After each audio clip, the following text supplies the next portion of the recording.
Have you ever heard this voice and said, man, I'd like to listen to that unfiltered, unedited for 2 whole hours? Well, holy shit, you're in luck, man. You got the Schmucks podcast on the way. Now, some of you right now dropped your little carton of milk. You're trembling right now. There's snot right down your face. You're saying, what is this? I subscribed for the real funnies. I subscribed because of the Duck Song 4. I subscribed because of Cats. I subscribed because of the funny cartoon where the old man fucks the boy. And that is funny. I'll give that to you. But you're asking why this is here. And that's a fair question. This is a cartoon channel. Why is there an hour-long podcast on here featuring this fucking voice? For those of you rebels who decided to skip my little update video back there, I explained it there, but I'll explain it here again. The reason why I'm doing a podcast, and more specifically why I'm doing a podcast on this channel, is because YouTube is fucking dead. And they don't favor actual content anymore. They haven't for a while. They favor 5 Nights at Freddy's Let's Plays and Casey Neistat flying a fucking drone around New York City. That's what they favor. Alright? So the goal with this video is to hopefully give you guys, you crazy podcast listeners and diehard Cats fans out there, something to listen to, something to pass the time while I make stuff.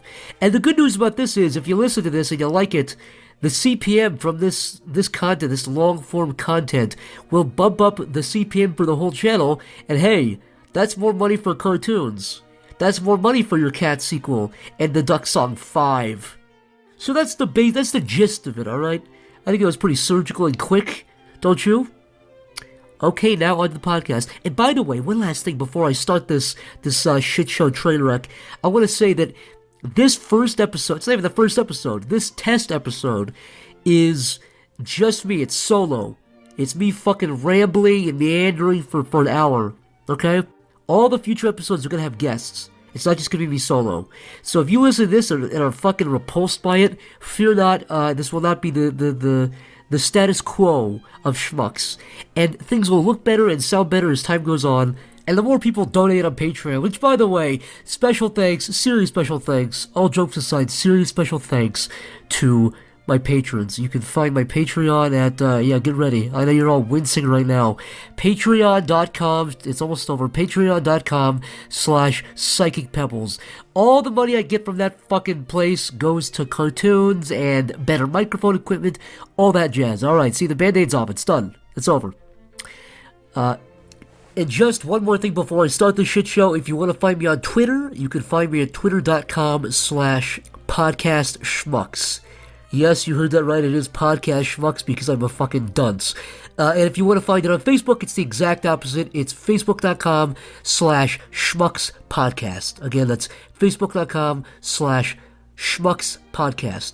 Try saying that 10 times fast. And for any of you out there who are curious about SoundCloud or iTunes or any of that stuff, I'm working on it. And I'll try to get that sorted out ASAP. So, stay tuned for that, boys. I think that about covers it. Without further ado, let's get right into the questions. Jesus Christ, God Almighty. Go ahead, garbage truck. Go by. He's here to pick up my podcast. Okay, this first question comes from Patreon. It comes from Rory Harding, who asks, what's your most embarrassing memory, and in parentheses, that you're happy to share? Most embarrassing memory? That's a good question, actually. I think I've said this on Sleepycast before, but I was in first grade, and, you know, when you're in first grade, you're a fucking moron. You have a small little head, a little Goomba head from Mario Bros. Movie, and you don't really think. You don't really have a spatial awareness, you know? You pick your ass and wipe it on the table. Nobody notices. Nobody cares. You have zero awareness of anything around you, anything going on in the world. You know, you're in your own little bubble. So in first grade, I walked up to. Also, little caveat here, little asterisk, little footnote. To preface this, when you're in first grade, you get fucking erections all the time. You know what I mean? I still get erections all the time. I see a woman eating yogurt on a billboard, and I get a fucking hard on. I need to jack off. That's not a brag, by the way. If it sounded, I don't know how. Look, it's very sad. It's a big problem for me, actually. Most people stop having random erections when they're like 13. It hasn't stopped yet. So I was in first grade. I would get these little boners all the time, and I walk up to the teacher to ask her a question if I could go to the bathroom or something, and I had an erection, and I didn't really care. I don't think she cared too much. Wasn't very impressive. You know, it was a little pinky boner because I was in first grade. And, she sort of pointed down as I was speaking to her. I noticed her eyes bulged a little bit. They widened, and I was like, "This is interesting." I looked down to spot my erect cock, not just below my pants, but poking through the actual zipper. I guess I had taken a bathroom break at some point and just forgot to zip my pants up. And I guess I couldn't have been wearing underwear or boxers because it was sticking out. It wasn't the whole thing. It wasn't like I was that unself-aware where I had my whole dick sticking out, but it was like the tip of my penis was sticking out. And so I zipped up, and I was a little bit embarrassed. What's especially terrible about that story, is her son was like a babysitter for us. So it's not like she was just a teacher. It was like a weird, like, kind of family friend kind of deal. So that was pretty fucking traumatizing. I only realized that story was really embarrassing years later when I thought about it. It was horrible. So yeah, I would say that's probably one of my most embarrassing memories is my little acorn head poking out, rubbing against my teacher's arm. That last part's not true. Chris Moore on Patreon asks, "You've probably answered somewhere, okay, sorry, I'm a retard. But what are your main reasons to moving for California besides getting far away from Trump?" He rules the whole place. It's not like there's not a radius for Trump. He's not a nuclear bomb. Can you see yourself there for a while? So the question is, why did you move to California? Now, this is a question I get a lot, actually, because we pretty fucking trash talk California for a long time on Sleepycast and other places, which I think is fair. I think all of our criticisms for California are pretty reasonable, which is basically the people are AIDS here, which I think is, again, fair.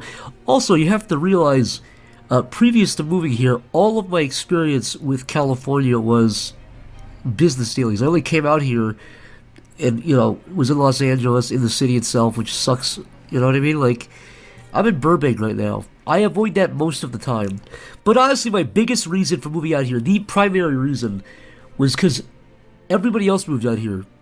Everybody who was in Pennsylvania, I moved out there because, Stamper and Corey and Chris and Shad and Mick were all out there. And everybody moved out here except for Corey and Jeff. I wanted to be around pals. And also, there was a lot of other guys out here that I didn't get to see that often that I would have liked to have seen more. And we're all in the same area now. So, that was the primary reason. Being around folks I like, working with dudes I'm friends with. But the other reason, too, is there were a lot of situations where I would get a call from somebody or an email from somebody who I want to work with or sign a contract with or something. And they just still live in California. They say, "Hey, come on over to my place, my office at 2 p.m. on Tuesday. Or just walk in even. Or let's get some lunch." And I have to say, "Sorry, I live in Abington, Pennsylvania. Come to me," you know what I mean? Like, so it was, the big one was the friend thing, but number two, it saved a lot of time and energy. In fact, since being in California, there's been 3 or 4 situations where being here helped increase the speed of things by like tenfold. It's just a lot easier on that front. But no, look, if I was in Los Angeles itself, I'd fucking blow my brains out. I'm in nice sunny Burbank where all the the cool folks are. And actually, before anybody jumps on me and says Burbank, that's expensive, I got a sweet deal. I'm in a studio. I'm not in some fucking 5-bedroom. It's a nice, cozy little studio, and I got it for a real good price, too. So, studio, good price, pals out here, easier business. I think that pretty much covers all bases. Chris Moore, alright? With your fucking accusations. Cameron Cameron Dubeld asks, also, yeah, this, you guys know it's on Patreon, I gotta clarify that. What potential do you see for Schmucks? I don't know. Look, this is not even the first episode, it's more of like a test episode. And this one's kind of weird because it's just me, it's not any guests, The tone for this one might be a lot different compared to the other ones after this. You might look back on this one, unless I fucking get hit by a car or something, you might look back in a few months or a few years and say, wow, this first one was a lot different compared to the one with guests. So, but to get back to the question, I'm just gonna feel it out, dude. Just gonna feel it out, see what feels right, see which guests I really gel well with, see what format I like. Going into this, guests for sure, I don't think I'm gonna have any reoccurring, like, sidekicks, that type of deal. I might have a good guest that's good to, have on, so we might have some reoccurring faces. Askel asks, any experience working on games? If not, any plans? Back in the day, back when I was a little boy, when I had my little bowl cut and buck teeth and thick rimmed glasses, my cute little rosy cheeks, little brown poo, groundhogging out of my ass when I was a little boy in my overalls. Back then, back in those good old days, the house in the prairie, house in the prairie, little house on the prairie. Is that what it's called? Little house on the prairie. I don't know how I got from your shits and groundhogging to Little House on the Prairie. I guess groundhogs. What was the fucking? Oh yeah, games. Oh yeah, back when I was younger, I used to kind of do assets for games. I used to actually download flash files and like fucking rip the graphics out and replace them with stuff. I used to use Game Maker Pro and again download tutorials and replace all the sprites and just kind of backwards engineer games. I also use RPG Maker. I had a real cool game in RPG Maker called Dream Quest, and it was based on RuneScape. It was a 2D RuneScape where you could make bread. Now that never got released. Thankfully it did because it'd be the hottest thing right now. It'd be a lot of work. But yeah, so Game Maker I used a lot, RPG Maker I used a lot, 3D Game Maker I used. I'm not sure if anyone's familiar with that. My buddy Brett, actually, my elementary school friend Brett. Shout out to him if he's listening or if this makes its way back to him. But I think he actually does games now, which is funny enough. But he had a copy of 3D Game Maker, and he brought it to my house, and he left it there for like years. So I would just fuck with it. You can like make a tomato character in that. So I made a little series called Tomato Land, where you shoot little fireballs as tomato and you kill bees. The short version of that question, your question about little shits groundhogging out of a little rosy boy's ass, is yeah, I used to make games. Yeah, I've stopped in recent years, just because. It's a lot of work and it's a fucking big operation. It's like a 2-year deal, or it's at the very least it's like 6 months of your life gone. I feel a lot more satisfied with making cartoons. That's just how I go. But maybe someday, man. Maybe if I have some free time someday, I'll re-release Dream Quest. I'll make it a big operation. Hunter Gross asks, what is the most recent movie you've seen? What did they do right? What did they do wrong? Oh, you want me to fucking Roger Ebert this, alright? Okay. Last movie I saw was actually, I was gonna say Shawshank Redemption. It was, Hacksaw Ridge. It was a good movie. It ended with the actual fucking old dudes. It's a World War II movie. What was good about that was, I didn't just have Nazis. I feel like Nazis are really easy to use, you know? You throw a couple Nazis in, you throw some spooked Jew faces being liberated, and everyone gives a standing ovation, which is reasonable. The Nazis were kind of bad guys, kind of doofuses, dare I say. So they're really easy to make into a boogeyman. But I liked how they made the Japanese into villains, because the Japanese are let's stop that statement right in its tracks before this gets removed from YouTube. So a good movie, I'd check it out. Mel Gibson fucking funneled this crazy, psychotic energy into a movie again, which it works totally well, actually. James McGines asks, when you're not animating, can you take us through a day in the life of Zach? What hobbies do you have? Do you ever get out of the house and do shit for fun? No, I'm just a fucking recluse who sits at home all day listening to Crazy Frog.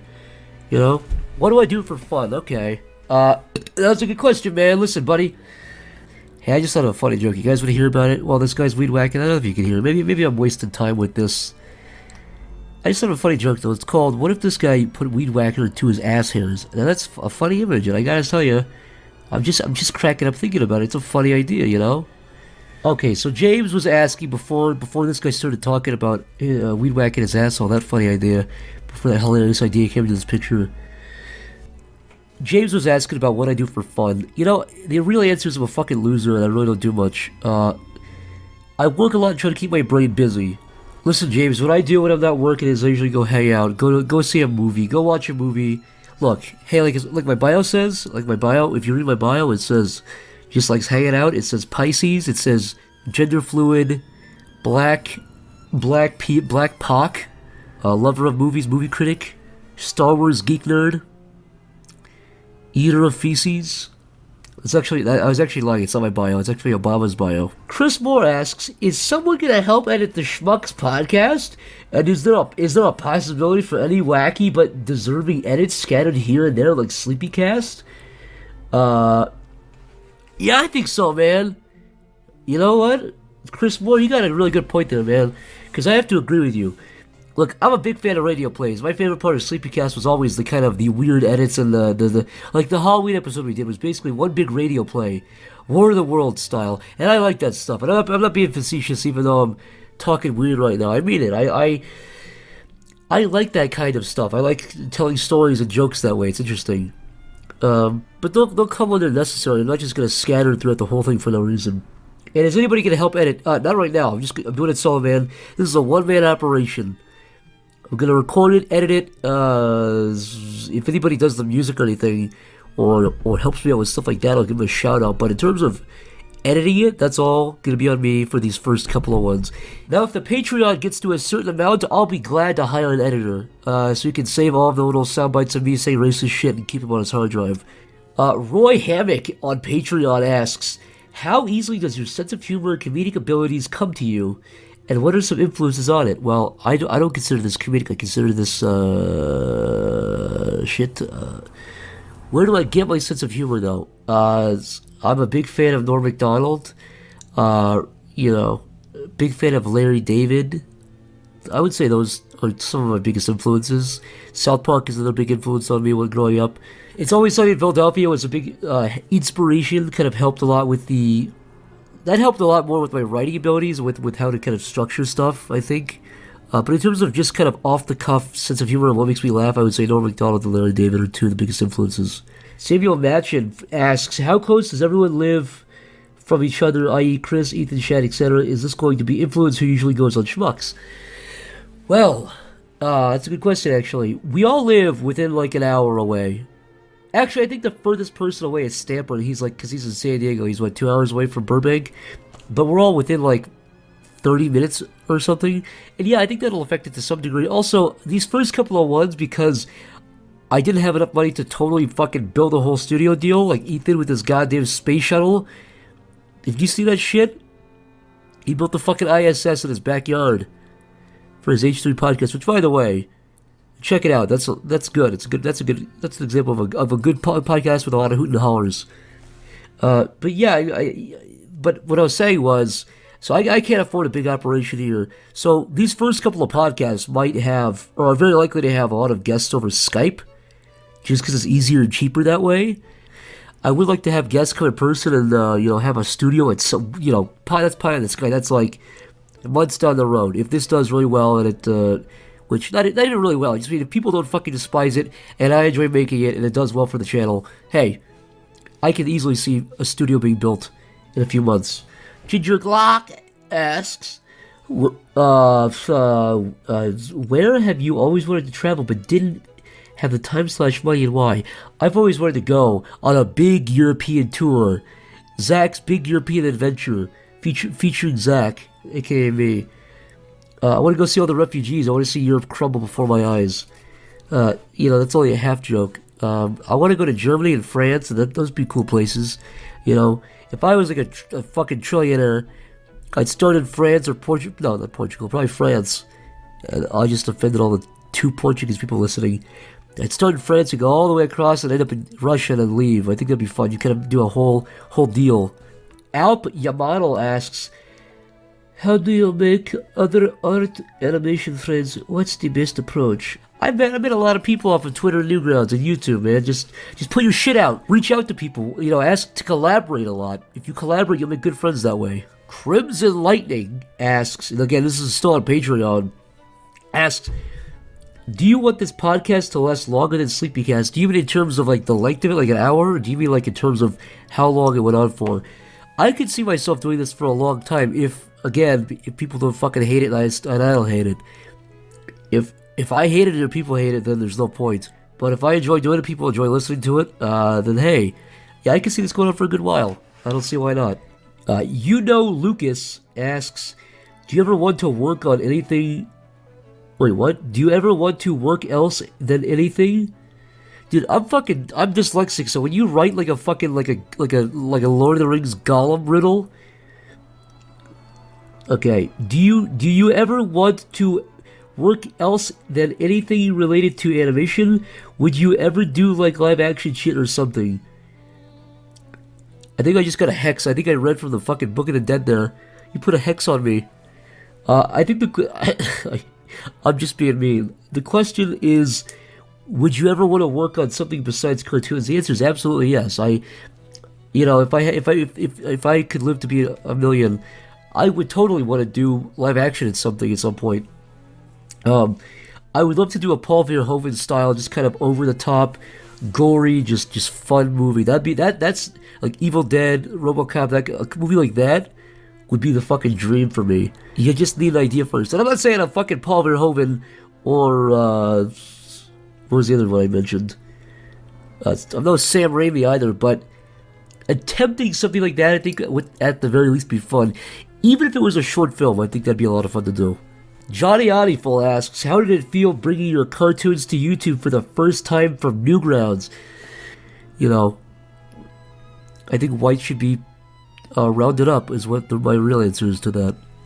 White should be rounded up and we should be forced to stay their own feces. But it felt good to put my first cartoons on YouTube. There's actually no, that's a lie. It felt worse at first because I got fucking 0 views on YouTube. This was back when it was flipped. When Newgrounds, when you get like 100,000 views on a video, even if you just by being on front page, just by the act of being on front page alone, you get a fucking 100,000 views. Which, no offense to Tom, I still love you, Tom Fulp. Kisses, Daddy-O. Let's enhance that audio. It's for you, Tom.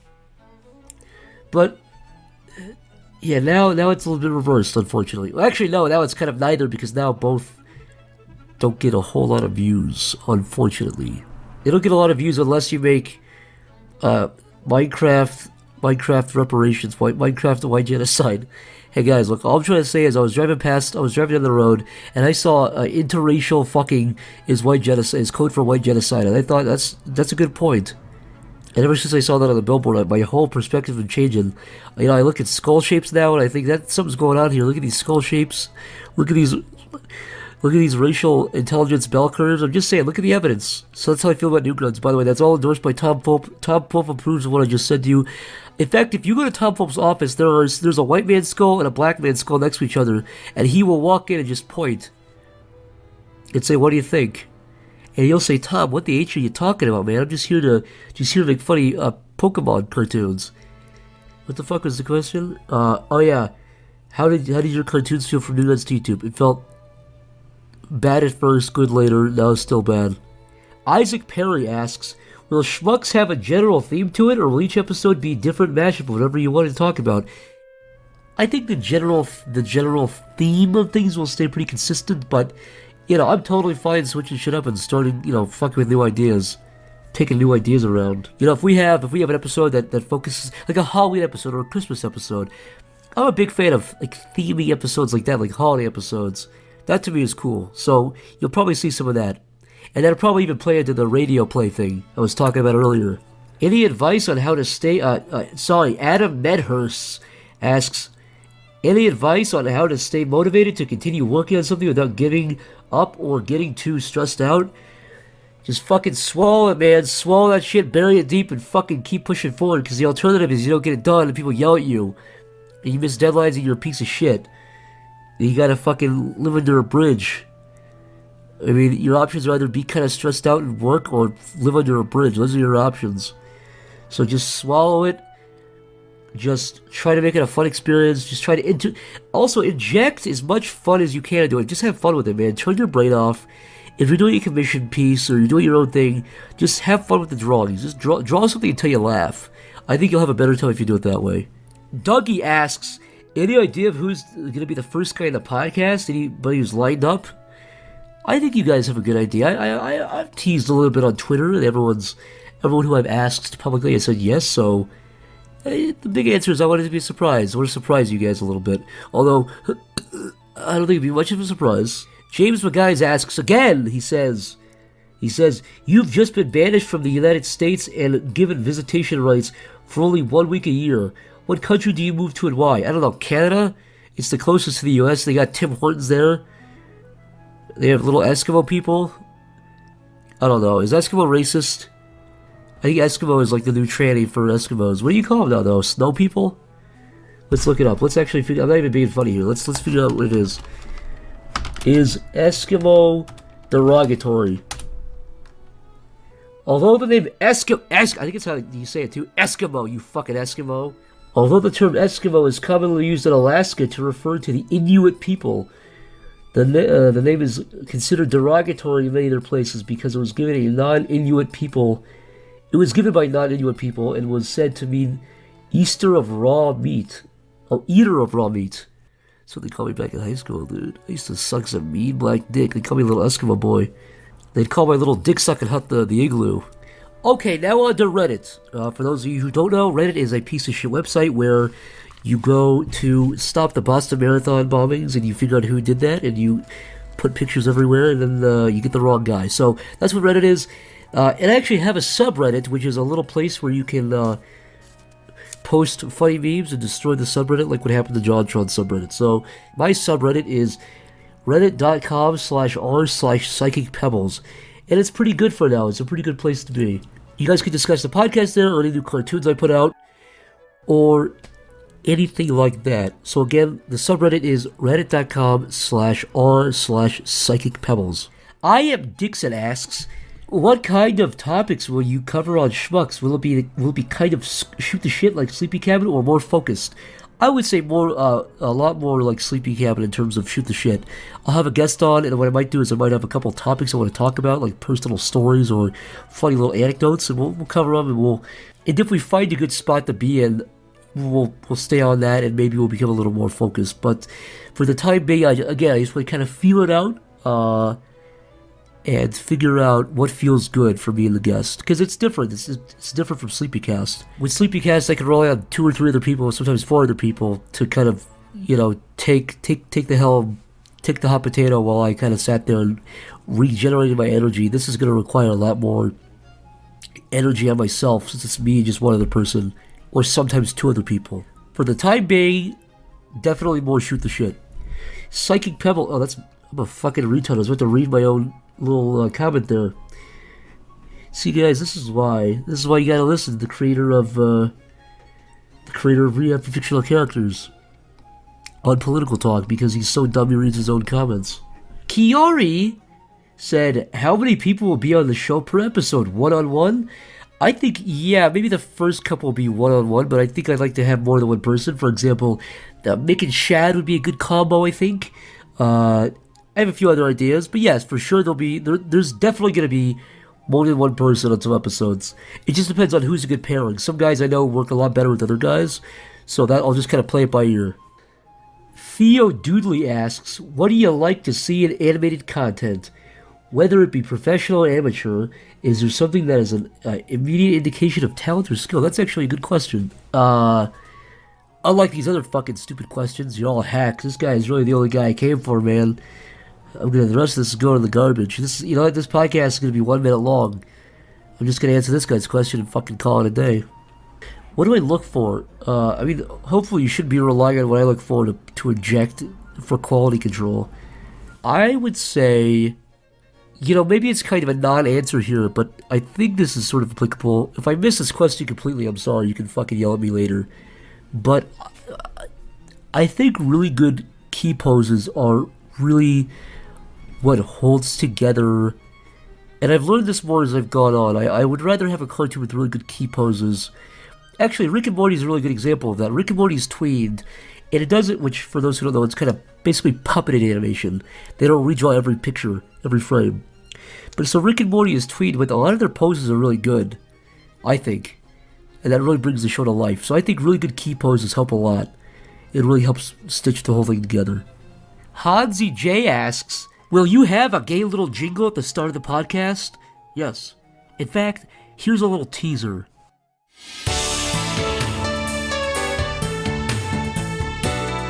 I'm gonna have that big dick of yours.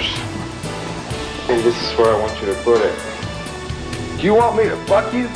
You like that? It's going to go at the beginning of every podcast. Hopefully you like that. Hopefully look forward to it. Look, man, the real fucking answer is yeah. I'm looking to get. Actually, you know what? Play the call out jingle right now. Look, calling all animators, calling all people who can do music. If you could do orchestral type music, I'm looking for that. So email me at. This is a real email. Email me at pebblescontact@gmail.com. No spam, don't F around, don't frick around with me. If you can really do music, fucking email me if you want to do the opening for this podcast, and I'll credit you and I'll pay you, and we'll do it that way, man. So send me an email, pebblescontact@gmail.com. Send an email right now, send Anthrax to my email. We can do it from there. Do not send me any pictures of number 1, McDonald's, number 2, dead clown, no dead clowns. Look, the call out's over, okay? The call out's done. But yeah, I'm looking for someone to get the right tone here. And by the way, please send me your fucking mixtape. Send me a demo reel of what you've done before. I'll try to get through every email. If I don't respond to you, I very likely read it, but I'm gonna try to respond to everybody. If I don't, I'm very sorry. Alright, so there you go. So episode 1, the actual first episode, should have a jingle to it. A real memorable piece of crud. The supreme friend. Let's get it. Hey, Daddy-O, come here, Daddy-O. Hey, he says, one time I threw a hammer at a bird. This fucking freak capitalizes the word A, like he's writing a book title. Okay, so this is this guy's book title right here. It's called "One Time I Threw a Hammer at a Bird and then it fell out of the tree and then I hit its head in." But the grass was soft, so it took a lot of hits before it died, and when I saw its blood, I felt bad. That's the title of his new book. He's releasing it. Inside is fucking animals he tortures, like Jeffrey Dahmer. Okay. So he's asking for my thoughts on this. My thoughts is go fucking seek help before you drill a hole into a guy's brain and put acid into it to make him a human zombie. Okay. Fucking check yourself in before a little gay black boy runs onto the police and the police return him to your home where you cannibalize him, okay? That's my advice to you, you freak, you unhinged psycho. I hope that story's not true. Hopefully you didn't smash a fucking bird's head in. I did something similar to that when I was younger, a lot younger. I was like 10. I threw a rock at a bird's nest and the bird attacked me. And I felt real bad. Hey, here's another true story. I was maybe 9 or 10 also. And I saw an opossum sleeping behind a tent. And for those of you who don't know how opossums, what they do, they play dead. And I thought it was a dead possum. So I took a big rock and dropped it on its fucking head because I thought it was a dead animal. Which I don't know what I was trying to accomplish. I was just like, okay, it's dead. It's not going to cause any problems if I drop this rock on it. I dropped the rock on its head and it starts moving around. It wasn't dead, it was actually sleeping, which I realized later which possums do. So I'm the real Jeffrey Dahmer here if you want to really think about it like that. So the moral of the story is, if you see a little possum faking dead, I poked it too before I did anything. I didn't just fucking drop a rock on a sleeping possum. I saw a possum look dead, I poked it with my foot. Maybe even a stick too. I wasn't aggressively stepping on it, but I was jabbing it to see if it would move. So, in my kid brain, I said, "Okay, the cover's clear," and I dropped a rock on its head. Pepsi Zai. What the fuck is this name? Pepsi Zionism. I'm just gonna call it Pepsi Zionism. This guy's a real fan of Greater Israel. This guy, when this guy hands out the fucking pamphlets for the Elders of Zion, okay. And also Pepsi with the Elders of Zion. And his question is, what kind of animations did you watch as a young boy on Newgrounds back in quote-unquote the day? Were you into silly sprite animations? Yeah, I was into that stuff. I used to watch Legendary Frog. Was big on that guy's stuff. Foamy the Squirrel was really cool. I sound sarcastic, but I swear to God, this was actually what I watched. I actually recall watching The Legend of Ganondorf by Legendary Frog back in the day, thinking it was like the fucking magnum opus of comedy. I was in tears laughing. And keep in mind, I was very young at that point. So a lot of that, really there wasn't that much stuff, man. You could go on Newgrounds now or YouTube and find, like, most people who put stuff out now are like really competent and good. Back in the day, being able to string along audio in basic pictures made you fucking god. You know what I mean? Like, if you could put Mario and Sonic in the same picture and not have loud clipping audio, you were like a saint. You were like, you were Steven Spielberg back then. Now any kid can do it. It's really impressive. I watched a lot of stick figure cartoons. I did watch Sprite stuff. I wasn't like huge into it, but I watched it for sure. LL Panic asks, will this God, look at, you said how, let's rewind. Let's enhance that fucking fat, obese breath I just took. Anyways, he asks, will the podcast have political discussion? If so, what was, out of all the nominees, the candidate you would have stood for? I was pretty openly for Bernie Sanders, and I have my reasons for that, and we could tussle for that, I get why people supported who they did, but that's who my guy was. I believe he could have beat Trump pretty easily, and before you say, well, people would have called him a socialist, look at the states that Trump won. He won the Rust Belt states almost exclusively on the basis of trade deals that affected those areas, those states really severely, which Bernie Sanders was against. So that was Trump's strongest weapon, I believe. I think had Trump railed against the trade deals on a debate with Sanders, I think Sanders would have responded by saying, you know what? I agree, these trade deals suck, but your other ideas are terrible. Let's move on. I think he really could have beat him. And actually, interestingly enough, back in March, we did March 2016, we did a Sleepy Cast episode called Sleepy Pasta, where, look, I'm not trying to fucking be Jake Huger here and say, I called it, of course! But I do believe to some extent I called kind of how it happened. Not to be too braggadocious, because I did get a lot wrong, but here's the audio clip from back then. March 5th, 2016. Said on Twitter, but if she's a nominee for the Democrats and Trump is a nominee, Donald Trump, I'll say this right now on the podcast, Donald Trump might be the president, and there's a good chance if he's a nominee. Like, no, I'll tell you, he's really close. Let me clarify why it's scary. You have to get to fucking CNN here, but the two biggest things are Donald Trump gets a lot of the independent vote, which is like what Bernie Sanders is stealing right now. Yeah. So if it's just her, she loses a lot of the independent vote, but also he has all the Republican vote, or the majority of it, a lot of the independent vote, and Democrats historically vote a lot less. So it wouldn't take more votes, it would take less votes for her. Like, I'm a Democrat, but I don't think I'd vote for her, because I don't like her. Yeah, so it would just take less people voting for her, and a lot of people supporting him. That's all it would take. 8 months later. Right now, a historic moment. We can now project the winner of the presidential race. CNN projects Donald Trump wins the presidency. What's going on? So the answer is, I might go into the political stuff a little bit like how I did there, kind of dabble with it. I'll only talk about something I really feel strongly about, because if you get too much into it, you get into a whole thing, and you're constantly causing debates and arguments, and that's not what this is about, man. I don't want you to be listening in your car or working out and going, this guy's a fucking moron. Everybody feels very strongly with their political alignments and ideas. My job here, not my job, but my goal is not to irk anybody.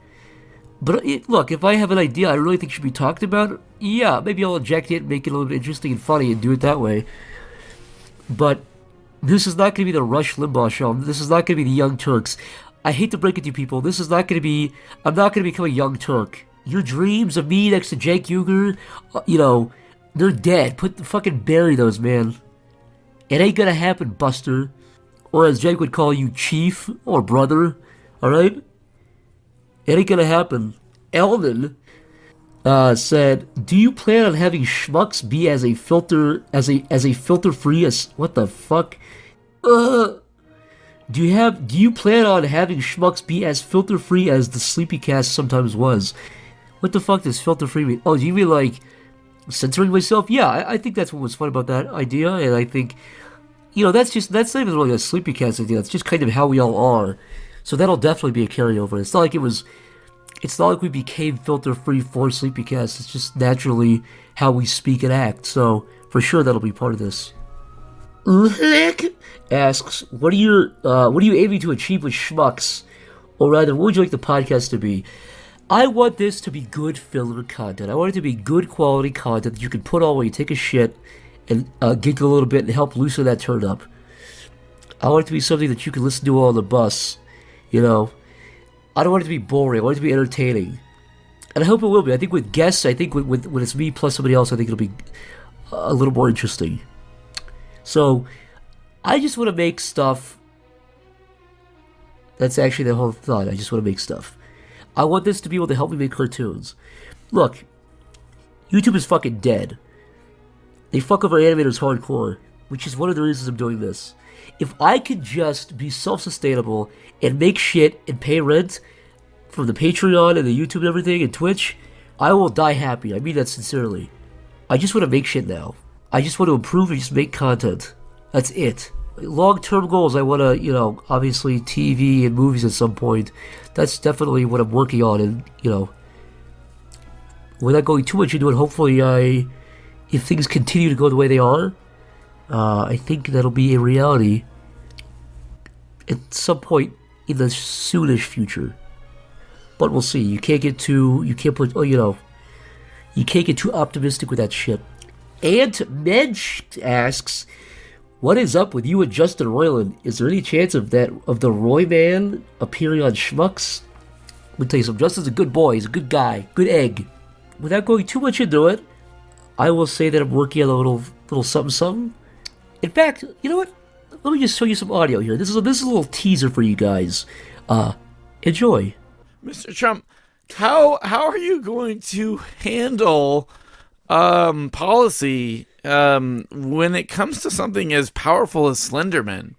Like, for the first, have you ever, I'm sorry, let me back up, Mr. Trump. Have you personally, not a disciple of yours or some sort of lackey, but have you yourself ever played Slenderman? I recorded it. It has great reactions, the best reactions. I do jump. I have webcam on in the top left corner. You won't believe it.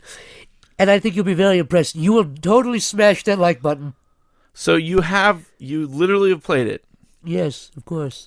So what are now have you played all of it? Every Slenderman? I played the whole thing.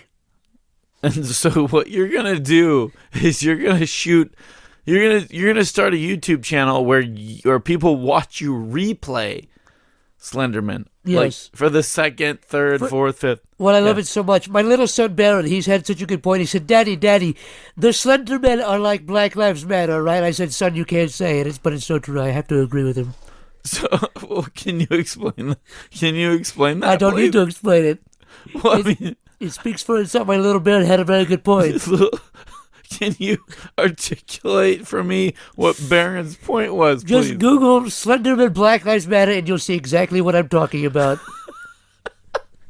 Can you please just... Well, I'll tell you, Mr. I was President. walking through the Bronx, and like Slenderman, and a black man approached me, and I was so scared, I ran away. Static started appearing in my face, my eyes. I couldn't believe it. Very small-scale stuff, but fun nonetheless. And you can look forward to stuff coming. Now, about him appearing in the podcast, I guess we'll just have to wait and fucking see, won't we? Nabdalaz asks, I already asked on Patreon, but I'll ask it again here. Do you think there's any chance of getting Corey on the podcast? I always thought you and Corey together were the funniest thing on Sleepycast. Well, thank you. I didn't see that on the Patreon actually, so I'm not sure where that question went. Did you leave it on the post? Oh, there's Corey. He's coming to get me on the... Hey, Corey! He's on his motorbike. So yeah, I didn't see that on the Patreon, but to answer your question, yes, of course. Corey's always welcome on the podcast. He's a very busy guy, but he's always welcome, and I'd love to have him on. He makes me chuckle like no one else. Long hunting dog? I don't know, dude. Asks, will there be art title cards like the ones used on Sleepycast for the last episodes? Yes, but they're going to be on every episode. They'll be on every episode, so that's actually one of the things we wanted to do for Sleepycast we never got to do, was have different title cards for every episode. I am for sure going to do that with Schmucks, just so you can differentiate, and you can click the thumbnail, it looks interesting. Benjita asks, worst restaurant experience? I will tell this story when Ethan's on, because my worst I've only ever had, that's pretty much the only one. That was a really fucking bad restaurant experience. It was in New York City, right before I moved. I think it was actually, come to think of it, I think it was the last dinner I had with them. It was a fucking bad experience. It's not even a crazy story. It's just a funny one. So I'll tell that one. I'll write it down and tell that one when they're on. We can relive the horrible experience. Floormat69, this guy's into some BDSM shit, dude. Asks, you said that you were planning on animating again. That's my answer to you, bitch. Are you planning on making any more long-running series? I'm assuming you mean a la Hellbenders. I don't mean Allahu Akbar. I'm talking Allah as in related to or like. No, not in the near future. Although I'm working on something that will not be on YouTube that could lead to that. That's all I'm going to say. But on my end, no. I'm just going to keep doing... I'm going to go back to what I was doing before, but better. Hopefully better. Satirical shit, parodies of some kind, a lot more original stuff too, a lot more original just short shit. Sally sells short shits by the shore.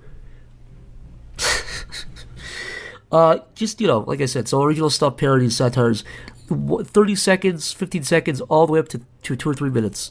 Just because they're easy and they're fun, and I get enjoyment out of them. If I have a really good idea for a long-running series, I'll be glad to do it again. But they're just really not financially feasible. Sullivan Pugh asks, will this be a good alternative to Sleepycast? No. I think that about wraps it up. If you thought this was okay, I would say look forward to me having guest style. It'll be a lot less chaotic and derailing. No one's going to derail me, except for myself. I'm the worst derailer of all time. So, look forward to episode 1. I'm going to try to get it recorded soon? Question mark? And I mean this part seriously. Give me all your feedback. What did you think? How constructive criticism? How can I improve? What'd you like? What didn't you like? All that stuff is handy to me, so I appreciate it. Special thanks to my patrons for donating and keeping this guy afloat, keeping this schmuck afloat.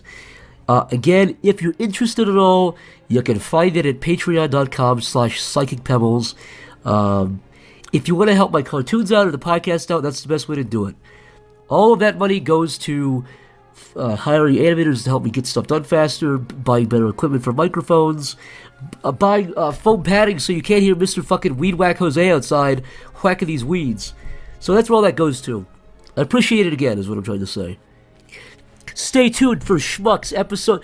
Hey, let me get this. Stay tuned for Schmucks episode 1. Stay tuned for Eugene season 2. Stay tuned for Pokemon Inside of Eugene's World, his universe crossover, featuring all the Avengers. Oh, this is gay.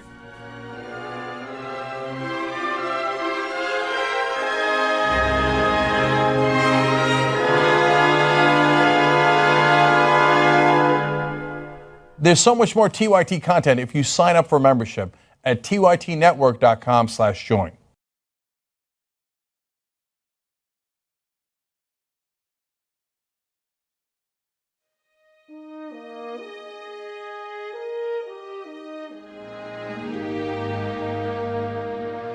Since the dawn of mankind, humans have gazed at the stars and asked themselves questions as the stars gazed back. Why are we here? Are we alone? How will it all end?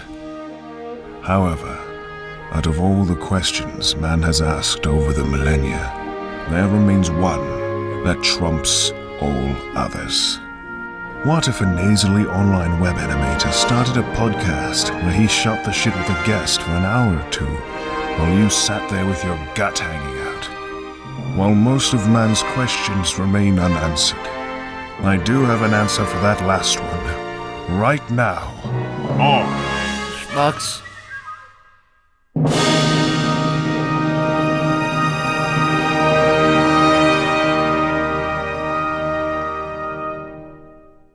Welcome to the Schmucks Podcast, episode 1, called This Gets Pulled from YouTube and John's career gets ruined in one episode, all in 5 minutes.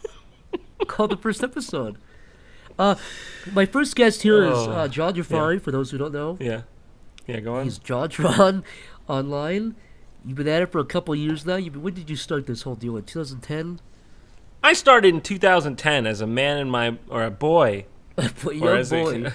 As a young boy of 20. a young stupid boy of 20 in my mom's house. And what did that first couple of videos consist of? Give us a sneak peek. Well, I started recreate it for us. Listen, I don't want to like get too into like, how I started off as kind of a prophet there, but I was really hitting the heart. I was hitting truth to power. Daikana review is not. Are you saying it's not going to go in the library next to Star Wars? I was hitting truth to power right off the bat with my Daikatana. I believe it was part 1. It was part 1. Daikatana review part 1. The sequel wasn't very good. P1, I mean, the critics were raving over the background noise that sounded like this. I love the first episode where you go, "Hey guys, it's me, Jontron," and then that was when I said, "Whoa, what's this?"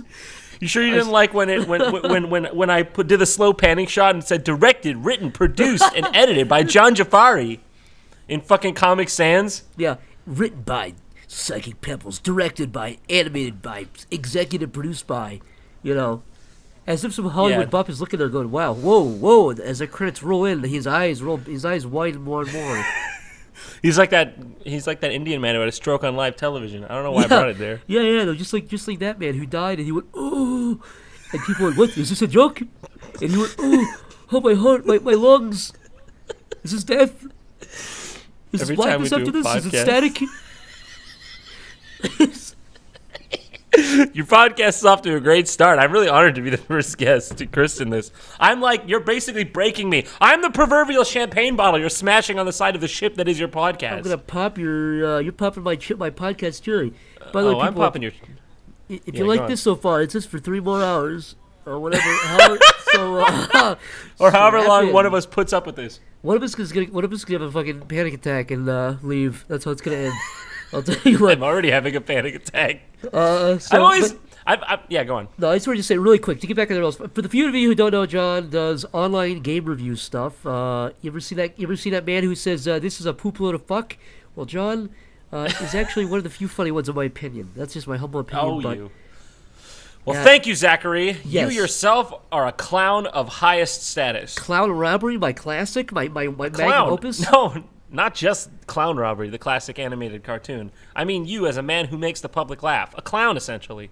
That's what we really are. That's what we are. Are you talking about a Jontron Christmas Tale where all the comments said, "This wasn't funny. Why did you collaborate with Zach? This sucks." Easily one of your worst videos. I dislike this video. Are you talking about that classic that we collaborated on? I could tell John's style has shifted. I could tell. John this is not seems John's sad. style. Something is wrong. Something is off. I can see something wrong and sad and gone in John's eyes. Can I say? I click on your videos and I see the top comment like, "Wow, this is okay," but John looks dead in the eyes. There's so many of them that say that, and I'm like, I don't know how to look less dead. That's my eyes.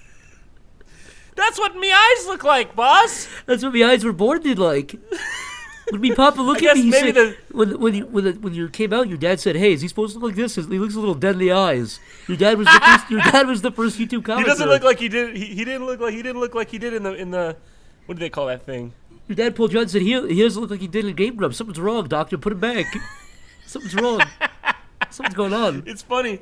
It's funny because I guess in my older videos I was a little bit more.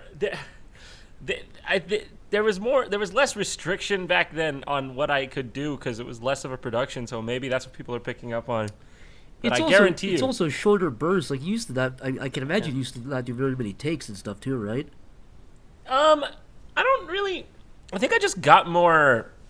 As you work in this industry, you get more professional, I guess, because like there's certain things it's kind of like when you've been making cars for a long time, you automate certain parts of the process that were like special or before, like you ain't building the fucking dashboard by hand anymore. A little boy or a machine does that. I guess it's like nowadays when they program a game, they have like like they use like a certain, what do you call that? Like what do they call it? A UI? Not a UI, right? No. An API, whatever. They use like it's whizzing over my head. It's like when they code a game in Unity now, because it's like all the or like Unreal Engine. They like have all the parts there because they don't want to build it from scratch each time. I guess that's kind of like the way it is for comedy videos too, because there's certain parts you don't want to think about every single time. You're like, well, this guy kind of got it down to a formula. Yeah. So, actually, that's something I want to talk to you about a little bit. Yeah. So you made the bold decision. A lot of guys who do what you do tend to have there's nothing wrong with this, but they tend to be in a corner of the room with the wall behind them with the plushie, the Mario plushies, and the 1-Up plushie, and that's fine.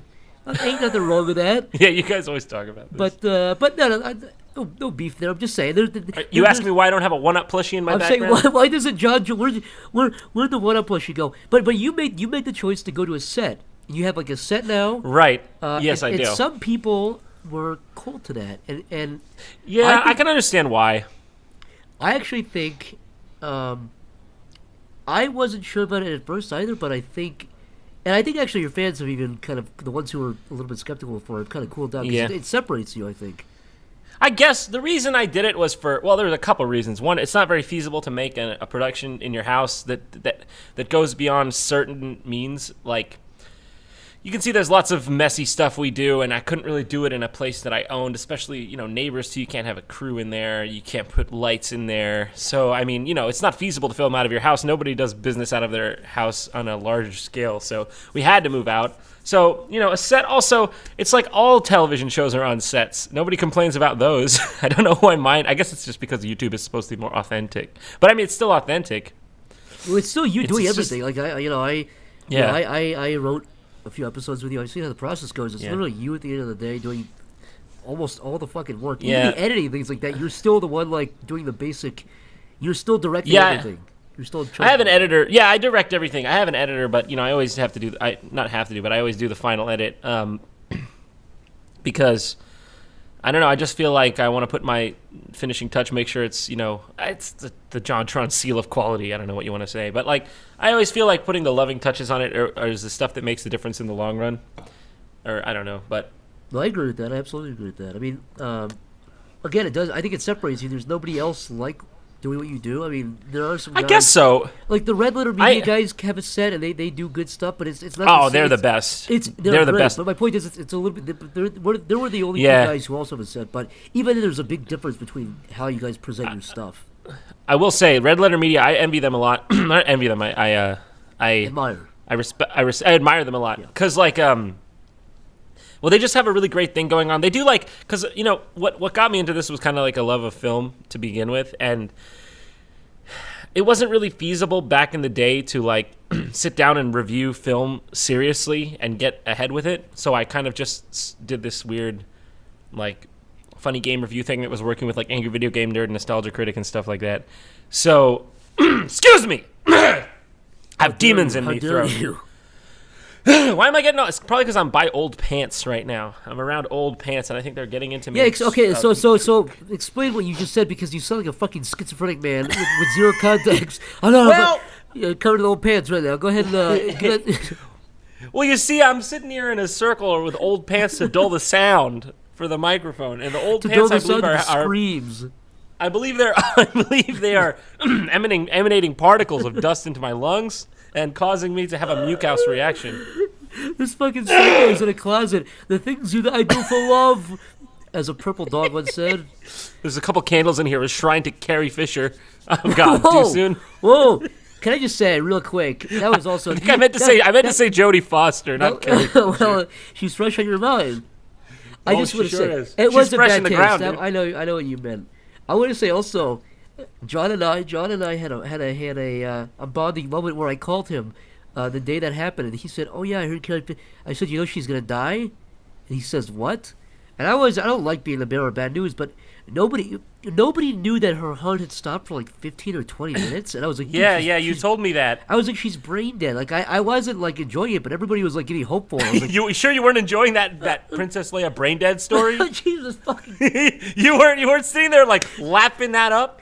I wasn't getting a huge enjoyment out of Princess Leia Brain Dead Real Life 2017. Please look, real video. Click inside. Wasn't getting a huge rush out of that, but yeah, no, you were a hopeful boy on Christmas, and I said Santa's not real. Oh yeah, you did bum me out pretty hard with that, and then also. But you have to admit, you were prepared when she died a couple days later. You were like, well. Yeah, I didn't have the negative. I didn't have the reaction everybody else did because you told me she was dead.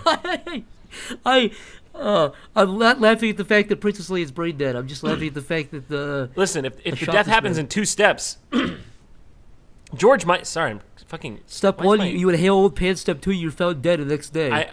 I think I'm getting an allergic reaction to the stuff around me. Anyways, I don't want to sound like a dying Luckily, leper. Let me get a tissue. God damn it! I'm gonna add a heart monitor sound effect in the background.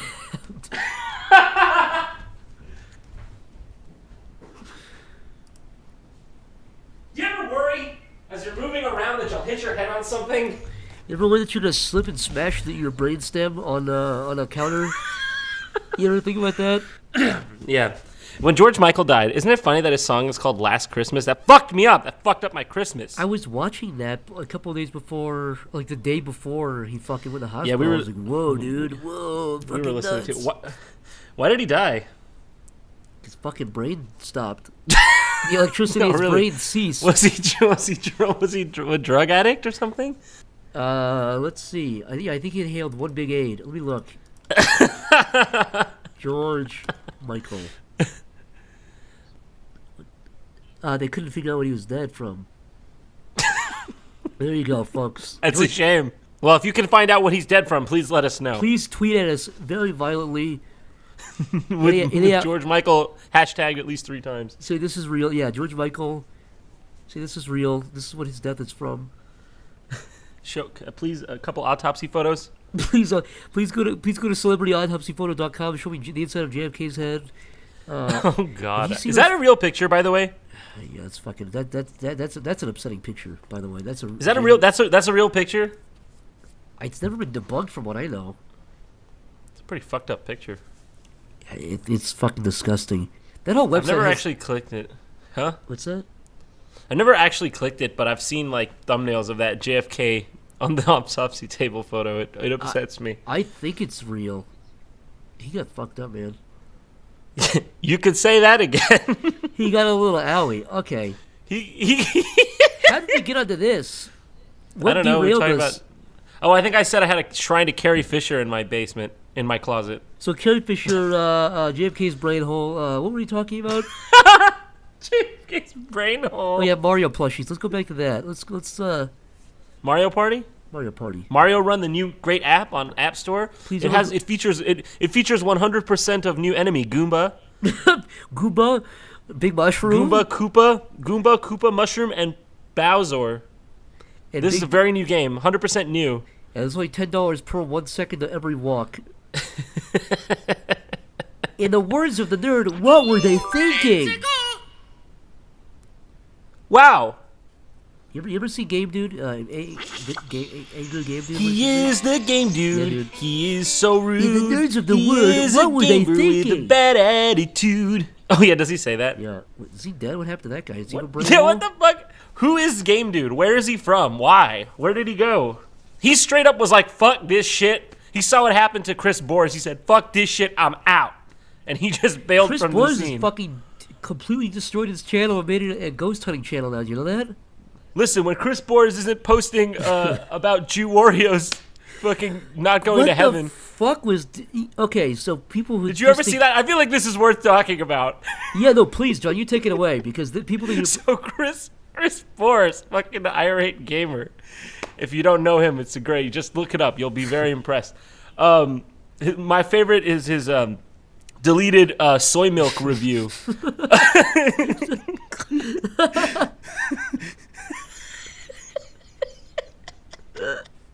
Be on the lookout for that one.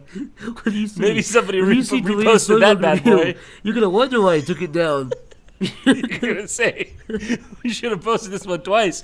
Anyways, so Jew Oreo. If you don't know him, he was a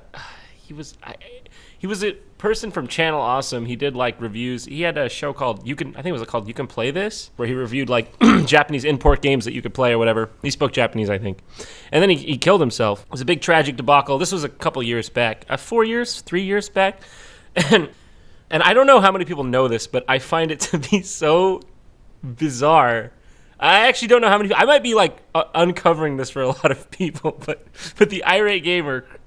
Like, I don't know how many people even know, about this intersection of people, the Chris Boris Jew Oreo lexicon. But, anyways, so, yeah, he posted on I think it was the announcement or somebody had announced Jew Oreo's passing, and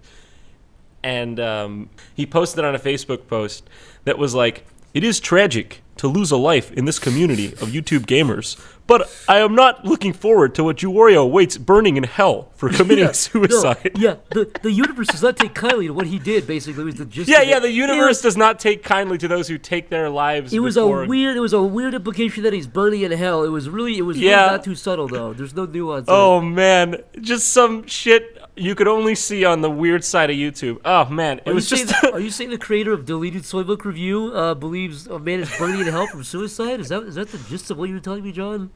I don't know. He goes around looking for ghosts. What's wrong?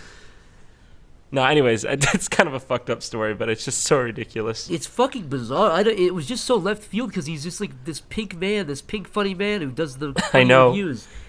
Who talks about Aladdin in Abu in the Aladdin Genesis game.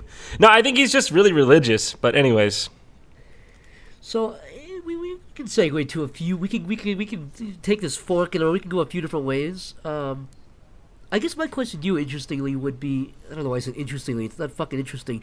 But my question to you, John, would be, as a reviewer, kind of going back to you're one of the guys who kind of broke format a little bit. What are your thoughts on the whole reviewing aspect of YouTube now? Because I'll say this, I've seen plenty of Jontron knockoffs, and I don't know. I mean, I'm not asking you to name anybody or call anybody out, but what do you kind of think of that, of the community as a whole in terms of that? I mean, I think as the whole knockoff thing, I mean, I was considered a knockoff of AVGN when I started, and that whole paradigm has shifted. I don't even think there is such a thing anymore. Like, I think YouTube has even progressed past this review thing that was really popular back in the late 2000s, early 2010 era. That was just the thing to do. Like, nobody had been doing that kind of stuff besides AVGN and a couple other people. And we're past that. I mean, we've seen like the influx of YouTubers like, Ethan and Gila, like H3H3. Our beautiful. Love ya. Yeah. Love ya, guys. Love ya. Gosh bless. Miss ya every day. I have a shrine to you and Carrie Fisher in my closet. What do you? Is that? Hopefully that's not indicative of anything. Oh, nothing at all. No, but seriously, they came in with their sort of.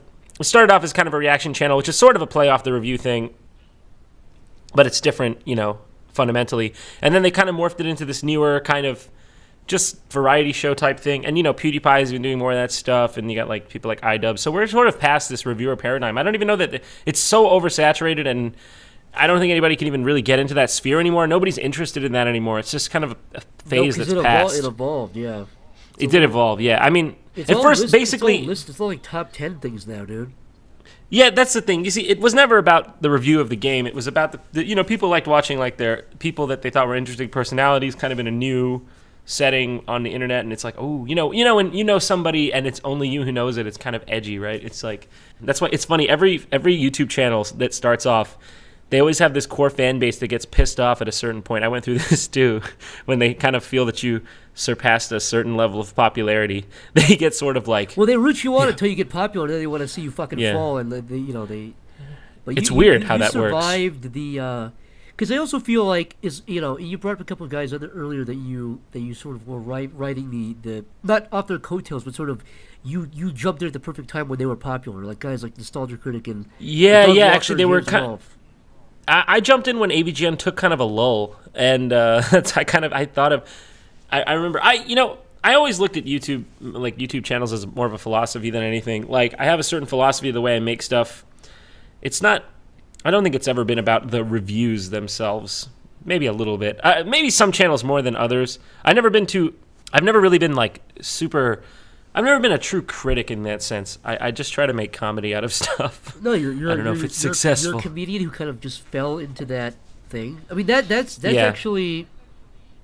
Again, if you were going to make a criticism, or not even a criticism, but if you were really going to analyze the sort of first generation guys like Doug Walker and James Rolfe, who I watched sort of back when they were doing stuff.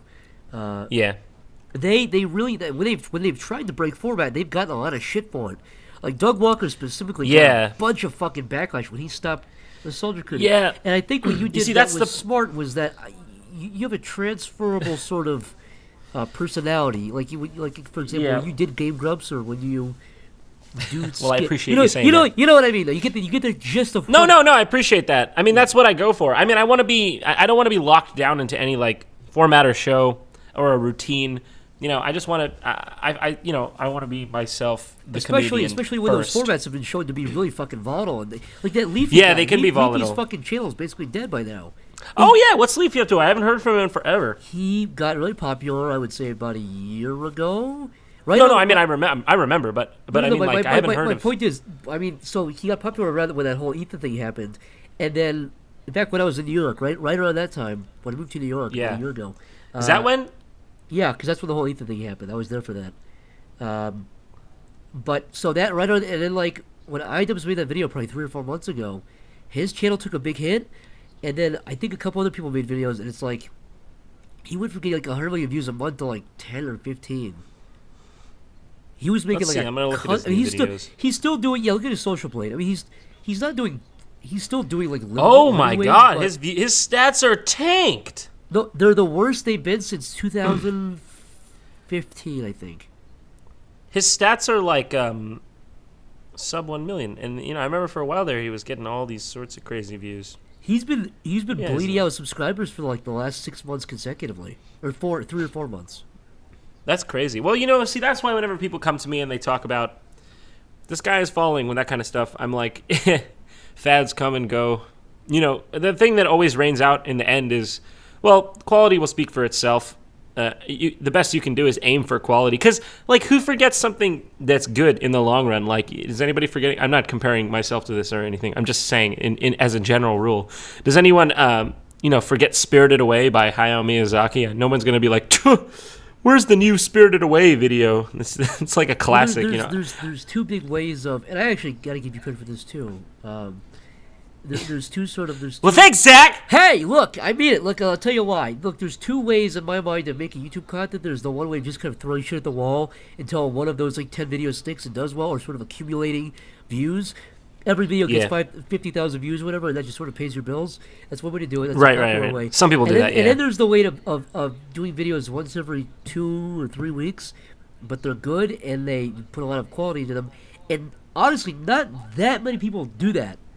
And make a living off of it, and that's why I got to give you kudos because it's really easy to fall into fucking disposable. Yeah, hell, well, no, I appreciate that. Yeah. No, I mean you're like that too, though. You know, I think there's like, and you know, I'm not. This isn't to say there isn't an in between. Like Ethan and Gila put out quality content like a lot. You know, I envy them. I've always envied them for that. I don't know how they do it.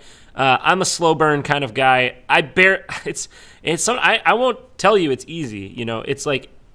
If I have to make one, I have to make at least one thing per month most months, and it doesn't leave much time for breaks. And people are always saying like, "Whoa, why don't you put stuff out?" I'm like, I'm trying. I like I said. So for those who don't know, I was in New York. I lived in New York with John and Ethan from last January, a year ago, to March of last year. And I got a little glimpse, a little window of that world, and it's fucking stressful, dude. I don't know how you. You were literally doing shit. I'm not just covering your ass. Like I mean this genuinely. Yeah. You were doing shit constantly. Like you were constantly setting up shit.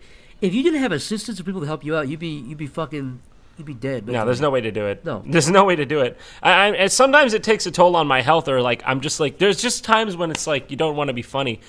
You know, some people. I find that there's like a couple different types of people. Some people are like infinitely passionate about what they do. I'm a guy who goes in waves. Like I'll find one thing to be passionate. You got finite passion is what you're saying. I guess you got some finite passion.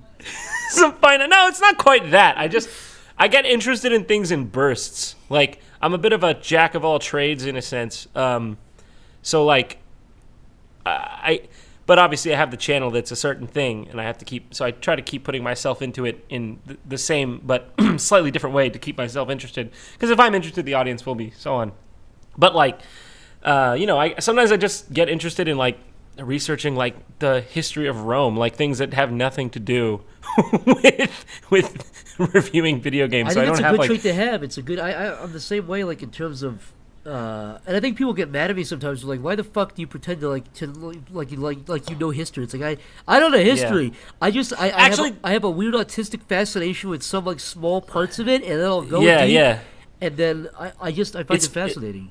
No, it's actually funny. This is something me and you have bonded over many times. Like we talk about like World War II era history, and I don't know. There's something about history. I've always considered myself somewhat of a history buff. Maybe not so much when I was in school, but like when I got older, I just find history interesting because you can find patterns or echoes to the modern day, and you can sort of sort out like how things have risen and fell. And it comes in waves. Well, and, history never ends in it for the most part. Like things like ISIS are around because of the fucking Ottoman Empire collapsing. That's a direct cause and effect. Yeah, it's crazy. Yeah, it's crazy. Yeah, if you understand history, you can. Well, they say those who don't understand history are doomed to repeat it. There's a lot of truth to that statement. Actually, it is weird. I remember watching when they were doing the Oculus keynote for the Oculus Rift and virtual reality. One of the guys I forgot who it was. It was it's like one of their leading scientists was talking about how like history is not necessarily like we can change history, we can decide the course of history, but it will not necessarily go one way or the other. There's no like set path, and it's kind of interesting. You wonder like how much agency do we have over these changes? I feel like very little because I feel like humans reset sort of every 2 generations or so. You know what I mean? Like I feel seems that way.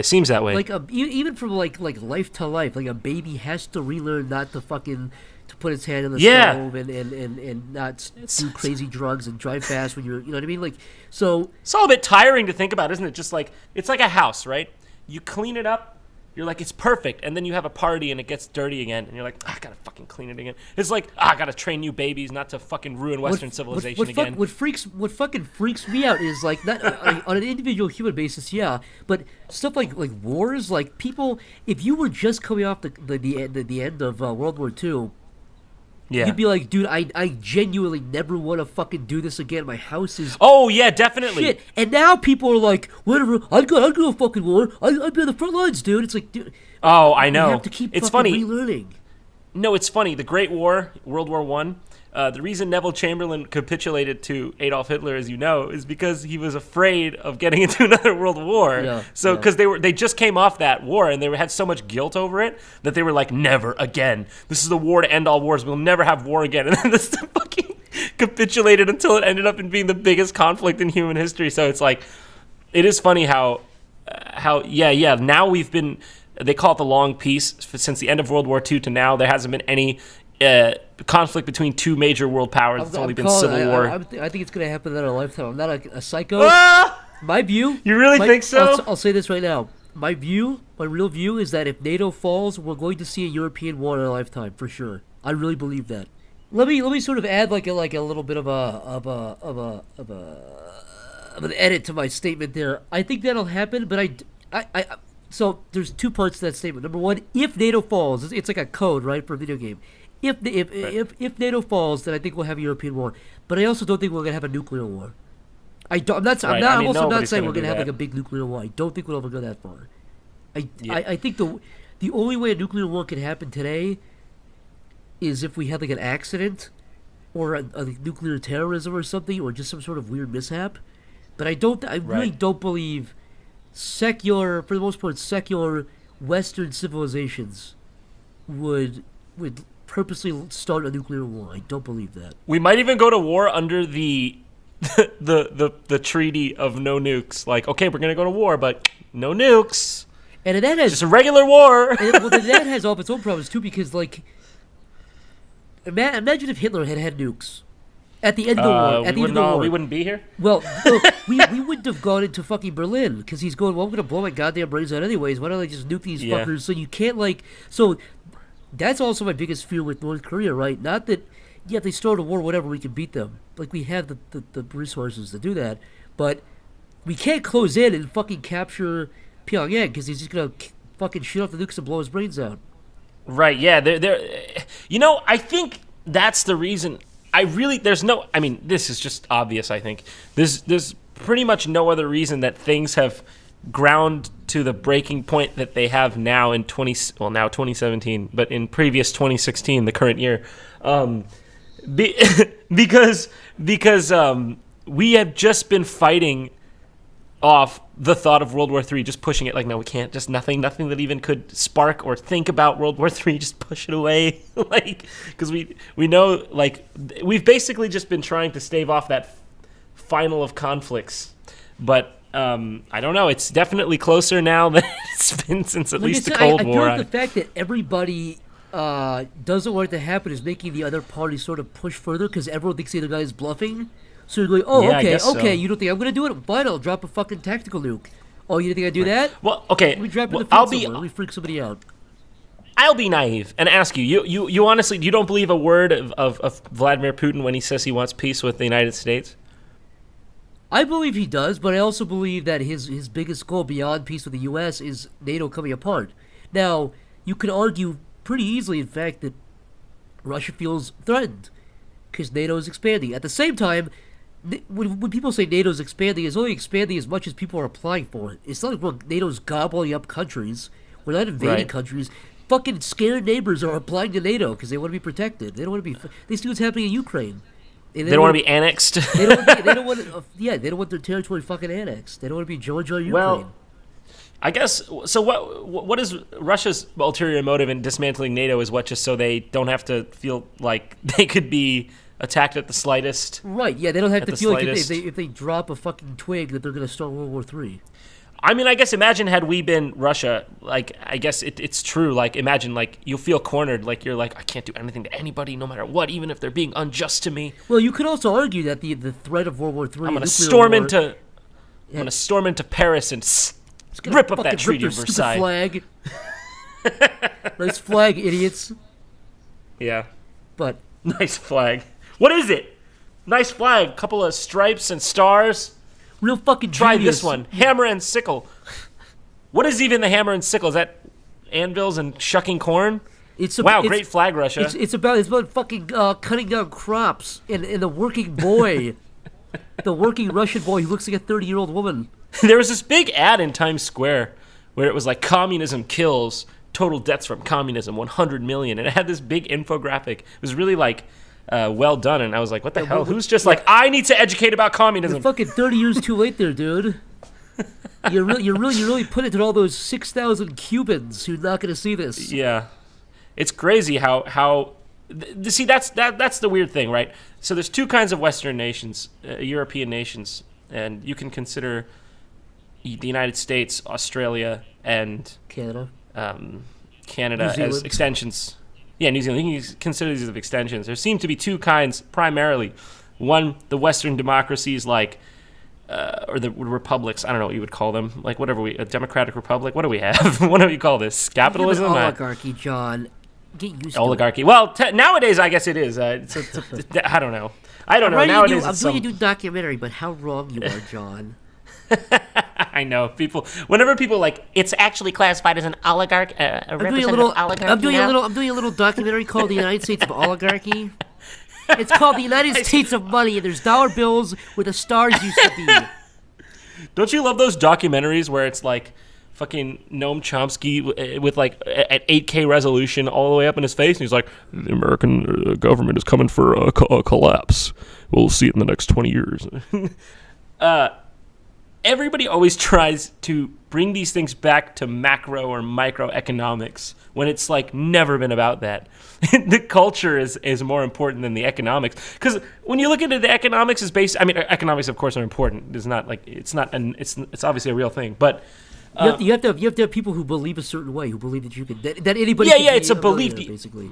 Yeah, all the economy is just a set of projected. It's a set of projected beliefs. Really, it's what it is. Like to keep to people. Like I never really liked these weird arguments like the government just wants to keep you enslaved. I'm like, no, come on, it's not. It's ridiculous. But like, you know, an economic system is just a set of beliefs held by many people that like this system won't fail. I remember. Okay, so this is gonna sound ridiculous, but I remember one of my first lessons in economics was when me and my cousins would play Kirby's Air Ride, the GameCube game with Kirby and the Shooting Star spaceship. Yeah, a real classic in American economics.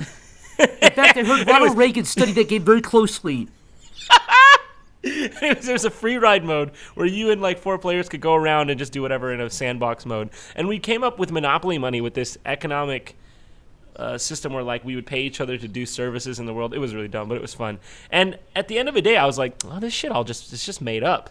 Like, I'm just like, well, if you do that for me, I'll promise you these pieces of paper, and then it keeps. Of course, in a 4-person closed system, it doesn't go very far. But if you extrapolate it, it really is what the economy is. Wait, hold on 1 second. There's a fucking baby outside my door. Fucking what? Wait, really? I heard a baby laughing. Unless it's my schizophrenia. Wait. Give me 1 second. Let me... Wait, don't actually. Wait, real quick, Zach. I know this is crazy, but I heard that there's a scheme where people put like baby sounds outside of a door to get you to open it and then rob you. Don't say that. Don't say that. Be careful.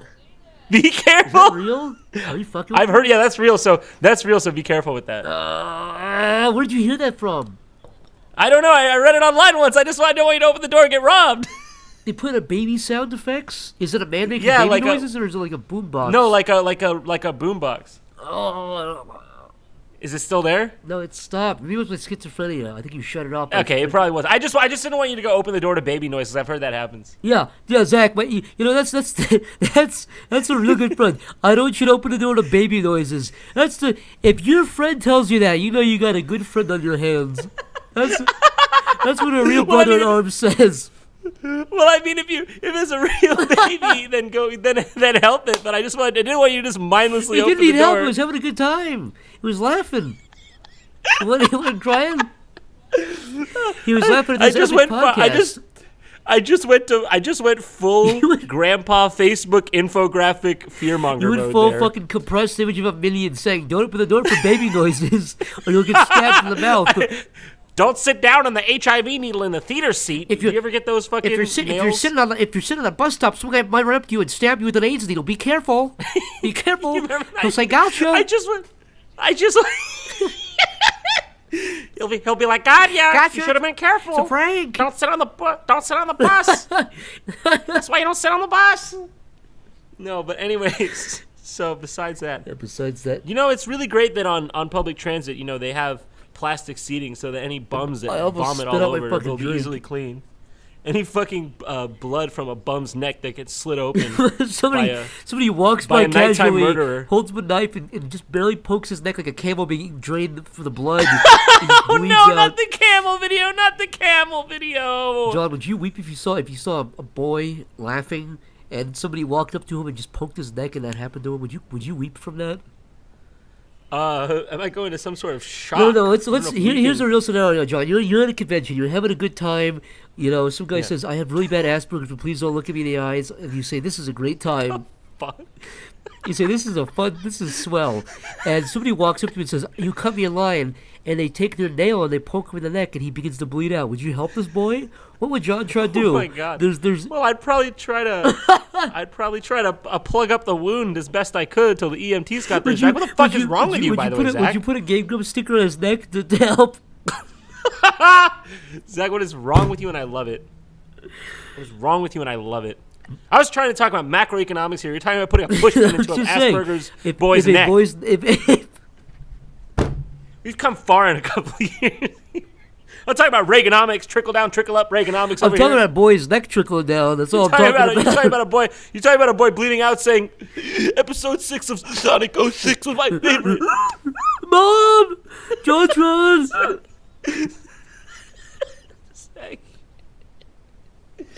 Zach, we're gonna die this way. You plug his wound by wrapping his shirt around his neck as a tourniquet that says "Eck" on it with your face as his blood red as it stains your smile.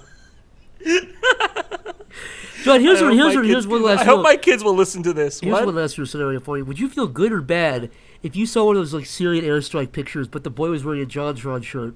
Would you feel good or bad about that? What the fuck? Honestly, I don't know what I would. Can we get an official statement from Jontron? I think my first thought would be, I don't ship to Syria. This little Syrian boy is fucking bleeding you out. Maybe he's bleeding out in real life, but he's bleeding your lawn out. He's bleeding me out because that'd be my first thought. You get that from Redbubble? You're bleeding out. They're bleeding me out. That's the same joke you said. Thank you, Zach. Thank you so much. Everyone, have a good night. Hey, John, let's do it. Live from Saturday's. Wait, how do they say it? Live from Saturday, York. It's Saturday new. Anyways, what were we? We were talking about something real. Right from Saturday, I have a white van in Times Square. This is a direct threat. Do you remember that video when ISIS was like, "We are going to come blow up Times Square," and they never fucking did it? Is there the video where the dude like put a bomb inside his fucking jacket? We cut to him like walking by a Starbucks. Yeah, and he zipped it up, and then he put on his Tony Danza glasses and went, "Hey, I'm from Brooklyn. Hey, you Hey, don't it's see me. What are you coming, guys? hey." Hey, can I have some pepperoni? Okay, let's get back on track here. What were we saying before all this? Starcade. Oh, you want to talk about Starcade? Did you want to move it to Let's talk something? about Starcade a little Okay. bit. Yeah, let's talk about it a little bit. For those who don't know, Starcade was a Jontron offshoot where John sold out big time, lost all credibility. That was a nightmare. No, you know what's funny though? I've come to really like Starcade, but it was a weird process to make Starcade for multiple reasons. And I think it's because everyone who was creating that show had a different idea of what the fuck Starcade was. Yeah.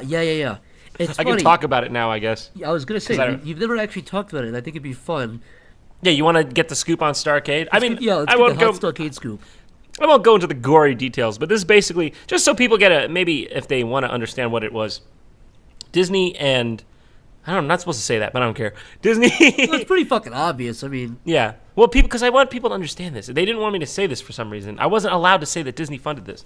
But Disney, who bought Maker Studios for like $500 million a couple years back, they merged with Maker, and they had a vertical. They have many verticals, Disney, or whatever you call it. Like they've got partnerships with all sorts of different companies to make all sorts of different licensed stuff. And they wanted to make YouTube Star Wars content for Force Awakens. They were gonna do a bunch of lead up stuff. yeah, right? for The Force Awakens, like a lead up, like the entire year of Star Wars. And this was before. This was like, I think they came at me like before a year, right? And I was like, February. It was February 2015. and the movie came out in December, right? Right. Yeah, but we decided to do it like even like before that, like December or January, right? Must have been, right? Well, you know what? We started in February. We actually started writing in February. So yeah, I think it was December or January. You're right. Well, it was something like that. It was about a year before the movie came out, and I was like, oh my god, I get to be part of. And they were like, we'll build you a Millennium Falcon. We'll build you everything you want, all the sets you want. And I was like, oh my god, it's a dream come true. And they were just like, you get to write whatever you want, do whatever you want, and I was like, that's great. Amazing, fantastic, and I thought like it'd be cool because I'm such a big Star Wars fan. I thought it'd be cool to be part of like the Star Wars canon in some way. I was like, but then what I didn't realize, this is before Star Wars made its big comeback, and now it's like planned 6 million movies for the next 18 years. Everyone started doing Star Wars stuff. Everyone, and I should have been smart to anticipate that, but I was so blinded by the promise of a Millennium Falcon. So basically, I thought I was going to be like the cool kid doing the Star Wars content when it turns out that they had like deals with everyone, which isn't a bad thing because mine was still had a big budget and it was my writing. So, but you see, at first they wanted more episodes, but then as time went on, they wanted them very quickly. Also, And it should be noted really quickly, just to interject. Tell them how many episodes, because originally I think we ended up doing Oh, 9 God. or 10, 9. I think. Yeah, they wanted like 32 episodes of this shit or 32 something. episodes of fucking Star Wars jokes. Yeah, and I didn't realize how set they were on that. So I thought they were kind of going to be flexible just to get it done because it sounded like they just wanted something. I got myself in over my head. It was definitely my fault there. I got myself in over my head, but I was like, I just can't produce this much for you guys. Well, it's impossible. we figured that out after we started writing. We went. Yeah, we tried. Yeah, yeah. I don't know what the hell we were thinking. Well, it's my but fault. in fairness, some people It's don't my think, fault. So people don't think we ripped them off. They also cut the budget accordingly too. So it's not like we got the money and just didn't do the work. Yeah. We called. John called and was like, we can't do 32. Yeah, and they And they said okay, and they cut the fucking budget. Yeah, they cut the budget. They cut all the pay. It was a bit of a fiasco. But we got it done, and we did. But we came. Here's the thing, though. Even though it's ended with less episodes, we had the idea of the start to finish since the very beginning. So it was true to its form. The first 3 episodes are from the first batch, and then the ones leading up to the very end are from the second batch, where I was like, okay, I'm taking full control of this, and we're gonna do it this way. And that's why the first few was a lot of out of your hands. Like the writing we did, but the editing and like all that stuff was really not in your control. The first 3 episodes of Starcade weren't really in my direct control.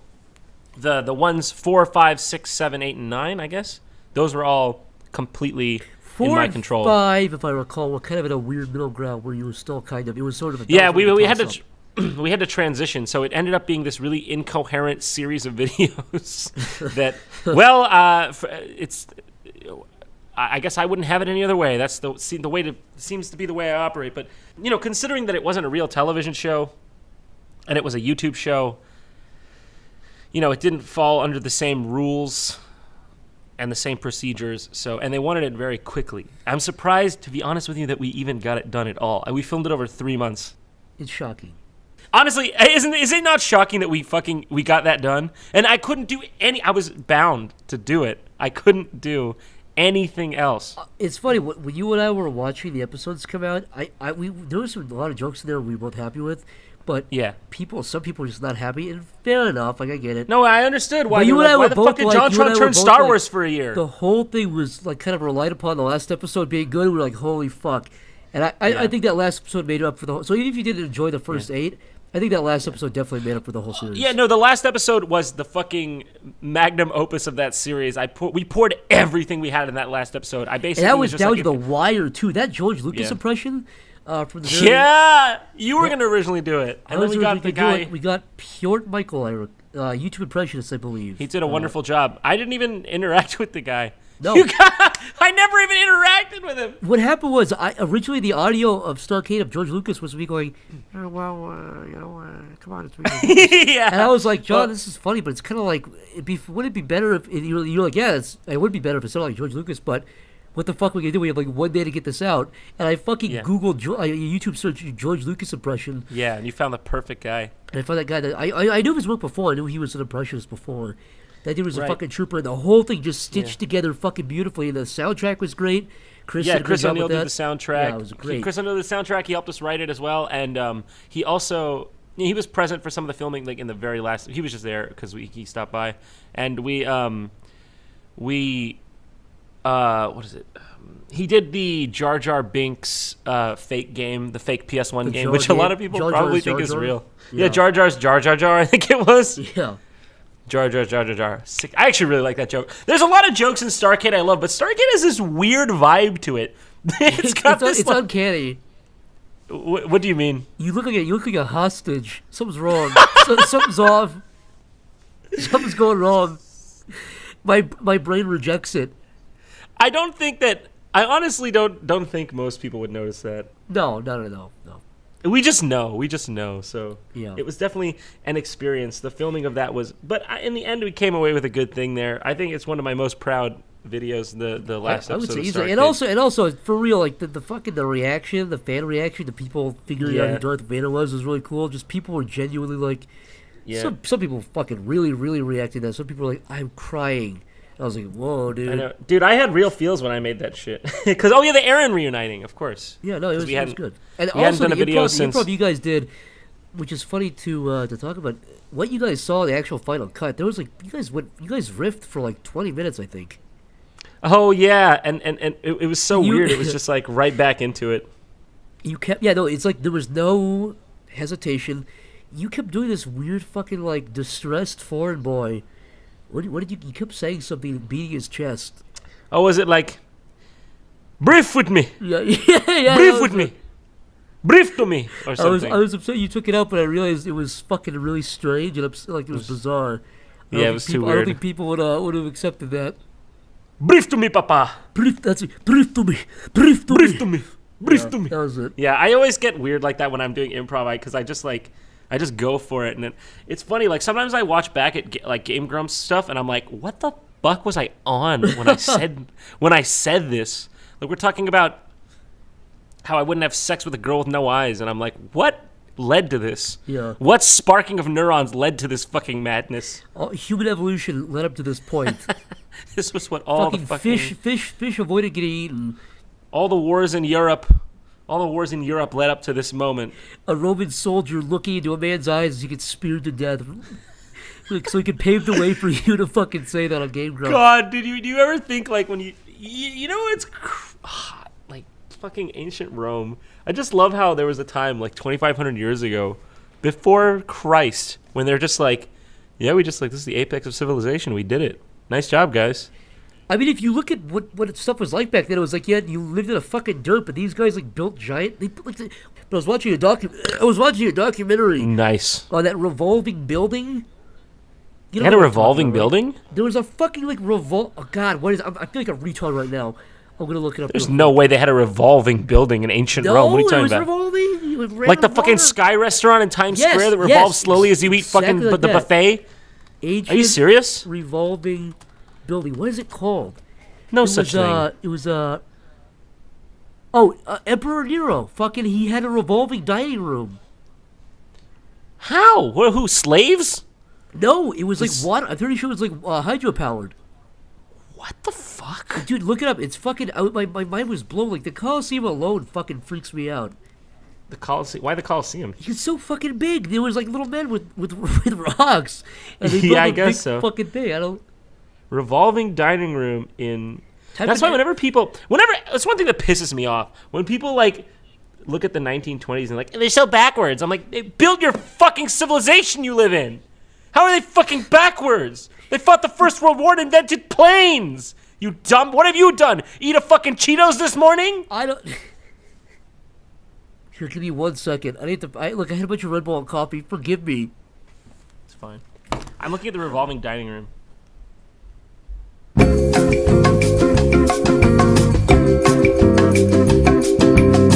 I am back, Daddy! Daddy! Daddy! Oh my God, Zach.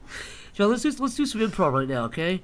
Okay. Wow. Hello, it is me. I am at the doctor's office with you, the doctor. Hey, man, look, I got these results back. You got a big fucking tumor inside your brain. You wonder why you're seeing blue streaks everywhere?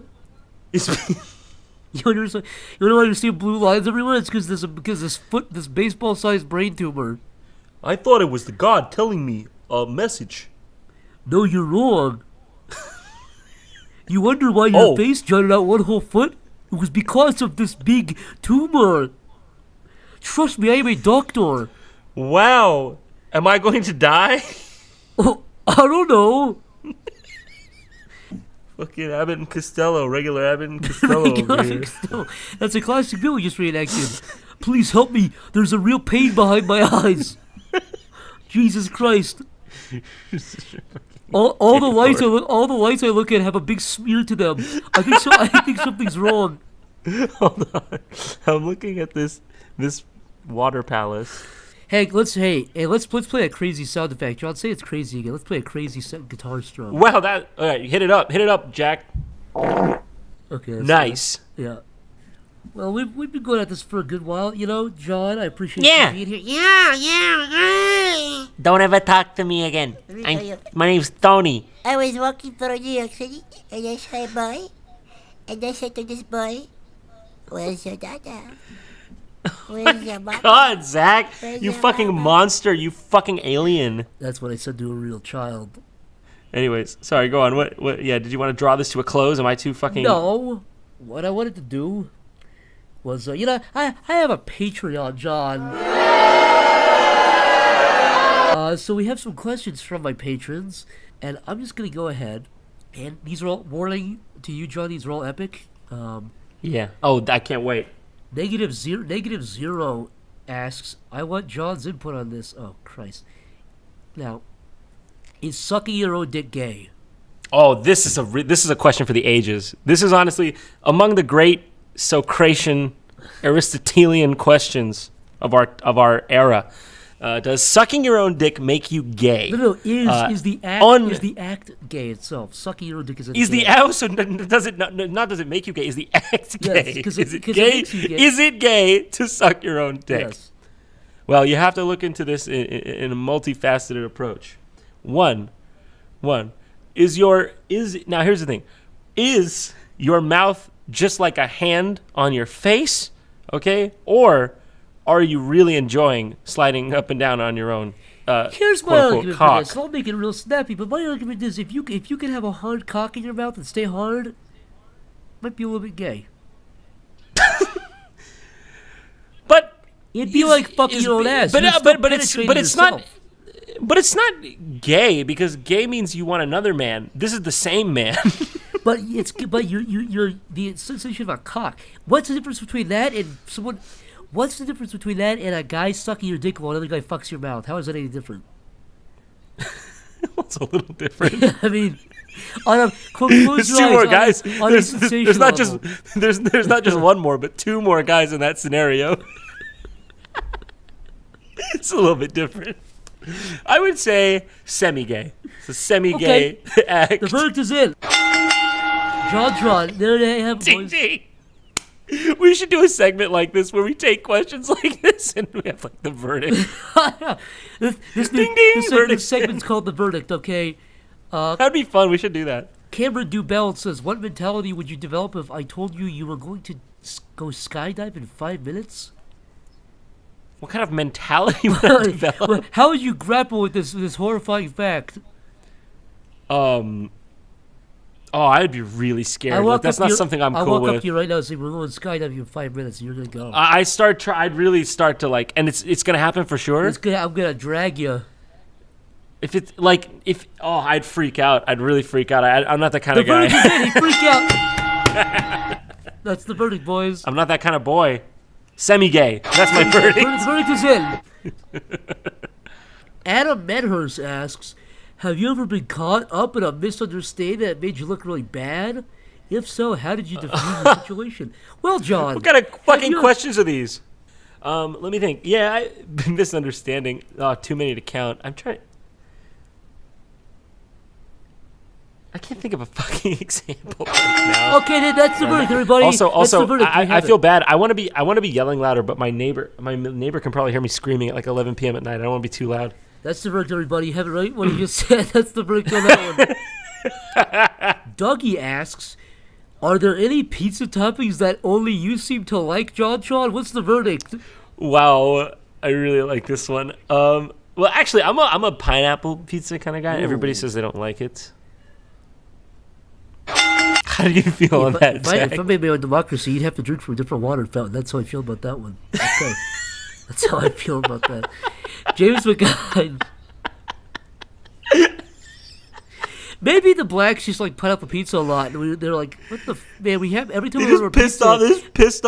Pissed off a lot of white guys. It wasn't even like it wasn't disgust. It was just mild annoyance. It's like, dude, every time we order pizza, every time white guys order pizza, they'd be like, "Is pepperoni okay?" And the black guys always be like, "Can you have pineapple?" And then we're like, oh, "That's it. We need Jim get Crow." It's just. Guys, I'm if you gonna get a go to hell history for this test this week, write that down. Right there. James McGuines asks, if you could instantly have any job you wanted, are there any that would make you quit YouTube to take on? Honestly, I like my job. No, I don't think I'd change it. I actually really like my job. So you're saying you would not traverse the world? No, man. Actually, oh man, that's a good question. I like my job fits my lifestyle well, so I don't think I like just being like able to like pop on a podcast and have people listen to what I say, so I can get my ego stroked. Not just my ego. You like going in front of your 1UP plushie and talking about the top 10. talking about the top 10 craziest Zelda glitches. The top 10 times the Goomba was stepped on by Mario. Top 10.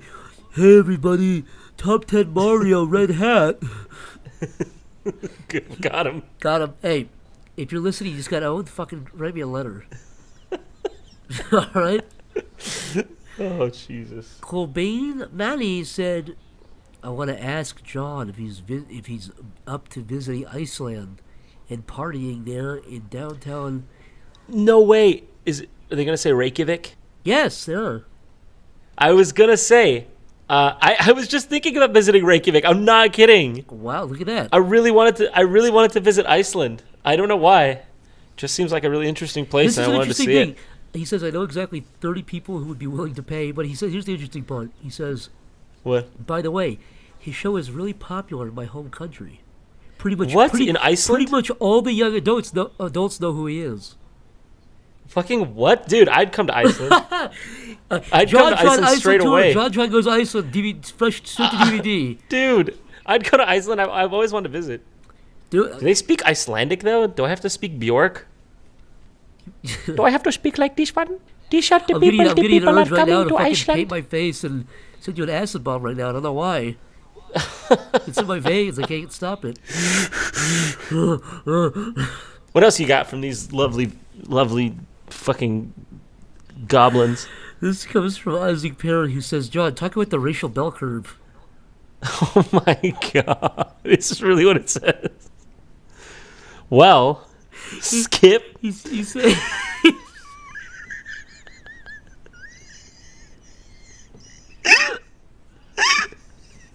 He says, John, what was your favorite joke you wrote for Jontron show? That's not what he Basically said. the same question. I really thought that's what he said. Sorry, go on. John, talk about favorite joke you wrote from Jontron. Favorite joke I wrote from Jontron. Let me think. Oh man, there's so many. What about the Rock Boy? Which one? The Rock Boy. I don't know what you're talking about. It's the one. It's the one. You fucking maniac. What's wrong with It's you? the one where it's a boy in a field with fear in his eyes, and you hear heavy breathing, and you see a big rock. Oh, that one. Yeah, that's my favorite one. That one, Rock Boy. I'm gonna go with Rock Boy. That's my favorite one. I really like this one joke I wrote in the last one where I was like, "Nyuk nyuk. I'm very sorry about your cancer diagnosis." And then I hit a slide whistle. I don't know. I really like that joke, but it's fresh, so I can't judge it if it stands the test of time. I don't know. I like the end of Starcade when George Lucas coughs up blood on a picture of me and Aaron. That's a funny one. That was There was one joke you wrote in a delirious fucking state. We were both really delirious. It was like fucking 1 a.m. I think it was for. What did we write? Oh, it was the Yoda joke. No. It was for food games. It was one or two. I can't remember. It was whenever we had McDonald's games, and we were. What did we write? What was it like? One McDonald, please. No. It was the creepiest thing you've ever said before. We were both really tired and delirious, and we were like, "You're playing that McDonald's game where you're Ronald McDonald." Yeah. And I remember. You turned to me really seriously. And you're like,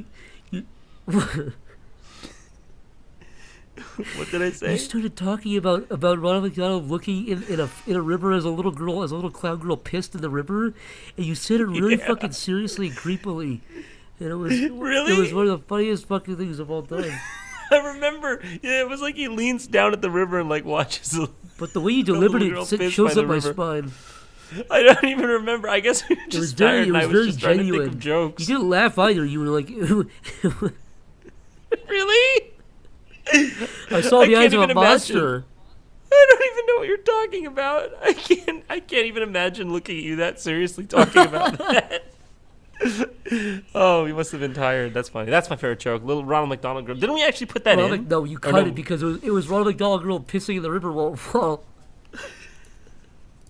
You thought a little girl pissing in a river while on adult watches was a little too little too much for your crackle spot. It's when my crackle spot. It's when he leans down by the river and he bends down at it.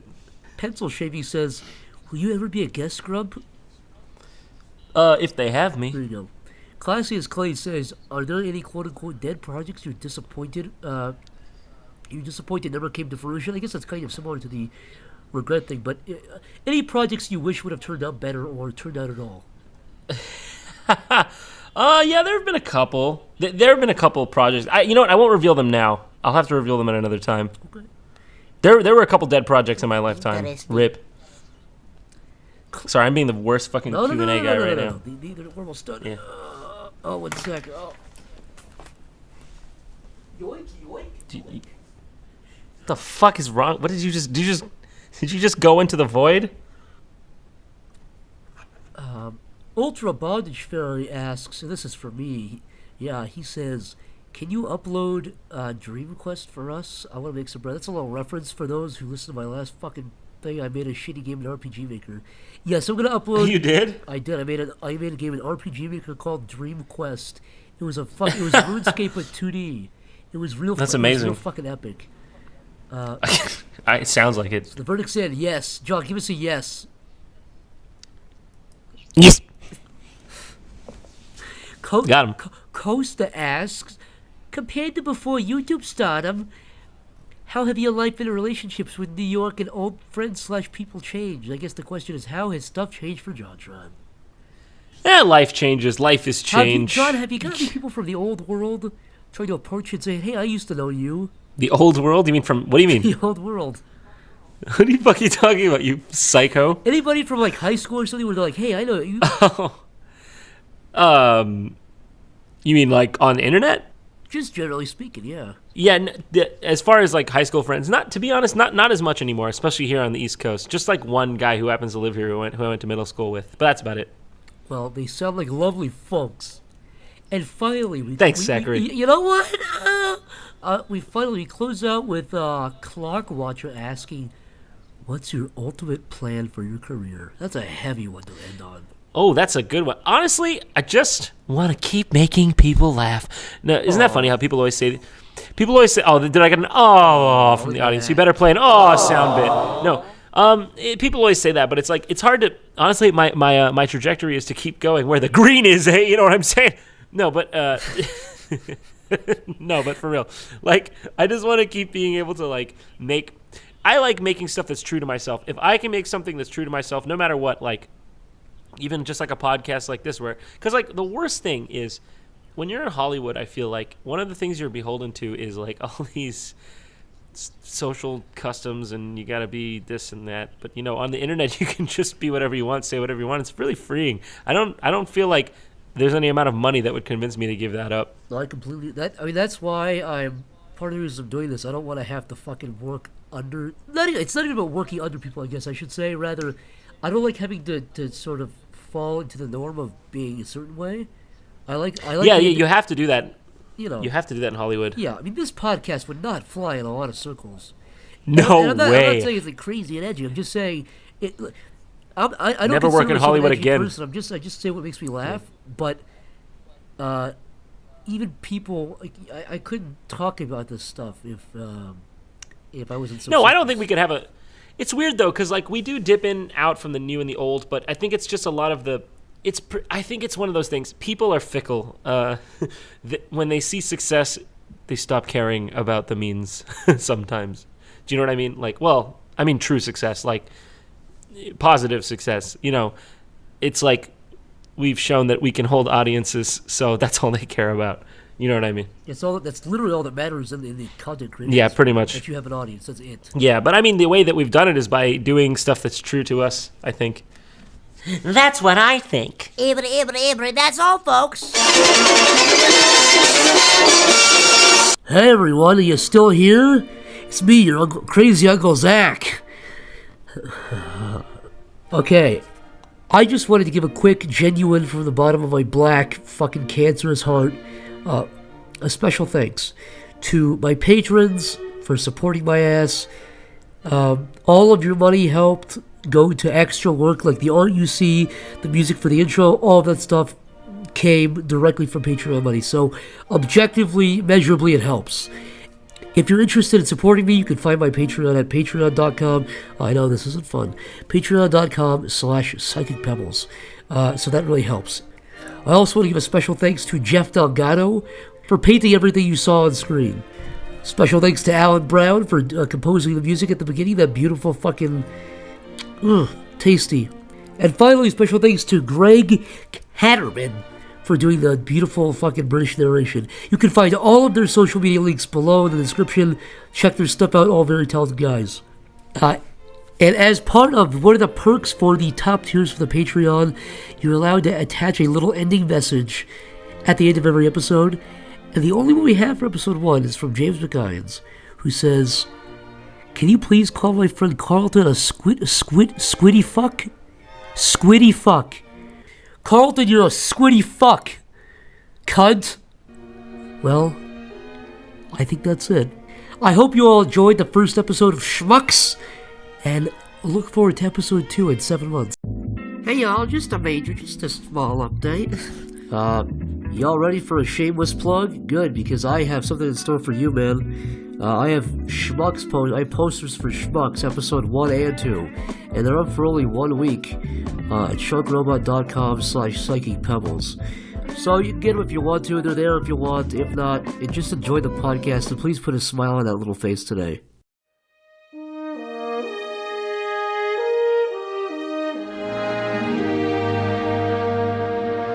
Since the dawn of mankind, Humans have gazed at the stars and asked themselves questions as the stars gazed back. Why are we here? Are we alone? How will it all end? However, out of all the questions man has asked over the millennia, there remains one that trumps all others. What if a nasally online web animator started a podcast where he shot the shit with a guest for an hour or two while you sat there with your gut hanging out? While most of man's questions remain unanswered, I do have an answer for that last one. Right now. On Schmucks.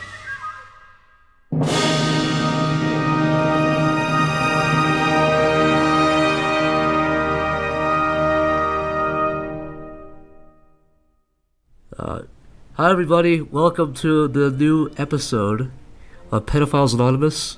Now don't be fooled, my guest with me Wait, what? is... How did you just introduce me? No. I'm not sure that's a good look, dude. I'm not accusing you of being a pedophile. I'm the anonymous pedophile. What the fuck? I thought we were just coming to chit chat. I didn't know this was is to catch ambush. a predator, You got fucking dude. ambushed. You got ambushed. I will not have a seat right over there.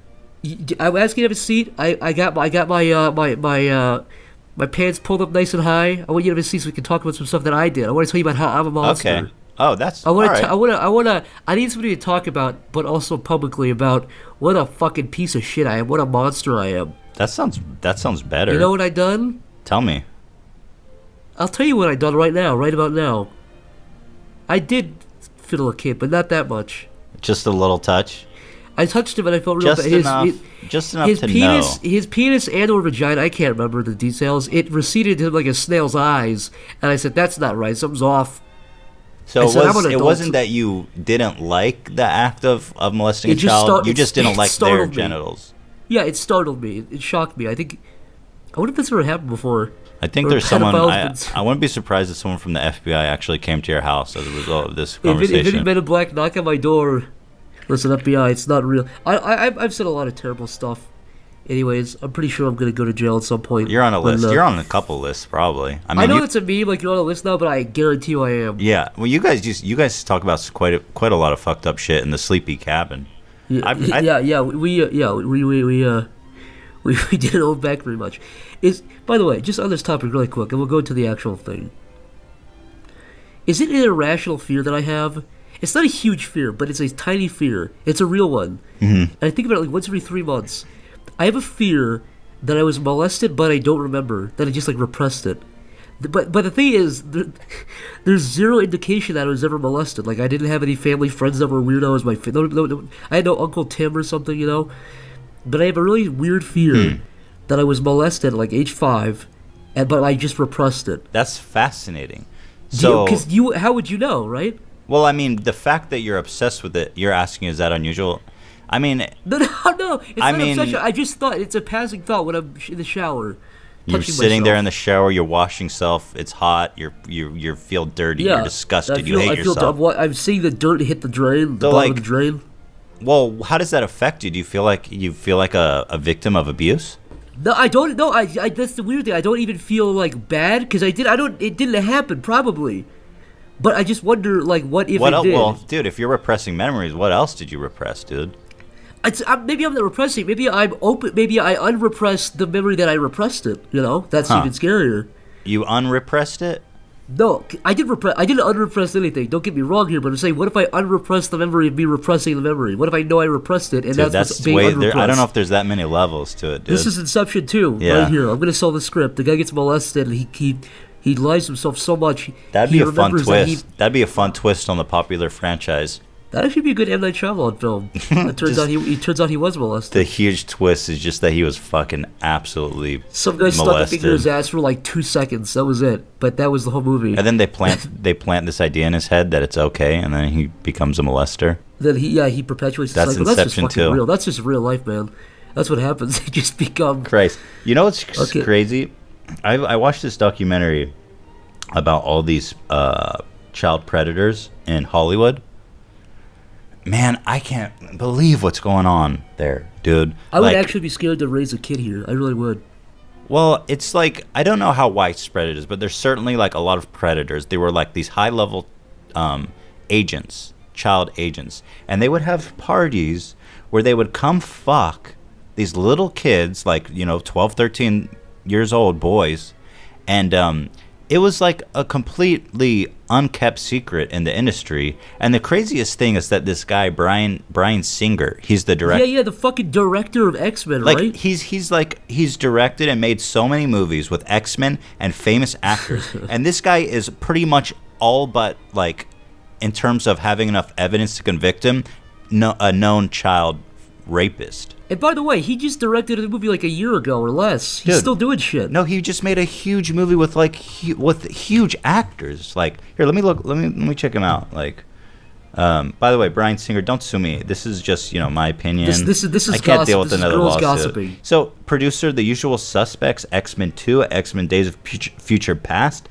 And he's working on a bunch. He wish he could go to the past when those children were younger. You know what I'm talking about? Wait, Ela, he made Legion. I thought he wasn't on that show. What's Legion? No, I made a point to not watch his stuff. And me and Ela were just watching the show Legion on FX. You endorse a pedophile, man. Fuck, dude, I thought I Wall swear to Street God, Journal, like, come and get some of this. I followed this guy's career just for the purpose of not watching his shit. Fuck me. What was his role? That was like just a director? Was he just a producer? Executive producer. Okay, so that means he probably had a pretty big... He's involved. There's some kids in the dressing room fucking... That you paid for. You've directly paid for this man's fucking... Ugh. You're a monster, Ethan. I was right at the beginning. You're a monster. Yeah. You're second-handedly a monster. Fuck, That's fucking... Dude, the fact that, Jared Fogle, is that his name? Yeah. For some reason, that sounded wrong to me. It didn't sound like his real name. That sounds like a fake name to me. Well, Anyways, that's the him, fact all right. that he got away with it for that long... Dude, and like they caught him so easily, right? This one lady was just like, "Hey, Jared's a pedophile. I'm gonna fucking ring him up and ask if he wants to fuck some kids." And he immediately gets his dick out, starts jerking off, and acting like a fucking weirdo. It's like a bad Wile E. Coyote cartoon. Yeah, it's like a bad Roadrunner cartoon. It's like you fell for it that easy. Also, if you listen to the audio, like her, like a year or two or whatever in of her faking it.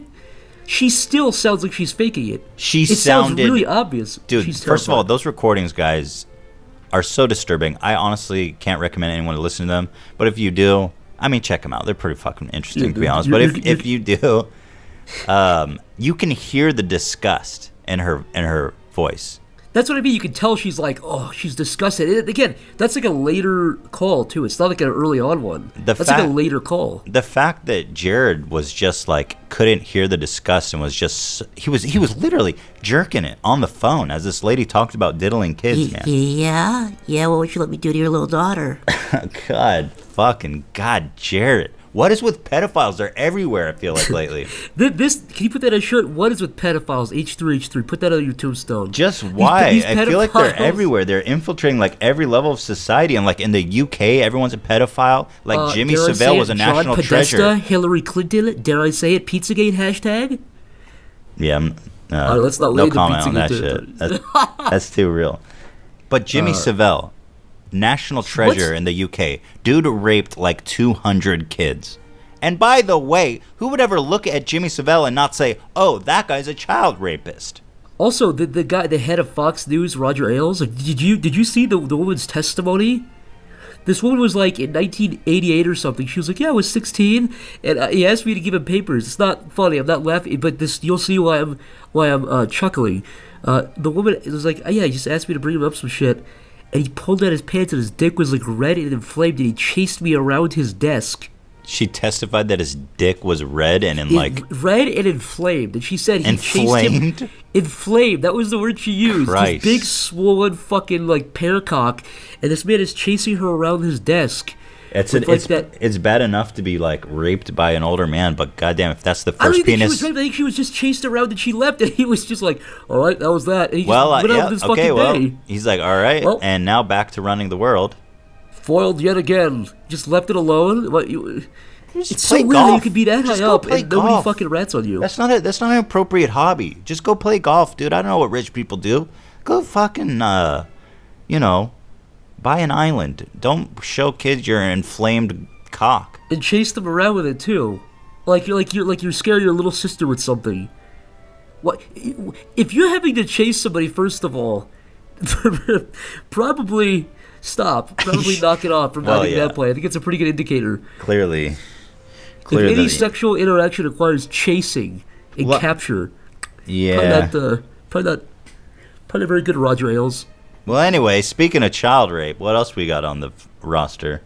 You know what? One thing we can chat about on documentaries. I've been watching for like the last like few weeks. I don't know what it is. I'll just get these weird like impulses to watch like binge certain types of documentaries while I work.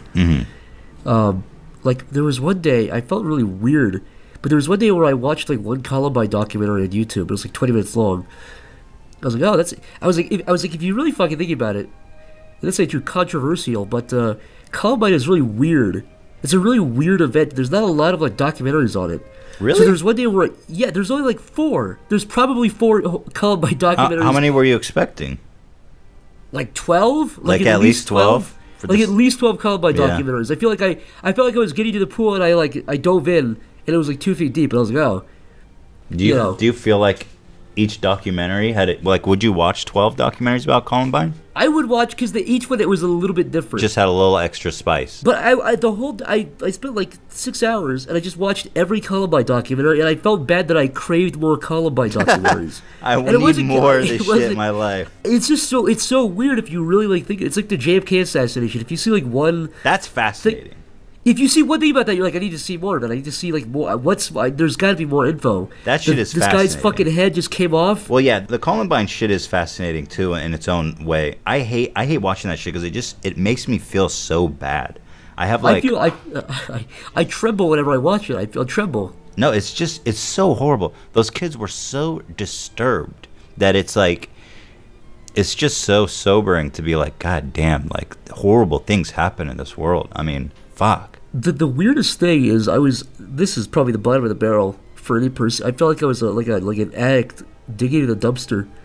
But I was just out of curiosity. I was like, I'm just from a fascination standpoint. I just wanted to see more of it. I looked at the transcripts just out of curiosity. And they quote Monty Python. At one point, they say, they shoot somebody in the fucking head and one of them says, don't worry, it's only a flesh wound. Or whatever that quote is. Oh, but I do remember them saying that. I think that's just like colloquial. I don't know if they're like, hey, I'm a huge fan of. They're Python heads, bro. It's fact. So do we blame Monty Python? I was gonna say but I read that and I was like, holy fuck! Could you imagine? Could you imagine if some guy like took down the One World Trade Center before he did it? He said like, "Papa bless." Oh God! How fucking nauseous would you feel? Are you sure they were like actual fans of Monty Python and he wasn't just saying like because that's a very widely used expression. But this was before the days of the internet, man. That's like you have to watch the movie pretty much. I know it was like kind of a pop culture thing at that point, but yeah, they seem like the kind of guys who kind of shut-ins. They seem like the crowd who I wouldn't be surprised. Well, these guys are. I mean, I can't. I have such a hard time like taking someone who would just. I mean, they're like straight psychopaths. Like they went and they found helpless people and essentially just blew their brains out for the satisfaction of watching them die. Like it's hard to imagine this person sitting at home and having a chuckle over Search for the Holy Grail. You have to imagine that because that was the way they probably sat back and they watched Beavis and Butthead or whatever. They laughed at it. Like, you know what? No, I think they were playing Doom 3D. I think it was video games, and it was probably Korn they were listening to that polluted their sweet young minds. Dude, you joke? You say this in jest, but that was like the consensus. Yeah, I remember. Until like 5-6 years ago, that was like a thing to say that video games cause violence. I think one of the best things I heard in response to that was like, whatever happened to just being crazy? We always looking for something to blame or some explanation for why the world's fucked up, but it's like, dude, there's no explanation. They're just crazy. We just got to accept that. Stop trying to fix the world. Just some people are crazy, dude, and shit happens. My point of view is like, if you're a fucking psycho and you actually want to see people get killed, you'd be attracted to that stuff anyways. But you got to look at the fucking 99% of people who play Doom and didn't shoot up a school and have pipe bombs, Like, of course, those guys. But I think the claim that like that caused it, like that inspired these beautiful Christian boys with their hair parted to be monsters is ridiculous. I don't know how anybody fucking didn't like point out the obvious holes in that. It was a thing for like 20 years. That ideology. funnily enough, though, it's interesting because, yeah, like you said, everyone's blaming violent video games, but I feel like since then, games got even more fucked up. But I guess the thing is, people buy that shit, so there's no real way to censor it. Where like on YouTube now, everyone's like, oh, everyone's racist, I'm gonna pull the brands. But people I was going to say, the equivalent now is video games are sexist, or they cause sexism. That's the thing now. I guess I think there's probably less hysteria about that, because I do remember back then it was just like accepted by anyone over the age of 20 that video games made people psychopaths. Look, all I'm saying, man, is I just wish that there were more satisfying Columbine documentaries, alright? I love documentaries. This is like one of the best. A great documentary is so satisfying, isn't it? I watched one. You ever see the Iceman guy, the mafia hitman? No, I don't know what that is. That's actually a really good one. I would recommend to anybody if you wanted to see it. It's literally just, I think it's ABC News. Maybe it was 60 Minutes or something. It was one of those fucking things. They sit down with this guy who's in prison. He's been in prison for like 10 years. They did two. They did one in like 1992, and they did one in like 2002. And he died like 2005 or 6 or something. Mm-hmm. But so they sit down and they interview this guy, and he's asking him questions. And in like with him talking, goes over like footage of like the crime scenes and shit. But he was like some mafia hitman, and both of them are really weird because he's like kind of smiling the whole time, but he's also kind of looks broken up about it.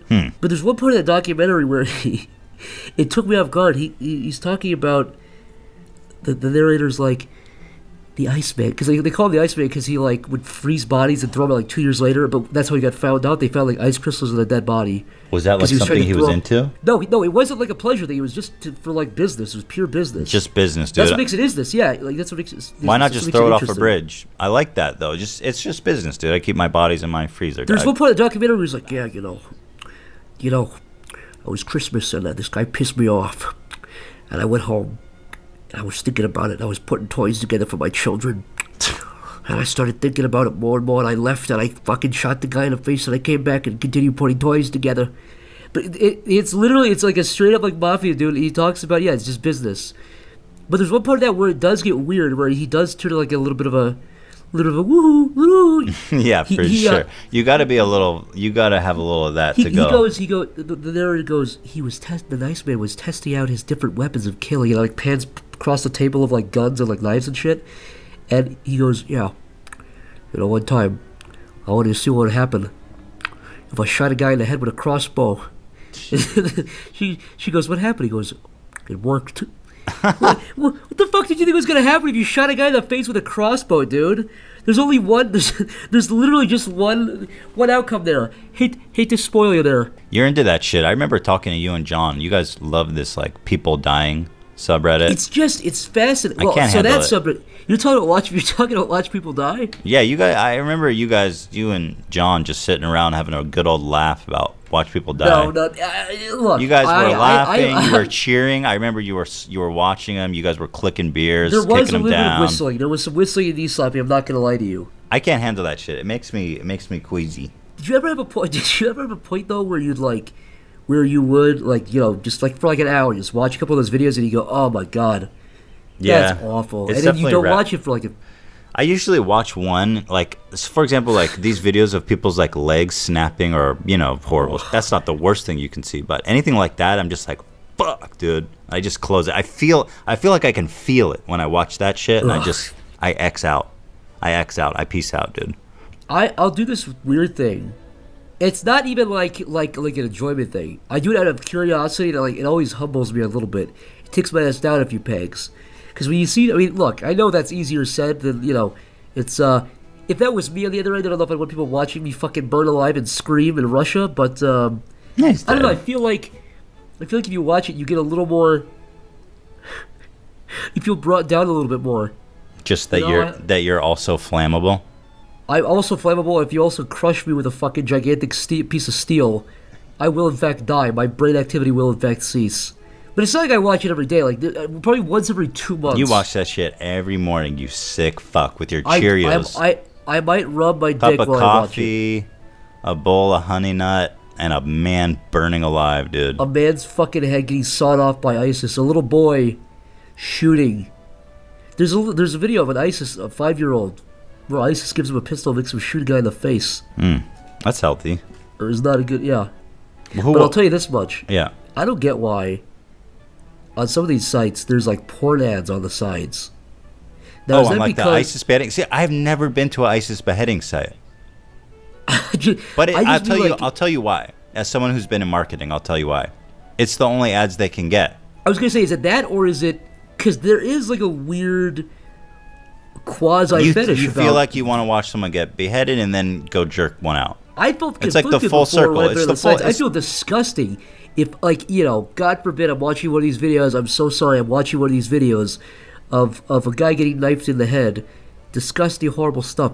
And then in the sidebar, I'll see a beautiful woman, someone's daughter. Yeah, it's the full cycle of life, dude. It's life, and it's death and rebirth, all in the scope of, 30 minutes. It's a beautiful thing. I do think, though, that no other advertiser in the right mind would put ads next to ISIS beheadings, and the porn guys have absolutely no fucking scruples about it. So it works on all levels, really. God bless them, dude. Everyone wins, and again, some people have a fetish for that shit, like people dying or violence or like gore. So it's a win-win. ISIS that could be a good market for ISIS. I heard that Coca-Cola's video ads were on ISIS videos. Is that true? Do you know what I saw? There's so many people trying to fuck with YouTube. There's this one guy who's obsessed with like YouTube funding terrorism, and then the Wall Street Journal is obsessed with racism. And apparently, actually, I didn't realize, but the two guys aren't communicating, from what I understand. Like this one guy with the copyright, Eric Feinberg, or whatever his name is. Why do these guys always have to be Jewish, by the way? It's like, fucking hell. It's like every comment, it's like, God damn, every time. It's like, dude, just, God. He's always a Feinberg or a Goldstein. It's like, man, can't it be a fucking Smith for once? God damn, I'd kill for a Smith psychopath for once, dude. Can we just back off? Anyway, this guy, so he's all about ISIS and terrorism, and then the media is all about racism, and together they're really tag teaming YouTube. But I've never seen the ad running on the ISIS. I always saw them on the racist videos, or that was the thing. The claim. You know what's weird about the terrorist one? Did you actually see the video that was in question? No, I didn't. It was literally a dude testing out the type of body armor, like the stab-proof, the bulletproof armor that the British police have. He was testing with a basic knife. It was after that stabbing happened like a few weeks ago. Wait, you're talking about the Swedish guy? The Slingshot channel? Maybe it was that guy, but the video, the quote-unquote terrorist video, was literally just a dude testing out what police vests, like how good they are. Oh, you're thinking about the Slingshot channel. It might be that. Is it the video of the dude stabbing the vest, saying, "Look, this is why police need to have." Yeah, Scandinavian guy. That was the quote-unquote terrorist video. That was the one they were claiming was a terrorist video. Yeah, they were saying that was horrible. I never spoke about that publicly, but that was just. I knew that guy was going to be fine because it was just so outrageous and everyone was talking about it. But this Swedish guy called the Slingshot channel makes really cool content. He just builds like weaponry at home and tests it. That's it. And there was a stabbing in Sweden, so he wanted to test how these proof vests work. And he just that's it. He stabbed it, and that was his video. And some tabloid in the UK, the Daily Beast or something, ran this huge article about how YouTube's funding terrorists, and they did this huge piece about the Slingshot channel as a terrorist. YouTube removed his video. They gave him a community strike, and he's like, "Fuck, dude, my channel's gonna be shut down by the Daily Beast." What's really fucked up is in that video he says, "This is why you guys need to have better vests. These are not sturdy. These are not good." Dude, he's not saying, "Here's how you fucking stab a cop." Yeah. He's not. Yeah. The whole thing is crazy. I don't know if it's like, I know there's huge conspiracies about how like it's traditional media trying to shut down YouTube because it's too effective and they're jealous and they want a piece of the pie and all this. I honestly don't know if it's that. It might be as simple as they just love these hot, sensational stories and they're really sticking right now. Like, it's just, that just seems way more. Either way, it doesn't matter. It's happening. I would say it's probably a little bit of both. I mean, just objectively speaking, by the numbers, you look at a place like the Wall Street Journal, they're hemorrhaging money like crazy. It's just a fact. So I wouldn't be surprised to a degree. The notion of them like coming together in a boardroom and being like, all right, I don't think I believe. I mean, I don't know, but like they obviously are going out of their way to shit on YouTube. That's for sure. But I think they're just I just think they want the clicks. They love the clicks. Like I said, I think it's a little bit of both. In fairness, too, I don't think. Well, I was gonna say they wouldn't report on something if there wasn't a story, but that's not really even true. Like the vest guy, that's not really a story. It's just maybe. But the worst part is though, this is true. When people write about stuff in the press, it almost always they have like some sort of I can't remember what it's called, but they have some sort of like circle or like circulation of a story getting passed around. So if the Wall Street Journal writes about something, there's a very, very good chance that the New York Times and go down the list. Yeah, I mean, when that PewDiePie shit happened, it was on every major publication. It was shocking, man. And again, I don't think I would chalk that up to collusion per se, but I would definitely say they also did not write about it. They also didn't not look into it, didn't. The thing that really troubled me about that, I mean, I've talked about this so much, but just something so simple as they accused Felix PewDiePie of doing a Nazi salute, right? They wrote that he was doing a Nazi salute, and everybody fucking reported that, okay? And Felix comes out and he's like, I was just putting my hand off camera, and they took a screenshot and said I was doing a Nazi salute. That's a fucking bullshit, dude. And they never retracted. They never corrected. They also specifically took, they had to have watched the videos. Oh, that's why I think Felix actually has a really strong case of defamation, because defamation is not just saying something incorrectly that hurts the reputation. You have to be able to prove that they purposefully did it to misrepresent them and hurt their reputation. It has to be what's the word, what's the word, Hila?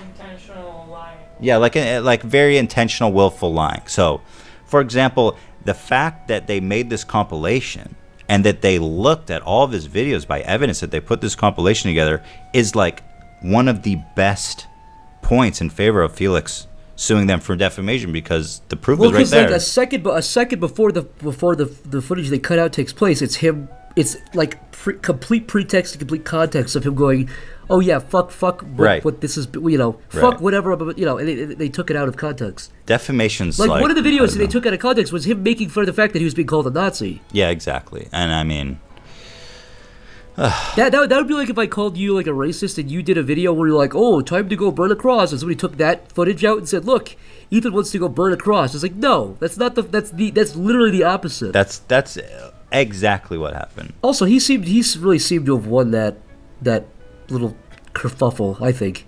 I mean, I don't know. I feel like, at least PR wise, I mean, the main public, at least. I'm not sure that's true.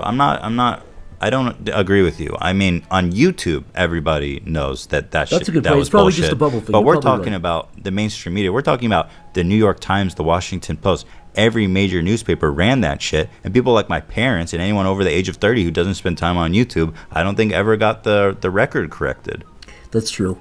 At the same time, though, that video, his response video, did get millions of views. So the people who are looking for both sides. It sucks, though. It does suck. What can you do, dude? Shit is crazy. I feel like the world seems so unstable lately, dude. It's crazy, man. I'm waiting for it all to fucking implode. Ay. Hey, everyone. I hope you're enjoying the podcast so far. We're going to take a really quick break and hear from our sponsors for a second, because without them, this wouldn't be possible. Thanks. Hey everybody, this is Michael Cusack from Michael's Cool Hat Emporium. We sell all the best hats, all the cool hats. I have to say first though that there is somebody out there trying to sabotage me. He is selling very cheap, inferior hats. Do not buy from this man. This man is a fraud. He will steal your bank details. It's a very long story, but this man has caused me so much stress over the years and misfortune. He is a sociopath. Do not buy from this man. Buy from me, the real Michael's Cool Hat Emporium. Thank you very much and God bless. Thank you. You know what? I have a good topic. Not a lot of people know. Maybe some people know this, but you were gracious. You and Ela were gracious enough to let me stay with you guys here as I ventured out here to the great old West. So I thank you for that. But I was also with you guys on election night. Now we won't get too much into politics, but I just want to say, wow, that was a surreal, short story, funny story. I will never forget. I remember I woke up. It was like a Christmas morning day. I woke up at 9 or 10, I was like, all right, today's the fucking day. And I remember I looked at the results. It was like super, super early results. And Florida and New Hampshire were both red. And I walked to your guys' office and I was like, he's going to fucking win. And then we were like, no, he can't win. Because there was a weird thing. You and I were going back and forth. We were going, there was, there'd be days where like, he's going to fucking be president, dude. And it would be like, no, he can't. Well, there was like a feeling in the air. I think we were both feeling. It's like, this is gonna happen? I think. I think we felt it. I think we both felt it for like a majority of the time. But then there's there's like a week period right before the election, like less than a week or a week. Yeah. Where, we were like, no, he can't. It's not gonna happen. Yeah, we were like, is this gonna happen? No, this isn't gonna happen. But that night was. The morning of the election, everyone was like, 99% chance to win Hillary Clinton. So we were hanging out over at Justin's house, just, having some soda pops. Yeah. Having a good time. And it was just a fucking landslide the whole time. Not that I really honestly didn't care that much that he won. It was more just the surprise that it was just so unexpected. At that point, I think the general consensus for everybody there was like nobody voted for him in that room, in that house. But the consensus was like, all right, he won fair and square. Let's see what he's got. Let's go. So what do you think, Zach? How do you think he's doing now that the cards have been laid out? Okay. I think a fair way to judge any president is at the end of their term. I don't think that's even too like wishy-washy. Like I think everybody who shadowed Obama, I think they're gonna look back and I think they're gonna realize he did a pretty damn good job. I think that's a fair way to judge anybody's job, is to wait till they're done. If the world's still fucking turning, if the U.S. is not a fucking parking lot. I got to tell you, I saw George Bush on was it Jimmy Kimmel? And I was like, man, I love this guy. I love George Bush. As a dude, George Bush. He's got a lot of character. He's out there, dude. You know, he's like painting. He just made a book of portraits. He's drawing portraits of veterans.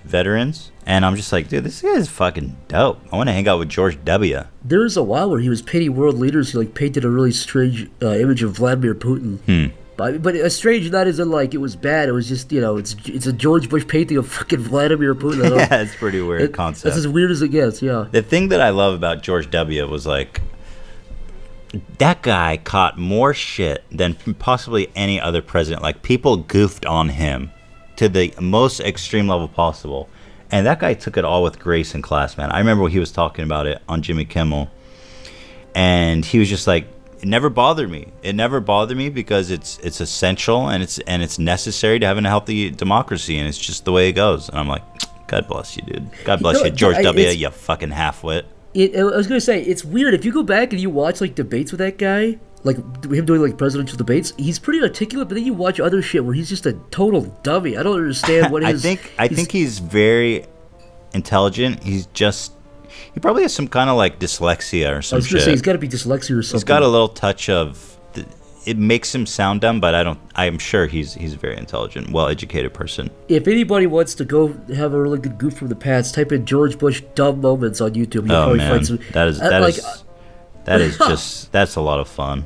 If you want to jump back to 2006 for a second, there's actually almost all of those clips are genuinely really funny. Dude, look at this clip, guys. If anyone's out there Googling shit, look up George W. Bush drunk at a wedding. I don't think I've even seen this. What the hell is this? He's blasted at his friend's wedding, and he's talking so much shit on the groom, and it's hysterical, dude. I think it was when he was governor of Texas, too. I was going to say, was this before? So this was before he ran for president. Yeah. It's weird, yeah, because the president is two people. It's like a dude, and it's like the guy who has to run the fucking thing, the whole thing. Man, I that's one job I would never want. I do not envy the president. That seems like a horrible job. Would you ever go into politics, Ethan, and make would you ever trumpet and just, just trump it in? I think it'd be cool maybe someday to run for public office. I think you could probably, if you did it right, you could probably win governor of California. Dude, that would be fucking crazy, man. Dude, just that would be the funniest shit of all time. Like fucking all those faces and like painted faces, and you fucking sucking your chin back. I'll put on my weed do-rag and vape for my portrait in the Capitol, the state That would Capitol. be a fucking nightmare. Nobody could stop you if you just like. Yeah, if why you not? Did, Who says I have to fucking look nice in my portrait, dude? I was gonna say they can't find you. They can't do anything. That's gotta be terrifying for like a government. Well, I tell you, I like the idea of it because there's no transparency in public office anymore. I feel like there's no accountability. There's no transparency. There's no kinship between, for the most part. Some people do a great job, but between elected officials and representatives. And I think it would be super cool to hold some kind of office like mayor of LA or governor. That's kind of lofty goal, governor. But just speaking hypothetically, like to get in there and just tell people like what's going on, you know? Because like, all right, look, the reason we're in the red is because this. All right, this is it happening. sucks. I can't do this because of this. Most people don't understand. Like I made this promise on my campaign, but I can't do it because of this, which is what I didn't consider. Just being like honest, which is something that I'm just so sick of, like the double talk in politics and nobody. If at least somebody went up there and said, you know what, I promised this, but somebody paid me to not promise that, so I can't do it. I'm sorry. I was paid $1 million by Comcast. I was paid $5 million. How many of you out there I just want to be honest. would not do this for $5 million? Raise your fucking hand. That's what I thought. Dude, if you're a governor and you take money to do that, man, you're a special place in hell for you. That's why I think you should only run for office if you're. I mean, like not if rich, you but getting like, into government to make money, you are man. I do not like that person. I would just say give him. I would almost even say this for the president too, but just like give him longer terms and make it like you can't fucking run again. That's it. It's one time and you're out. That way you don't have to worry about like getting money down the line. It's an interesting thought. So if you're a senator, you can only run fucking once. I think there just needs to be I know they limit the amount people can donate, but it just turns into this crazy marathon where it's like elected officials spend, I think, 75 to 90% of their time just raising money for the next election. It is so fucked, dude. Every time someone gets elected and you're like, oh, this is different. This is the person who's going to get into office and tell the truth and, restore transparency. And it never fucking happens. And I'm sure there's a reason. There's good reasons that they learn that we don't know. And I'd like to fucking know what that is, and I'd like to be transparent about it. That's like my dream. Yeah. I'd probably be a shitty governor. I'd be a shitty leader, dude. Fuck, man. I'm lazy as hell, dude. But hey, I'll be honest. Dude, if you were like wealthy enough where you could get in there, I'm sure if you or I ran and like fucking when we were way older, I think we'd have a pretty good fucking ad campaign. I think we wouldn't have to spend that much money on it. Yeah, like it would just be. Yeah. I think it's a pretty fair statement. That's not too. Yeah, no, I mean, God, you clearly know how to market yourself. I don't think it'd be that much. Like if you ran for fucking governor of California today, if you announced that. Like Brianna Wu, I don't think you know who that is, but it's like some fucking like Gamergate person from a couple years ago. Her slogan was like, "I beat the alt-right, and now I'm gonna run for governor or whatever the fuck she's running for." And my she's point doing is, good. if that person can, I guess who knows, but I don't think it's for like another year or something. Yeah, maybe I'm wrong. But that said, if that person can make a little bit of a splash with that, if you announce today, I think people would fucking vote for you. God, wouldn't that be so surreal? Yeah, I think you're almost getting stressed out just fantasize. thinking about something that hasn't happened yet. Yeah, I'm getting worried, dude. I'm like freaking out about it. I gotta quit YouTube. I gotta quit all my shit, dude. I gotta go campaign. I fantasize about it in like 10 years from now. If it was like 40 or 40, if I was like 45 or 40, I would fucking just be like, I'm just gonna do it. If I win, I'll do one time.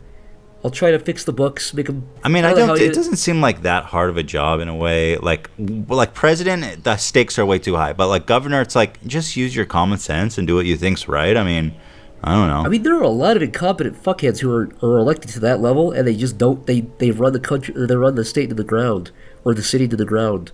So if they can do it, and they go to business, they go to school for this shit, and also you have assistants below you too. Yeah, or thank God, here's here's plan A, here's plan B, here's plan C. Yeah, I don't know. Would you ever run for public office? What do you think about that? Yeah, I would. Like 10, 15 years maybe. What's your dream post?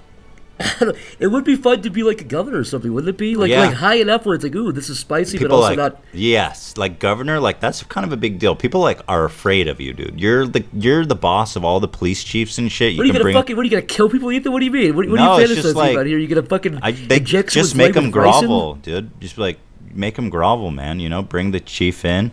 Just be like, do you know who I am, dude? What are you doing, fuckhead? Stop. Do you know? Make sure to bring some coffee on your way up. Just make them grovel. Dude, Arnold Schwarzenegger had that. He had like a cigar tent where he would bring in his adversaries and just like where he would smoke cigars with them and be like talk business. I think that's what I would do if I was ever that high of office. Just have a weird cigar torture chamber. Just cigars, yeah. Dude, I feel genuinely intimidated still when I go into like a business meeting and a guy has like a liquor cabinet behind them, I'm like, what is this? The fucking 50s? What is this? When they have what? Like a liquor cabinet, like or booze or something. Have you seen this shit? Yeah, I've seen that. Some people do have really weird power plays at meetings, which is always so transparent. I hate when people do this. Like, but I went to a meeting recently. The guy had this huge chair. He was sitting behind this desk, and then he doesn't have a chair for the guest. He has a little couch on the other side of the room that he makes you sit in. And I walk in. He's like, "Have a seat," and the couch is like, a good 15 feet away from the desk. And I'm like, where? Like, where do I sit? He's like, oh, on the couch over there. It looks like the children's table on Thanksgiving. And I'm like, dude, this is... Dude, you gotta admit, if you were in power, that would be a little bit fun. You know what the North Koreans do? They go in, and they would, like, saw off the legs of the like an inch of the South Koreans, like, tables at that weird, or at the DMZ. Yeah. And they saw off the fucking legs a little bit to make them shorter. That weird, like, something... like I said, what's fucked up, though, is that works. You feel like a piece of shit. When the guy's in there with his big desk and you're sitting there like a fucking child at like the kids at the adults table, you feel like a loser. Yeah, I'm gonna do that for sure. I'm gonna make everyone. I'm gonna walk around on stilts, and I'm gonna make everyone put shoes on their knees and pretend to be fucking little people. You should make that a campaign promise. Like your desk is like 10 feet in the air with stairs behind it. You have to walk up. Nobody's allowed to drink coffee but me. You offer it to him and say, "Sorry, you're not allowed." You can drink it outside. You can look in through the door outside. And no eye contact. I mean, technically, what stops you from doing that if you're in power? I guess people get mad at you. That's probably about it. Well, if you're governor, yeah, I don't know if that's grounds for impeachment. If your insistence, like, he doesn't let me look him in the eyes, so I think we should. You treat him like a monster. I guess, but the thing is, you're not making that a law. You're just saying, "Don't look me in the eyes." It's like a request. Yeah, I'm just politely asking that you please just don't look me directly in the eyes when I'm speaking to you. Have you? Next time you're talking, someone just go, "Hey, can you shut up?" Can you shut up and they do it. Like, most people will just be like so shocked. I don't know if you make many friends that way, but it probably does work. Although I don't know if they'll come back a second time. Once or twice to see what happens to a friend. You should try next time. Just if you're meeting someone for the first time, just be like, "Can you please just look at the ground when I'm speaking to you? Just don't look me in the eyes directly, all right?" Don't stop. Can you stop looking at me, please? Just look over there. What are you doing? What are you doing? Don't look at me, dude. You couldn't do anything. Again, it's not like you're making a law. You're just politely requesting. Like, you could technically do that to, like, a guy at Starbucks. Like, it's not... you don't have to have power to do that.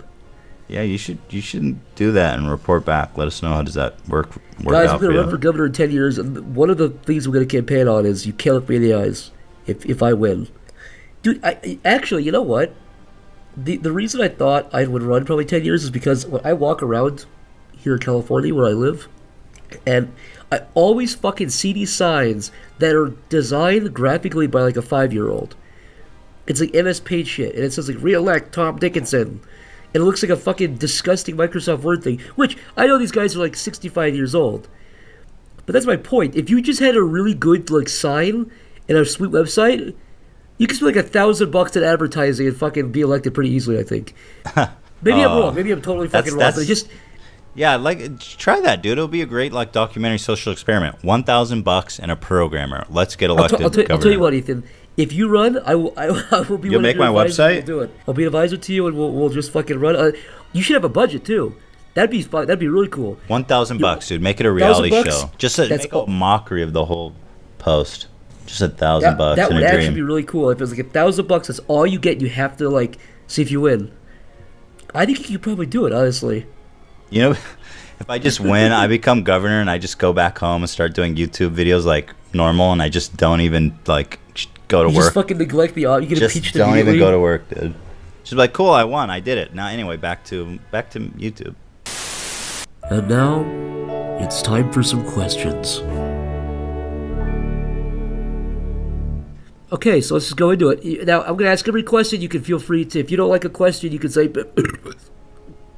Oh my god, I actually puked a little bit right there. I could say that? Sure, I'll replicate that. Alright, so anytime you don't answer a question, I'll just play back that audio. Puke in my mouth a little bit. Great. Yeah. Alright. Johnny Oniful asks, do you still talk with Humongous? Is he doing well? Oh, dude, Humongous is the best. Speaking of public office, you know he's running for city council in Seattle. Holy fuck. And if you're in Seattle, vote for him. I swear to God he's going to win, too. Here's the thing. Humongous is the greatest guy. He texts me, he checks in. He's like my second dad. He's Uncle Hugh to me. He seems like a genuinely sweet guy. He really is such a great guy. Like, that guy received something like $150,000. Dude still drives his same shitty truck. He's still out on the streets blowing leaves. I mean, this guy is a real salt of the earth dude. Doesn't he have a giant ass whale in his car or something? Yeah, that was a strange one. He had this whale. That's a weird one, dude. I don't even know how to approach that. But he was trying to sling this weird whale when shit was tight, and is there an image of that online somewhere? Or is that like a private? That's not private info, is it? No, it's not private info. He told me that story because I was like, "What's with the fucking whale?" Because people kept snapping photos of Humongous around Seattle with like a Shamu replica in the back of his truck. It's just bizarre sight. Apparently, it's used. The explanation is interesting. It's used to scare off sea lions from destroying endangered habitats off the coast. Oh, okay.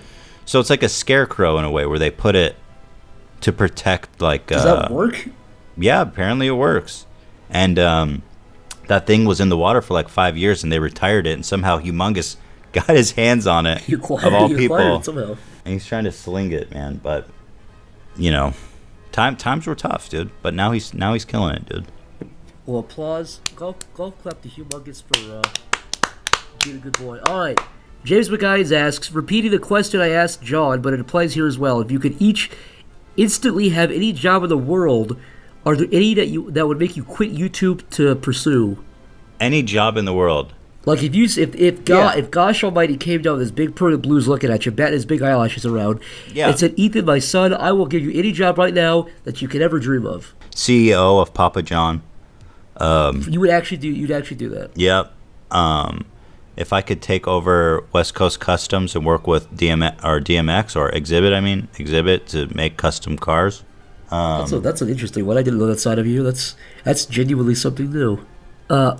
Oi Slamburger, is it Ol or Oi? I'm fucking blind as a bat. That name? What's the last name? Ol Slamburger. Slamburger? Slamburger, dude. Hell yeah, I like this guy. If I saw a restaurant called Slamburger, dude, you need to open a Slamburger restaurant chain right now. Shit, that's a fucking good name. His question is, what are some outlets you might trust for news? One of mine, for example, is Secular Talk. Honestly, I don't really read the news. I'm an ignorant fucking loser. I don't read the news. I don't follow the news. I find that it's depressing. I find that it doesn't. I don't recommend. I'm not endorsing this. I think it's horrible, and I think I'm a very ignorant person. But like, it's just not something that I necessarily always go. I will say I do listen to NPR. I like NPR. I like Morning Edition. I like Weekend Edition. I love talk radio news. But in terms of like, you know, I don't have cable television. I don't have newspapers. I'll put on NPR. That's what I say. I like NPR. Also, there's this really obscure newspaper run in Lebanon that's run by Hezbollah that is really, really good. I think it's called the. That's what I think. It's what it's called. That one. I think it's called. Yeah, I like that one. I like the. What was it? Do you remember the name of the paper that Kareem worked for? It's called like In the Oven or something. I don't remember the name of it. That sounds like a retrospective, like autobiography. Yeah, it's great. Check that out. A Jewish pizza man. Yeah, that's very unbiased. I would say my thing is I would say try to read all of the news sources, and that's not even a joke. I would say try to read Fox News and CNN. And the truth is always there, somewhere in the middle. I would just say if you're gonna read one, try to read them all. All right. Hobo Joe Pizza says, "Hey Ethan, and he'll love your vids. Anyways, what was the scariest experience you guys ever had? Like getting mugged or seeing a neo-Nazi at a theme park? Thanks." Well, I guess let's condense that to what's the most spooked you've ever been. Most spooked I've ever been. Oh, this is kind of a funny story. When I was a child, I don't know why, but I had this irrational fear of being burglarized. That someone's gonna break into the house and like chop off my head, just whatever. Okay. And I had trouble sleeping because I would sit up at night, and I would always hear these horrible sounds, and I was always certain that someone was breaking in the house and coming to chop my fucking head off. So I did not sleep well as a child. And one day, the sounds were super intense. I was sure someone was breaking into my house, and I was like, yeah, I'm gonna get up, I'm gonna confront this shit, because I'm always hearing these noises, and I'm like, how can this be happening every night?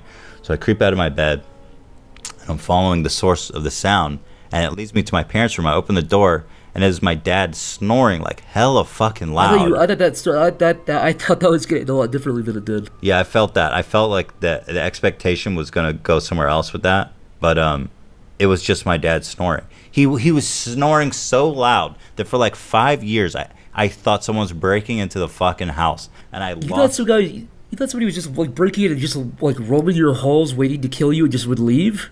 Yeah. I mean, well, obviously it didn't happen, but like it didn't give me comfort that it didn't happen, because every day it's like shit, dude. And this, I don't think yeah. Go ahead. Sorry, go ahead. I just had like this image. Kids are fucked up, man. Kids like torture themselves.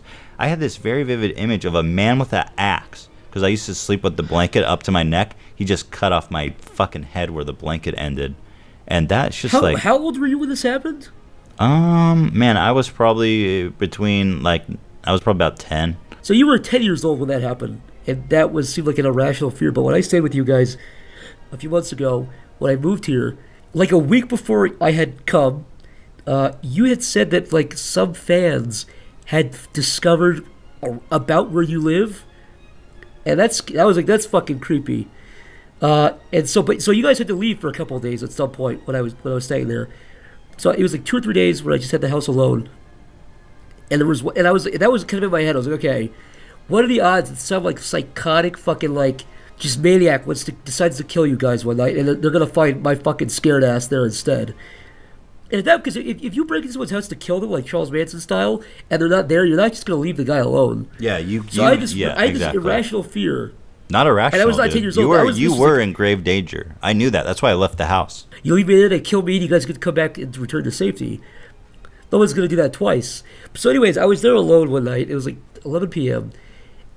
and I heard like a big like boom, boom, boom, boom. It was a couple big sounds, and then I heard a big boom. I heard a huge boom, and I was like, all right, somebody. In my head, I wasn't like thinking. It was like somebody definitely kicked in the fucking door. They're coming down the stairs, or they're roaming the house to find where you guys are, and they're gonna fucking shoot me or stab me. And I have like escape plans. Like, okay, I need to go through the window. Dude, your room's fucked up. There's no escape from that shit. No, that's what's fucked up. Is I had to like go you just through the have hallway. like a 30-foot drop. Exactly. I had to like a 30-foot drop, or like go on a balcony and fucking fall down and break my legs. So I turn the lights off. You know, if you jumped out, you'd just be like tumbling down with broken legs, and he would just calmly walk over and like, That's what I was fucking thinking about. So what I did was I stood up, I turned the lights off, I pulled my fucking knife that I carry around for self-defense and just opened it. It's a basic knife. Sometimes you need a knife, but I pulled the knife out and I sat by the door for like 10 minutes waiting. I was like, all right, I might fucking just die today. This is it. I was like, sure. I was like ready to die. Yeah, you guys were like fucking living it up, having fun. I mean, maybe not fun, but you guys were sleeping. We were peacefully. safe, baby. You were safe, and I was there with that knife trembling in your fucking home. And then I just ended up going to bed after like an hour of fucking being worried. Did you ever go out? I was like, okay. Did you ever go out of the room and look upstairs? Fuck no. What I did was you just went to bed. Door. You're so vulnerable. What I did was I put shit against the door so in case anybody tried to open it slowly, it would fall over and make a noise. God. And I had that knife under my pillow. So my God, it was that bad? I can't believe that. I was so sure I was gonna fucking die, dude. I was ready to die. I was like, okay. I was like, the cops are gonna call Ethan and Heel. They're gonna be like, this guy fucking died in your home. I was like going through my fucking death from a bang I heard. Did you call anyone? Did you like call Nikki and be like, hey, dude, sorry, this is it? No, because I was like, he's gonna hear me. I was like, I'm just gonna be a man. I'm gonna be a man and tremble behind the door, like a fucking like a scared animal. Oh, that's amazing, dude. I was a coward. I was a fucking coward. But I did like your idea of. It doesn't really translate well to a podcast, but I always loved your reasoning for getting a shotgun for self-defense. Oh, just yeah. The image of like whipping it from your waist to the front of you outside of a doorway. Dude, shotgun is okay. I'm getting a shotgun. Let it be known, anyone listening to this, I have a fucking shotgun. Now that sounds dark. Cut that out. Anyway, shotgun is the best because first of all, you won't shoot through the wall and kill your neighbors. And 2, you won't miss that motherfucker, dude. Now, Ethan, would you shoot a man if he was in your home? If I I locked my door and someone broke in and the alarm's going off and I hear someone walking towards my bedroom and they come to the door and the door's locked and it's closed and I see them trying to get in, I'm shooting whoever comes through that door. And I'll probably say like, hey, I just want to let you know, whoever's inside that door, I have a shotgun and I will blast you in the fucking face. Dude, wouldn't you be worried that they have a gun too and they're going to shoot through the door and hit you first? Dude, do you think I'm not planned for that? I'm going to like crawl, I'm going to lay prone they're never going to expect where I am. It's going to be a weird place. Here's the trip. I'm going to have a speaker on the other side, right? I'm going to talk through it so they think I'm on that side. I have a speaker installed in my floor so I can fuck with people trying to harm me. Like you're a ghost. No, I don't have that. But wouldn't that be cool?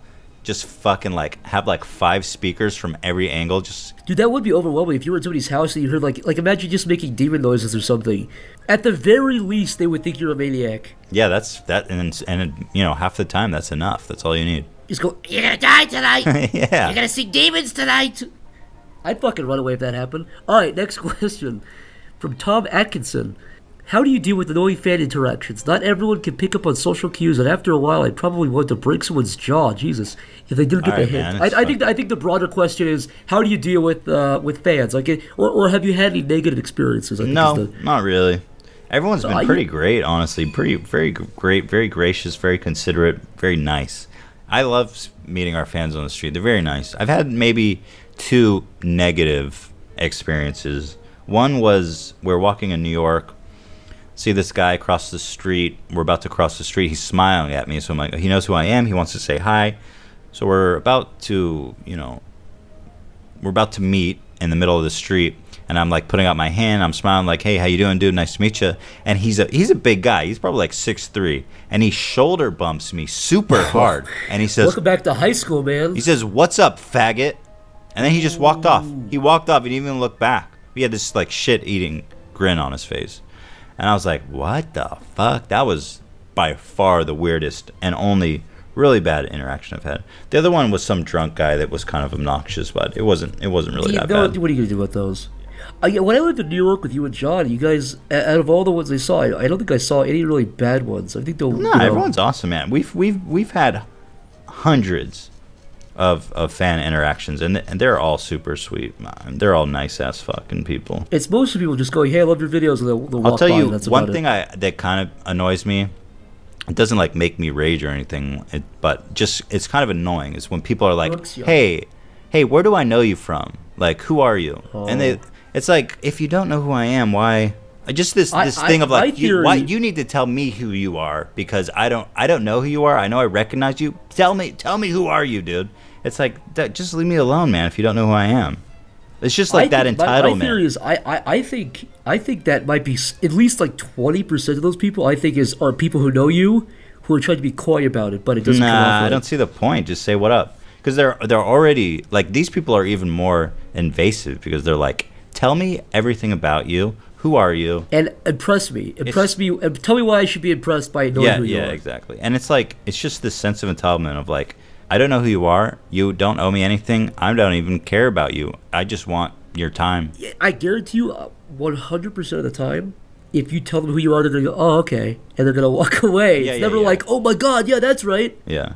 Well, yeah, because if they were fans or cared about you, they would know who you are from the beginning. So they're already like not the tightest people in the world. That's a good answer. Okay, lightning round. This is really, truly... I'm Costalong asks, where do you see the future of entertainment for both independent online creators and industry professionals? Like, where do you see entertainment going? You see it blending, becoming one thing. You see TV and internet becoming one thing. I don't know. It's like, I think in 10... definitely a lot streaming, a lot online. Askel asks, how did you, Ethan and Hila meet, or how did you meet Zach? That's 2 questions. I guess answer either one. Met Hila in a Holocaust museum in Israel. There you go. Hunter Gross asks, what dish from Israel or a Jewish... What dish from Israel or of Jewish descent should everyone try? I would definitely recommend mafroom, which is fucking delicious. They take ground beef, season it, and then stuff a potato in it, and then they cover the potato with the meat inside in bread, deep fry it, and then smother it in tomato sauce. That is fucking sinful. Next question, dude. That shit is real, though. Joey Gallagher asks, what's one meme you guys unexpectedly started that surprised you? I'd say our entire YouTube channel. You got. I remember when you guys were making the Vape Nation video. You were pretty like that was so on it. You were like, yeah, it's okay. Yeah, most definitely. That was very surprising. Lay Murphy asks, what's the worst part about living in LA? And don't say the traffic. The traffic is horrible here, man. Have you heard about the traffic here in LA? Pff, it's the worst. Yeah, I'm gonna tug my collar and tell you about the traffic. I would say the fucking heat myself. The heat's pretty brutal here. No, it's the price, to be honest. The price and the tax. You know, in California, you have to pay 10% tax on top of fucking government tax. I mean, people here are paying like over 40% tax. It's and besides that, it's fucking expensive. Adam Medhurst asks, is there anything you regret making? I wouldn't say regret, but there's some old stuff that's embarrassing that we've unlisted. I think that's more of just like, it has time and its place, rather than, that's just yeah. Like I don't just from an outside perspective, I don't think you guys ever made a video where I was like, ooh, that's bad. It's always been like, okay. There's the Harambe one got, I think, many people. Yeah, that one rustled some feathers. That one, yeah, which kind of, I mean, obviously it was a shit post, but we had made similar videos on Ethan and Hila that I think it was just a tone thing. That was right when we combined our channels. That's right. That was right. That was. Yeah, the Harambe one. I mean, it wasn't a good video. It was just like a really dumb meme. That was like my out of touch with the young kids moment. Gib50 asks, has there ever been a moment in any of your lives that you wish you could wipe from history? Jesus Christ, dude. What is this well, this guy has a sinful past. This guy has a.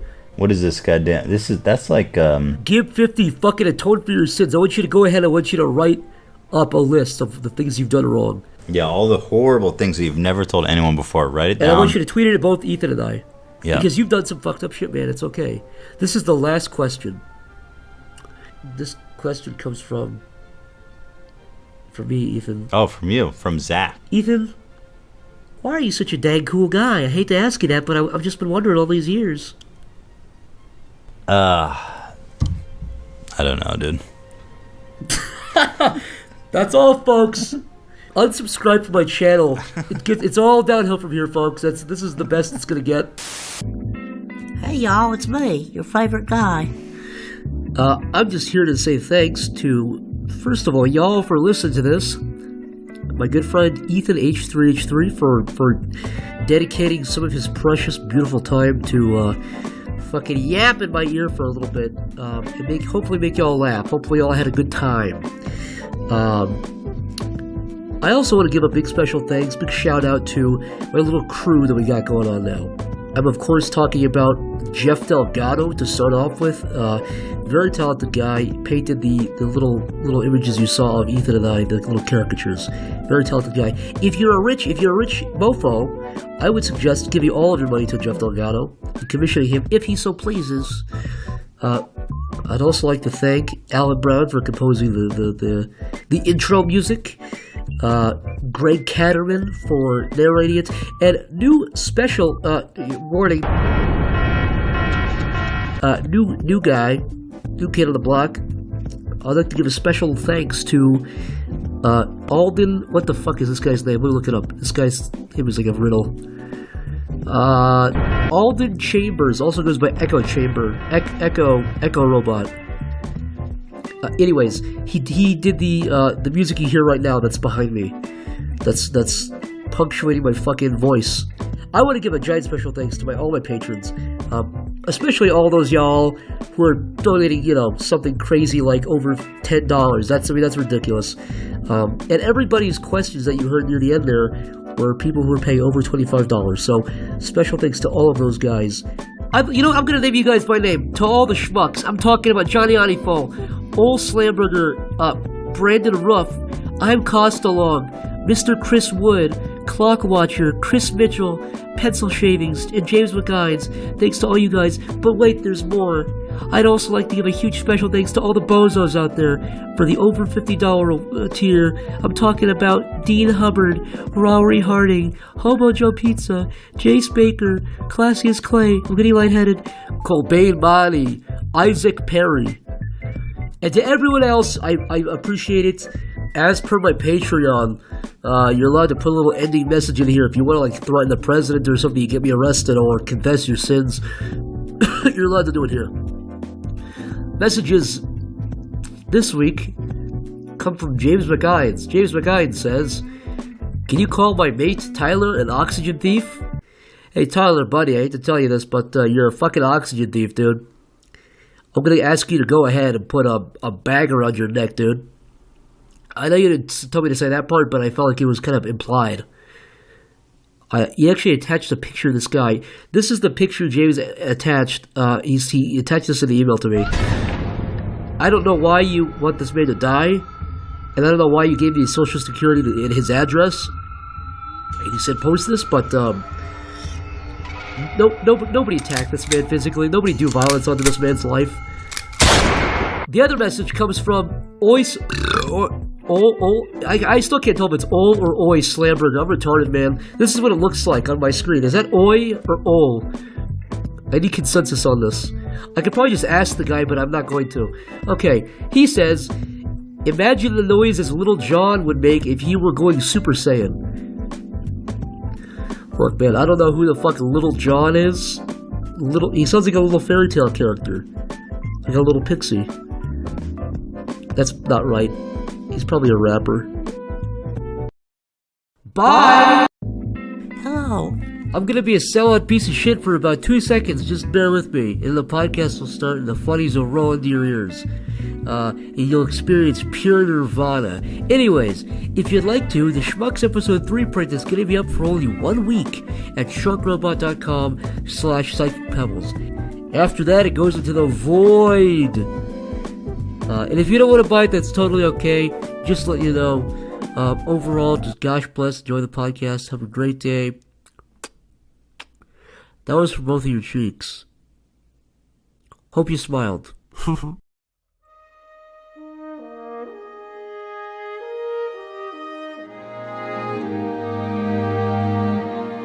Since the dawn of mankind, humans have gazed at the stars and asked themselves questions as the stars gazed back.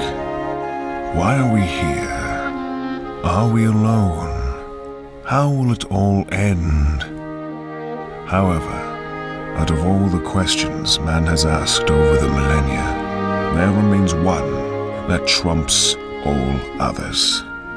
What if a nasally online web animator started a podcast where he shot the shit with a guest for an hour or two, while you sat there with your gut hanging out? While most of man's questions remain unanswered, I do have an answer for that last one, right now. Oh, Schmucks.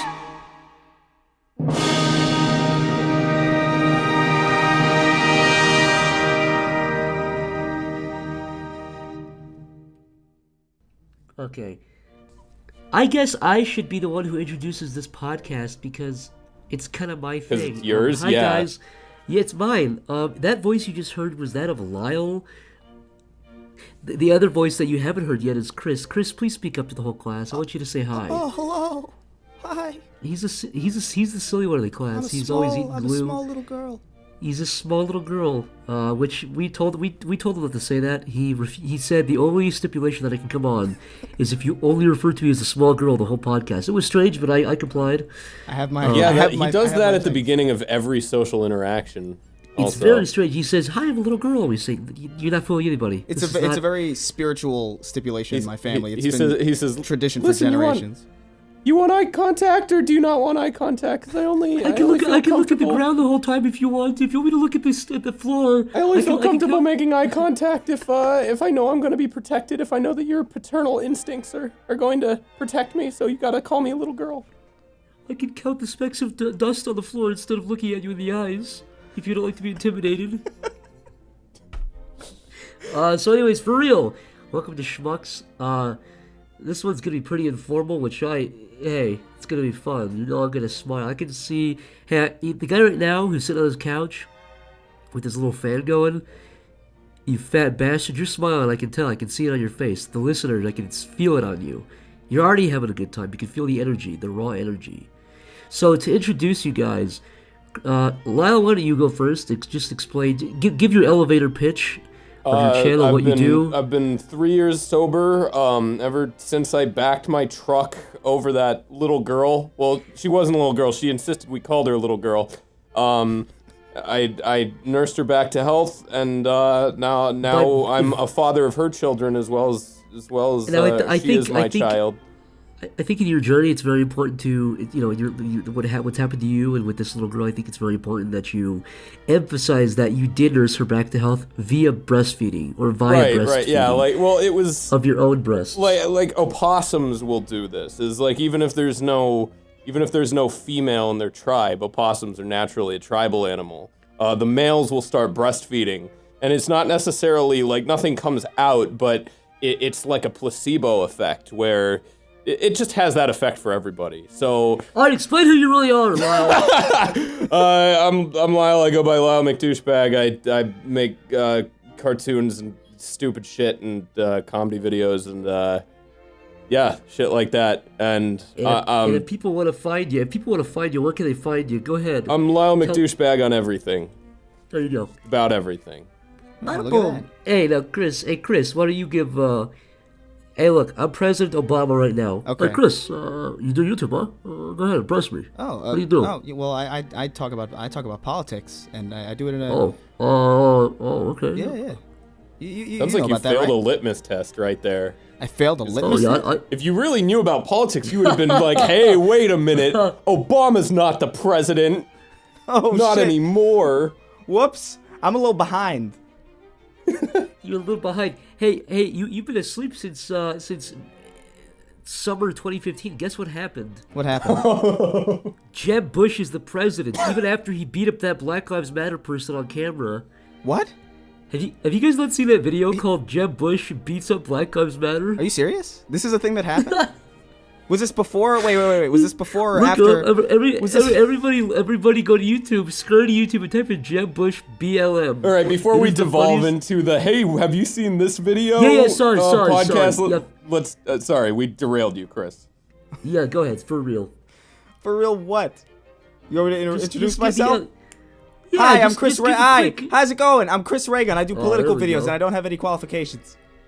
There we go, that's beautiful. You make some funny stuff. I recommend if you like to smile, if you like drool to drip down from your bottom lip down to your chin, go watch. What's your URL? Which web space can we find you on? What's your MySpace, buddy? It's Chris Reagan and everything. Chris Argon on Twitter. There you go. And all their links will be in the description if you want to go send them acid bombs. You can do that. Whatever happened to anthrax? I haven't heard about it in a while. It really went out of style, you know? We should bring it back.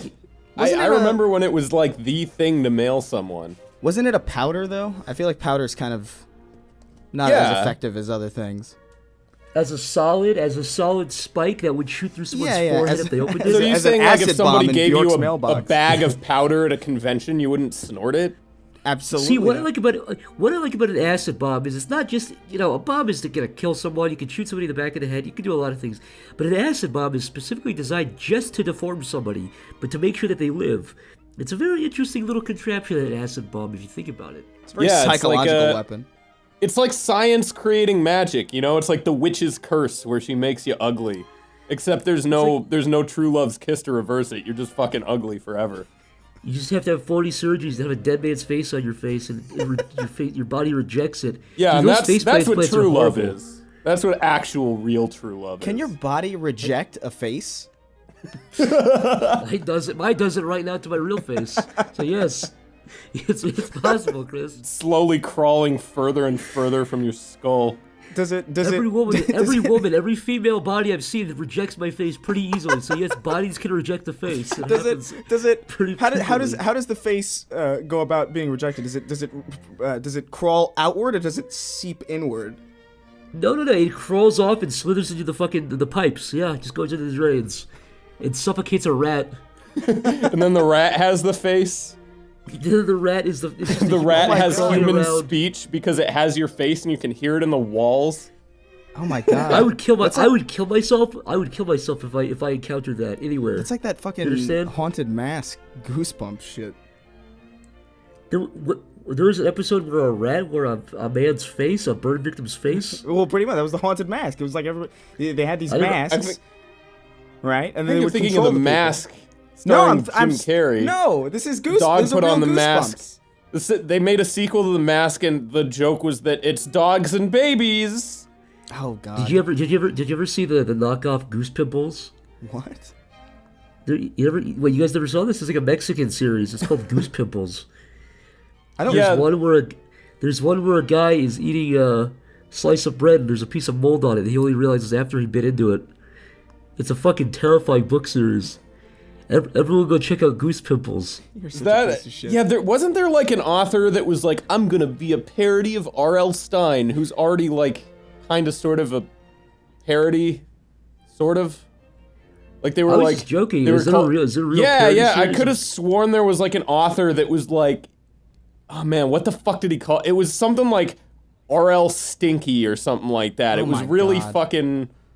And he would just like write Goosebumps books, except they were always about like diapers or just some shit like that. That's creepy. That's creepy. An adult man is doing that kind of shit. That's strange. He made money, I guess. But how would you feel as R.L. Stein to have somebody just their entire life is dedicated to being a parody of you? It's not even a tasteful parody. It's like this guy smells like shit and he shits in diapers. It's not even that's almost like a hatred. That's almost like vitriol. If somebody made an account called Lyle McDiaper, Lyle McDiaper, you just edited diapers on your videos, you'd be like, what the fuck is this guy's problem? Well, he didn't rewrite his books. He just like wrote Goosebumps, but it was always about like a child's idea of like a parody. Like I think he actually had one about like stinky cheese or some shit like that. Oh, fuck off. See, I should have written Goose Pimples. You could have. Guys, I'm gonna drop animation. I'm gonna drop this podcast. We're gonna drop everything and make Goose Pimples the series. I think it would guys, be I need brainstorm with me. Brainstorm. Okay. What's the first book about? About stinky pimples or whatever. Pimply bread. Sorry, what did you say? Sorry, I congealed all of that because I was trying to find this author and there's not a fucking trace of him. He's a ghost. I think the real horror. No, I swear it's real. This right here is a Goosebumps book. See, it's a very meta. There's a Goosebumps book about how there's a guy parodies Goosebumps books and only one person reads them and then brings it up on a podcast and then it's not real and then he makes himself look a fool. Is that the last line of the book is ah? That's the last thing he says in the book. Ah. Oh, that's a I think the last thing he says in the book is, I don't know, maybe that didn't happen. Maybe I just thought that happened. What's the worst way you could end the book? Like, what's the worst last line you could have in a good book? The last in a good book? To undo the whole book. What's the worst thing you could write? Oh man. I think would be pretty bad. The end. The whole book. The whole book is just and it just extends all the way through. Okay, I fucking found it. It's Are You Slime? Oh, and he made a book series called Goof Lumps. Oh no! This man has died. This man's dead. This man no longer walks amongst the living. That's the scariest part about all this. Well, he's a dead man. He's a dead guy. Are you slime? He's gonna be. He's gonna be when the real R.L. Stein finds out. He died. He's a dead man. He had a hunting accident. I'm not joking. Yeah. I heard about this when I was in school. He had a hunting accident. I was so happy before knowing this. That's like how you always say that when you talk to me, Chris. I know, because it's always listen. Every time it's you and Zach, both of you. Everything with you is this is upsetting, or I wish I never knew that. No. Listen to me, okay? The second I started talking to Zach, the only thing that was in my mind was just gifs of people dying on fucking R-Watch people die, because that's all he talks about. I have to say something here. You use the same exact metric system of RL Bumps. What the fuck is it called? Are you slime? I literally. Are you slime? You react the same way to Are You Slime as Chinese man gets rattled around inside of a fucking train tracks. You give a see, your currency is worthless now, Chris. You can't blow your load on Goose Pimples. It's all worthless now. Hey, my friend, you can lead a horse to water, but you can't teach it to drink. I led you to the water, and you fucking drank up the whole lake, Chris. When I showed you one, I gave you. It's like it's like those crack dealers. They give you a bite of crack, and then you go crazy afterwards. That's what you did. You always want to eat more crack. You just want to devour more crack. I give him a bite, and he's like, "That's delicious crack." One bite of crack, and he goes on watch people die for hours, looking at human beings at the life expiring in their eyes. Listen. He only watches the ones with eye contact because he likes to see that little sparkle dim. No, I avoid the ISIS beheadings. It's a bit too. I showed him a video. I was actually showing him. He came over to my house a little while ago, and I showed him Spy Kids, and he said, "What part of this movie does the little girl? What part does the life leave her eyes? Because I want to get hard." And I said, "Chris, I said you're a sick individual. You're a sick or weird guy, as Trump would say. Sick or weird, one of the two." Sick and he started or jumping weird? up and down. You never heard him say that? Nah, I never heard him. I never heard him say He sick tweeted, or weird.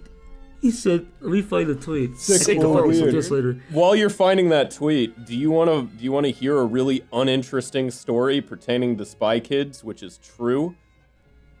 What, that Jeff Goldblum, the quote about God, the really profound quote about God? No, it's even less. Jeff Goldblum will never meet God, by the way. But no, it's even less interesting than that. I went to driver's ed with the ginger kid from Spy Kids, and nobody knew he was the ginger kid from Spy Kids until like the third class, and then everyone was like, "Whoa, you're the ginger kid from Spy Kids," and he got like a ton of attention for like 10 minutes. There was a ginger kid in Spy Kids? What? He was like the main kid in Spy Kids. Like the main kid wasn't a ginger kid. He was like a frothy little brown-haired little Jewish boy. Well, whatever. He had a curly. Yeah. He had God's curly little locks. Yeah. Also, this was Anyway, this was that's the a true curly story. locks of That's God. a true story, and not one aspect of it is interesting. But I wanted you all to suffer through it. I love. I got it wrong. He said bad or sick guy. I love that. Bad or sick in parentheses. In parentheses? He said in parentheses. Anyways. He was definitely a ginger kid. You guys are off your fucking Is he a ginger rocker. kid? You guys can't even identify the devil's locks when you see him. Lyle, Chris, how much money would I have to pay you? How much currency? Right. How much Zimbabwe dollars would I have to pay you? Yeah. And I have to pay you in that. It's just illegal. Now you're bringing an exchange rate question into this, but go on. No. I'm the messenger. Don't shoot the messenger. How many Zimbabweans, which is what they're called, by the way. Zimbabwe bucks. Zimbabwe fun bucks. By the way, really quick fact before I go on. Did you know you can actually use Zimbabwe fun bucks at Chuck E. Cheese? They take them. It's really fucking strange. Anyways, how many Zimbabwe fun bucks or Chuck E. Cheese tokens, either or, would it take for you to fuck a thumb person from Spy Kids? And I mean really have sex. A thumb person. Oh, those thumb things. Oh, yeah, fuck. yeah. Well, you know. No, are we assuming this thing has a hole in it somewhere, or is it? It has a hyper realistic ass and asshole. Hyper. But that's it. It has no other appendages. Doesn't got a. I mean, are you saying what if you ask me like? Give me an offer to put on the table, or like what's the absolute lowest I'd do it for? Yeah, what's the lowest you would do that for? What's the lowest? Will people know about it or no? Unless you want to tell them. I mean, it's some guy brings you into a private room. He's got one of those love beds, those rotating love beds in Vegas. Gives you one of those. They're, not in Vegas, you know what I mean? Those hotel rooms with a big love bed. Is it weird that I'd almost rather fuck it in like a truck stop bathroom? Why? Because it's a thumb person, so you don't want to feel. Yeah. So you don't. I don't want to like about when it. you're giving it a romantic evening. That is weird. I mean, if you're gonna fuck a thumb person. Okay. The stipulation is now you have to take it on dinner, and it has to get dressed up and go to the movies with you in public. So people see you with it in public, but they don't see you. They don't know you fucked it. I mean, I think if you saw it in like an evening gown, you would assume the person was fucking it. You would assume something's going down. Oh God. So how much would it take? Oh man. And Chris, you have to kiss it on the cheek. You have to say, What? "I love you." What? Only Chris has to kiss it? I don't have to kiss it? Only Chris does? Wait, why? No. You can't have different fucking rules. That's not fair at all. Chris, at the movie theater, during the quietest part of the film, you have to kiss her on the cheek and say, "Love you." But everybody looks around. Everyone's gonna have to kiss. You have to find the cheeks. Drop the drop cheeks a nice, of its hyper realistic ass. You're gonna have to drop a nice sloppy wet kiss on its cuticles. This is fucking you have disgusting. to kiss it. You have to kiss it, and then when you do that, it bends its top thumb head a little bit in just being so ecstatic and in love. But everyone turns around. But Lyle, the only thing you have to do is at a restaurant, you have to say you have something in your teeth, and you have to pull some lettuce out of its teeth and eat it yourself. So I mean, at least that's nutritious. Kissing it is nothing. At least you're getting part of the meal. Yeah. So, how much would it take for both of you to do this? Minimum dollars. And don't say you wouldn't do it because you would. Yeah, no, I think we all would do that for a certain amount of money. I'm just trying to triangulate a price. Let's see. You're really trying to. And I'm looking up the rate of conversion for Zimbabwe bucks. You want to be ahead of the game here. Zimbabwe bucks. It's just a thumb on every single limb is a fucking. Oh man. You have to fuck it, Chris. I don't like the idea. I don't like the idea that its entire body will feel like the skull of a baby boy. I don't like the idea of the smooth. Wait. That is you projecting what makes your dick twitch. I never said it had the texture or the. Well, it's a smooth thumb human. What do you expect it to What feel would you like? do if you were fucking it and you felt something? Yeah. I guess it's very gooey. There's no real hard bone to it. What would you do if you were fucking it and you felt something contract around your dick and then you pulled out and there was like a human brain cauterizing itself to your shaft? Dude, I would. That's actually giving me a little bit of anxiety for real. Just imagining that. This is already a stressful situation. I think at that point I would just kill it. I think I would just freak out and kill it. What's the conversion rate on these monies? Okay, so apparently, do you want the real answer or are we sticking with Zimbabweans? Because Zimbabwe dollars. Apparently Zimbabwe uses the euro. So oh boo, that's no fun. Yeah, no, but cut that part out. We'll just we're gonna omit that information. We're gonna leave it in, but we're gonna admit that Zimbabwe has no real currency and move on. Okay. So how much U.S. dollars would you fuck a thumb person from Spy Kids for? All the circumstances I said considered. Wait, you specified Spy Kids 4. I haven't seen 4. How do they evolve? No, Spy Kids. Oh, 1. you said. All right, I gotcha. You mixed me up with your language. Your horrific language. Never heard this. So, how much would it have? What's your price? Is this like an immediate payout, or is it one of those like kind of like Publishers Clearinghouse things where they give it to you like no, that's a little bit? No, it's not like the lottery. It's not like they give you $20,000 a month. You can. It's not taxable either. You get the whole thing. Okay. All right. How much does dinner cost? Dinner's like I mean you go to Cheesecake Factory, so it's like so $60 probably. $60? All right, I'd do it. I'd do it for like $110. You would fuck a thumb person for $110 US? Well, I mean, yeah, with dinner. No, I guess like no, maybe you can't like, take that back. Let's go 115 because I want to get $50 off of it, but I want a tip, so. You know. So you're saying that you're gonna pay out of your 100 and give 60 to the dinner and only walk away with 50. Yeah, $50 is a. What about you gotta drive it home? The price of gas. I mean, Cheesecake Factory is close enough. No, you gotta drive a little bit, man. This thumb person wants. You didn't specify that. You didn't go, yeah, you gotta take it to the Cheesecake Factory all the way across town. Because now you're introducing another deep lore aspect where the thumb person is like fussy about which specific Cheesecake Factory you go to. Like if the thumb person's gonna be picky, then yeah, the price goes up a little bit. I was under the impression that the thumb person was just fucking happy to be there. So no. The thumb person's very fussy, and it has a Cheesecake Factory by its house, but it doesn't like the service there. That's all it'll say. It just says quote unquote, I don't like the service there. You say, what does that mean? I just don't like the service there. So you have to drive all the way across town. See, okay, this would ratchet up the price a little bit because to the nice one. Like if I don't give this thumb person the night of its life, they're gonna rate my escort service poorly on Yelp and leave like a scathing review. So yeah, that probably. No matter what happens, you get to fuck it. This thing just wants a dick, but it also wants to be treated like a lady. Oh God.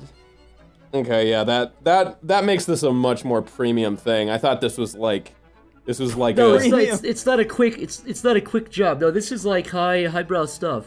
Yeah, I thought this was like fucking the nice ugly girl. So you've now made this like less something that I do for cheap, you know? Now it's like now it's all business. So we talking $200? No, nah. Dude, now I'm like a high class escort. Those go for like what, like $4,000, $5,000 a night?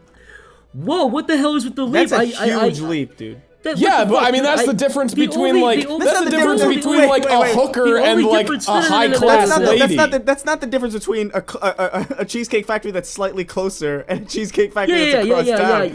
Yeah, that's like you gotta shave and you gotta fucking you're not gonna shave. It's like you gotta dress up for the fucking thing. No, you're introducing a personality factor to the thumb that changes everything. The Olive Garden by its house treated this thumb person with racist remarks. They don't go there. They call them a fucking thumb. See, now you're giving it a storied past. Now this is getting too complicated. Now I don't want to deal with this. Now this is like a lot more trouble than it's worth. Are you worried this thing is gonna call you back? Yeah, I'm backing out of this thumb person deal, man. I went from being all down for it to being I do it for some money, and now now you've complicated this to the point where I think it would get me into trouble. What would you do it for? I'd probably do it for like $3,000, I think. Are you gonna buy dinner too and take it home? Yeah, I guess so. I'm a little worried at what I might find out about myself though during the intercourse. You're afraid you might like it? Yeah, I'm afraid like you run your finger through its nail. I don't know. You're like, oh man, what a satisfying sensation this is. What if it's the hottest sex of all time and you just feel ridden with guilt? You take a hot shower, and you still feel terrible. That'd be a nightmare, dude. You know what? There's got just statistically, right? Statistically. Do you think there's BDSM stuff involving hangnails? Not even that. I was gonna say there's got to be at least one person on Earth who walked home from Spy Kids and jerked off. Oh yeah. from the thumb. There's got to be at least one fetish. They specifically walked. They had to walk didn't home. Drive. They had to walk through a couple alleyways and they jerked off. It was like an adult. A dad saw it with his kid, and the dad was like, I don't want to see Spy Kids, looks lame. And he saw the thumb part, and his eyes widened in the theater. He's like really curious. He drove to the theater, but he walked home. He walked home without his kids. Just without his kids. Left him in the hot car. Hey, is it abnormal for adults to ride tricycles? Yes. Is that an irregularity? It's objectively an irregularity. I would say so. Like, do they have both legs? Wait a moment. Why the fuck would they not? What was the leap of logic there? Balance. Wait, how many times have you seen a person on a tricycle with less than 2 legs? I don't know. The same number of times I've seen an adult on a tricycle, which is 0. I think I get it. So you're saying if they have 1 leg but they want to ride a bike, they would have to have a tricycle for balance. Yeah, just some reason why they would need the extra stability. Don't ride a bicycle then. Ride a Jeep. What if it's a Jeep?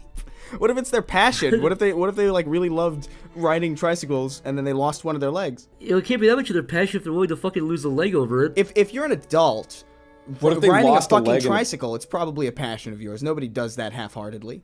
No adult rides a tricycle without being fully aware that this is the main thing that they're doing. Describe the person that was riding the tricycle, Zach. Give us a mental picture. Number 1, the first word I would use to describe this person, a gentleman. A gentleman. I don't mean he was dressed nicely, like he had a certain cologne. I just mean he looked like the kind of guy who would smile if you said hello to him. Just a gentleman. He's a literal gentleman. He's a gentle man. He's a gentle soul. If you ran up to this guy and started shaking him, he probably wouldn't put up much of a fight. If you took his life out of a pure fit of rage, if you ripped him off his tricycle, if you ripped his essence and his soul out of his body, just from the rage of an adult riding a tricycle, he wouldn't fight back. Word number 2 to describe this man. Yes, I think he would. If he survived, he'd forgive you. Word number 2 to describe this man. Not white. Now, I couldn't place his ethnicity because I was so startled. I was taken off guard by the spectacle of an adult man on a tricycle. But I could not make it his ethnicity besides not white. It wasn't an Afro-American. I believed he was South American or Middle Eastern. Now, there's a huge discrepancy between those two, but he was somewhere in that brown region. Okay. So it's a brown, brown gentle soul on a tricycle. Yes, and there's nothing wrong with that. No. But I was asking if that was irregular. Yeah, because I felt bad that I felt bad for being so startled by this man. Yeah, well, I mean, you're talking about how tender he was. He was a tender soul. That's the first thing that struck me. Yeah. He turned around. He said, "I'm on a tricycle," and I thought, "My God, what a nice guy." He's at least he's only up to it. That's what you wait a minute. That's what you'd think if a brown gentle soul was riding a tricycle outside your window and yelled at you, "I'm riding a tricycle." You would think, "Oh, what a nice man." You wouldn't think I should lock my door and close my blinds and hide. No, he's only up to his mistakes. You don't think you would lock your door and hide underneath your fucking disgusting yellow sweat stained pillow? Listen, I live in California now with the rest of you fucking assholes, and it's hot here, and I sweat through the fucking sheet, and the result is a yellow pillow. Your white pillow shouldn't look like a Simpson. It's disgusting. You sweat too much, dude. Tell the backstory here, Chris, for those whose mouths are open in shock right now. I don't even remember. I went to your house because we were gonna go get drinks. I walk in, there's no, and you're like, "Oh, I'm sorry, I'm doing my laundry. Everything's a mess." And then I look on your bed. There's this white mattress, and there's this pillow that looks like it's been pissed on. I say, "Zach, what's with this?" I sweat a lot. I sweat a lot. It's true. Oh, the first thing I said was it's not piss because Chris walked into my apartment. And before he even closed the door, I saw he froze. I've never seen this man freeze before. He froze. His eyes were he was staring. He was locked under this. And I said, he didn't even close the door behind him. That's how shocked he was. I swear to God. The door was letting in air from the outside world, and he was shocked. And I said, "It's not urine, Chris." His mouth was dropped. But in my defense, you're right. I sweat a lot. I'm just saying, dude. That was. The fact that you had to, the fact that the first thing you said to me was, "It's not urine," should give you an idea of how fucked this pillow was. Yeah, I'm starting to raise that question. I'm gonna go on record and say I don't believe you, but I'm not gonna argue it. Was that the same night that Chris, where you were tackled by a drunk man into the bushes? Was that night? Yeah. Why don't you go ahead and tell that story for the whole class? Well, we were out. We went to Manhattan Beach with John. Right, and a couple other people. We were having a good time drinking. We were, it was like 3 a.m. We were walking out. We were like, "Oh man, we should probably get home." We were walking down trying to find a place to get some Ubers, and I hear. Here's what happened. Right, I'm having a good time with my friends here, and then I hear he's got a big old. He's glowing. Yeah, man, I'm glowing. I have a big old grin on my face. My cheeks are the skin. My lips are actually separating. I'm bleeding a little bit because I'm smiling so much. Yeah. And then I hear a rapid succession of small thuds. Just like the sound of small little feet, like hitting pavement, and it's getting faster and louder. I'm like, "Huh, what's that?" And then I feel my spine shatter in a few different places, and I'm in the bushes, and it's a drunk man that was like harassing us in the bar earlier. I think I honestly don't remember what happened before that. Who was that man? He saw your big irritating smile and was just like, he tackled me into the fucking bushes. He tackled him from behind. That my experience was I was kind of in front of but slightly to the right of Chris, but I was looking to the left of myself, so I couldn't see this man. But from the corner of my eye, all I saw was Chris's face go dead, It's that look when somebody gets shot in the spine for a second, their face dies immediately. His face dropped like a corpse, and he got this guy was like 6'3" also. He was a huge, like, built. He's like, yeah, I'm from Boston. And he tackles Chris into the bushes and just laughing. He also stole our fucking Uber. Like, as in, he didn't, like, get into it and leave, but he got into it was like he was telling the Uber driver where to go to take him home to his son. Yeah, he got in with us. So did whoever ordered the Uber end up paying for it? Doesn't it charge you, like, from your app? Yeah, that was me. He just stole my fucking So ride. he tackled you into a bush and stole your Uber? Oh, man, dude. Me and Zach need to fucking teach you how to alpha brain. Jesus, man. I think I recorded some of it on my phone. John I recorded some of the conversation. I would love to see fucking Chris go limp. I've wanted to see that since I met him. That I did not record that, but I recorded this guy talking to the Uber driver in the car a little bit. if I can find any good audio, I'll put it right here. If I can't, you didn't hear anything. I'm just gonna keep talking. That was a good night though. It was pretty fun. It was very interesting. Sounds like it had the perfect crescendo too. Yes. Paid for this man's ride home, Chris. I know. I didn't know what, dude. He tackled me, and I was already pretty drunk. So I was like, oh, okay, this is gonna be an event to kind of pay attention to. He's gonna. Did you realize what was happening for like the first second, or was it a blur to you? When I got hit, when he tackled me. Yeah, when he made contact with you and you got thrown into a bush. I was laughing. I was still laughing. I was like really confused. You were laughing hysterically. You were in hysterics. Yeah, it didn't hurt at all. Somehow, I don't understand. Like this man who's like a really compact sedan hit me in the fucking back into a bush at night. This guy was built in a very compact way. Yeah, he's very. What the fuck? I don't even. I genuinely can't remember a lot of that. Like what happened. All I remember was I got hit and I laughed, and then he stole my car. And he harassed the Uber driver a little bit. Yeah, he was. Sure you weren't concussed, Chris? I'm pretty sure I wasn't concussed. The whole memory just faded away, and I don't really. No, I've had a few concussions in my day, and that was not a concussion. I heard my relative say, "Chris, wake up!" And that's the last thing I heard before I'm here now, and everything still feels fuzzy. I woke up in a coffin, 6 feet on the ground. I couldn't move my limbs. And I screamed. Dude, what would you?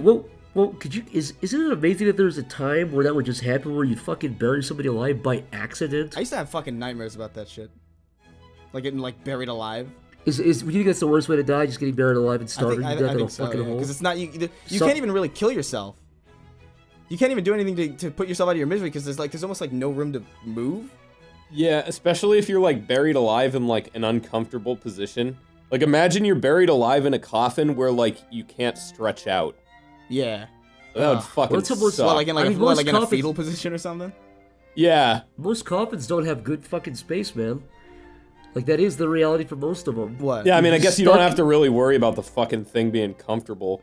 Yeah, it's a box. Would you suffocate first or starve first? I guess suffocate first. Probably suffocate. You definitely suffocate. All right, I got a hypothetical for you. Yeah, go for it. What'd you do if you invented a time machine? You were like, you know what? I'm tired of this whole slavery business. Mm-hmm. You go back in time. And you go, I'm here to stop slavery. And they go, what's slavery? And you go, it's like where you own a human being. And they go, oh, that's a good idea. You invented slavery! Well, so how far back are you going? Are you going back to like fucking 1508? How far back are you going here? It's a little suspicious that you know the exact year slavery started, Zach. That is very okay. I don't, but that sounds suspect for being a year white guys were fed up with black guys and decided to fucking make them do their work. Sounds like a reasonable year where that would happen. I mean, dude, I think historically, like, the whites didn't invent slavery. I think it was already, like, in place in African societies. Yeah, I mean, the black Africans sold their own, like, they would go to competing tribes and the guys they hated, and they'd capture them and sell them to old whitey. I mean, slavery is just a human thing. Yeah, I mean, the classic humanity. Jews had a pretty rough run, didn't they? They had a couple hiccups. I mean, if you take into our account that our money is just a fucking, like, IOU that has no real value outside of, like, what we give it societally, I mean, still, we have a system where we have like underlings working in mines for like incentives that are societal in nature. This is the inevitable part of the podcast where Lyle There's talks no- about how there's no money behind our gold. This is, Yeah, you know, happens I every think time. since got it episode 0, backwards, people were yeah. saying, when do people say, yeah, when can you guys talk about the fact that there's no gold behind U.S. currency since 1970s? Can you Yeah, look, just buy gold, put it in a vault under your bed, you'll be solid. That's all I'm gonna say. I've said it a million times, and I'll say it again. Buy Well, gold. if it was up to you, what would you make to back the U.S. dollar instead of gold? Why can't I use gold? No, because it's. I already there's have a enough bunch gold of to it go in a around. vault under my bed, so why are you taking that from me? How much gold do you actually own gold? Why would I tell you that, Chris? Why would I tell you that? I was gonna on say this cute serious little terms? joke here, Lyle. This little joke. Some fucking psycho is gonna hear this and find you and kill you, and they're gonna find no gold in your in your home. You're gonna be the victim of a robbery, murder, a homicide, and they're not gonna find a fucking ounce of gold. The best of Exactly, because I know where it's buried. So you kill me, you lose the gold forever.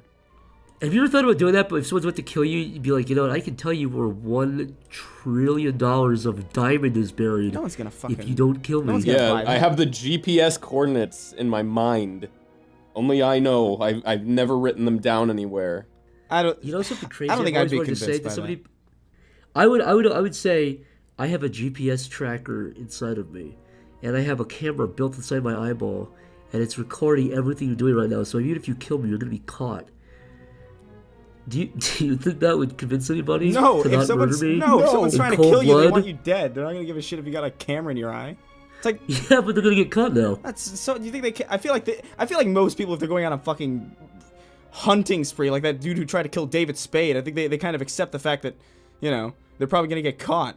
A dude tried to kill David Spade? Yeah, man broke Yeah, into this is David real. Spade's It's a- house and tried to kill him, tried to beat him to death, tried to beat to death famous and world-renowned comedian David Spade. And killed with a shotgun afterwards. Yeah. Why? I don't know, because he was. What was the story? It's like he was his bodyguard or something, and they had like a spat, so he broke into his house one night and tried to kill him. This is a real. I this think is a really real huge thing. factor. Yeah, I think a huge factor too is the fact that he's fucking David Spade.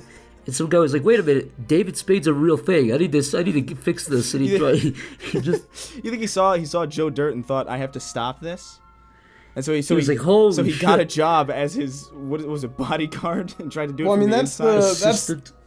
the quandary I have is like that aspect doesn't exist because David Spade's not really doing anything, is he? Oh, this was years ago. It wasn't recently. Oh, this like was in like the apex of David Spade's career. This was the top of David Spade was on the top of David Spade Mountain. Yeah. Oh God. And some guy tried to take him out of his prime by sucking the life out of him. What a weird alternate reality that would be, where David Spade gets fucking shot in cold blood. Do you think? I don't think it'd be that weird. I think it'd just be. How much do you I think think it's would weirder change? that he wasn't. I think it's. How much do you think would It's strange change? that he survived. What would Adam Sandler be like if David Spade was murdered? You think it would affect Adam Sandler? Probably not really. You just have like Probably one not. less person to embezzle money through. I think Adam Sandler would say, "Ooh, Chris Farley is better." No, David Spade is better. And Chris That Farley scene also where- dead? Yeah, he died with an egg in I'm his gonna mouth. shut the fuck up with this egg. He did. It's true. He died with a fucking egg in his Zach mouth. has this photograph of a dead Chris Farley on his phone. He has it saved. It's his wallpaper. It's his background. Every time he opens his phone and unlocks it, it's Chris Farley with vomit in his mouth. And every time he says, "Oh look, Chris Farley's got an it's a egg." really horrible Chris picture. Farley's got an egg in his mouth. Haha. It's not an egg. It's a pool of vomit that he choked to death on as he overdosed on a myriad of drugs. What did he eat that morning, though, Chris? It's horrible. It's horrible. I crack. confess the real dead photo that terrifies me that I'm gonna wind up like that on camera as a dead man. You're probably not going to wind up like that on camera. But there's a chance. The more people that know who you are, it increases the likelihood that if you die, somebody might take a picture of you and put it on fucking the internet. So you think if you died in public, right, and it was in a place where nobody gave a shit about dead bodies, I guess, because it would have to be in one of those places. If I was like shot in the brain in fucking like New York City, there'd be videos of me everywhere. Yeah, because there'd be some dude be like, oh shit, that's Psychic Pebbles. I think people would just record a guy getting shot in the face, and then the people afterwards say, "Hey, isn't that guy?" Yeah, like anytime hell. somebody just kind of sort of looks like you in anything, people will be like, "Is that you?"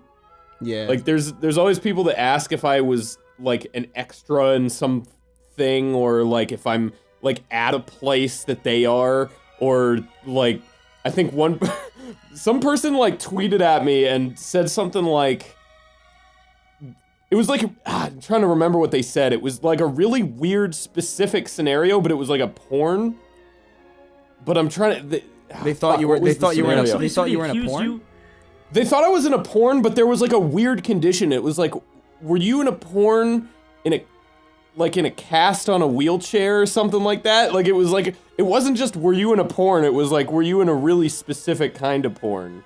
Well, I think he was hoping that would narrow it down for you, so he'd be like, "Oh yeah," but I guess if you were in a porn, you would just know that anyways. He wouldn't need to specify for you. Do you think you would care if, let's say, you were like shot dead in the street, right? And like you No, shot dead. I wouldn't care at all. I'd welcome hold on. it. If you were shot dead in the street and somebody found you and they were a really big fan of you, so they took you home and fucked you on a daily basis, would you care, because you're a lifeless husk ultimately? But would you like be looking down from on high thinking like, oh man, this could have gone better, you know? What kind of person is this? Is it a male or a female? Yeah, that's.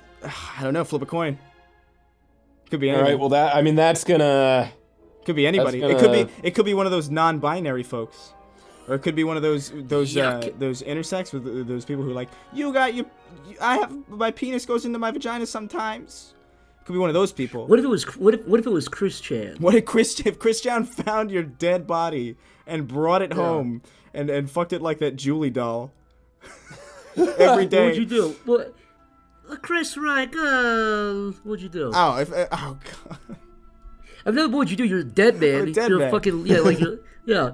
I guess you would just have to just do nothing because you're in a black void of emptiness for the rest of eternity. You'd have to accept it. I think best case scenario with that is it's kind of like one of those sort of like Zoe Berger type figures, where it's just like a camel. yeah, like a cam girl, and her whole entire gimmick is she just fucks the corpse. I could see that being a thing. Like if you can give like a tenacious enough girl with a big enough set of fake titties a career, just as the corpse, I think I'd be happy with that. Not even because I want my corpse to like get action, but like that would be the only way it's like a meaningful centerpiece in anything, you know? Right. What do you think the funniest way you could die would be? What's the ultimate punchline to your life? In front of your family, and you just brains like splatter all over them. Oh my God! For no like reason, like a Shamu show, like all your friends and family are like gathered around. There's like a splash zone. They're in the fucking and spoiler alert, they're all in the splash zone. Wait, so this is like a completely unprovoked, no cause to the effect brain explosion?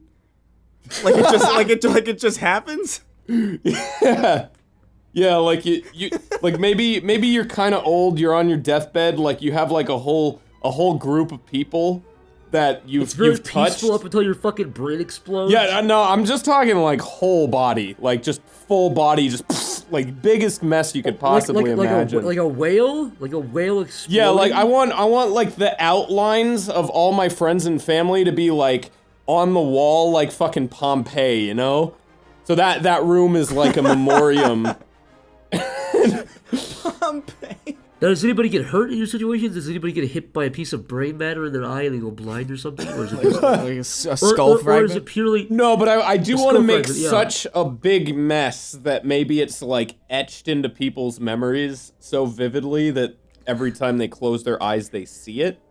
They see you going, oh! Yeah. And now, it's time for some questions. Hey Chris, give me the ring ding ding. Give me the question sound effect. Let the audience know there's questions.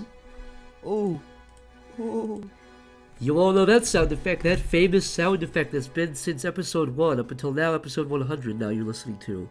That's been the famous staple of this series for the last 8 years. The questions.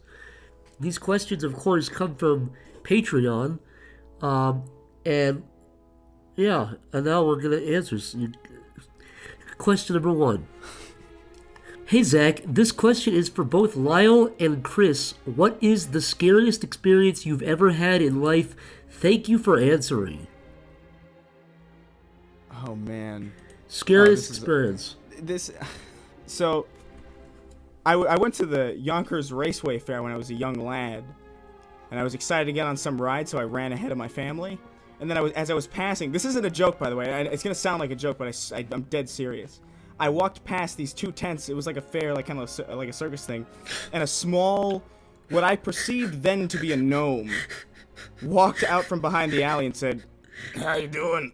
And then walked away. Yeah. And I was scarred for life. I realized now that it was probably like a midget or like a little person, but at the time I had never seen one before. Wait a minute. Wait a minute. How old were you? I was like 8. And it just or like it 7. Wait, this is your scariest moment? Is you saw a midget? It was like, it's the context. It was dark. I was alone. I was dark. I was alone, and a midget walks out of the back alley, He was shrouded walking. in darkness. Doesn't matter where he's walking from.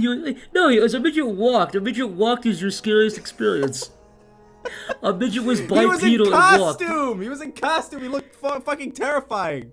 Who's he dressed up as? I don't know, some fucking circus thing. What do they do at circuses? What do they dress up as at circuses? I don't know. Was like a clown? It was also probably like, it was probably like a midget Like a clown. midget clown. You saw a midget clown at the circus. Clowns freak me out, dude. I think it's to be honest. To be honest, it's probably the mouse stepping on the mouse, or like watching that guy get shot. That was just. Can we just stay off it for like? You said the scariest. You said the reason Chris was no. You can't pull that on me because what a shitty story this midget thing is. All right, then I'll give you the real one. The guy getting shot under a bridge that I saw when I was like 10 years old. There you go. Death returns. No, wait a minute. It always does. You were scared of that midget because he had a heartbeat, he had a pulse, and the eugenics inside of you, the desire to see this man collapse to the ground without a pulse.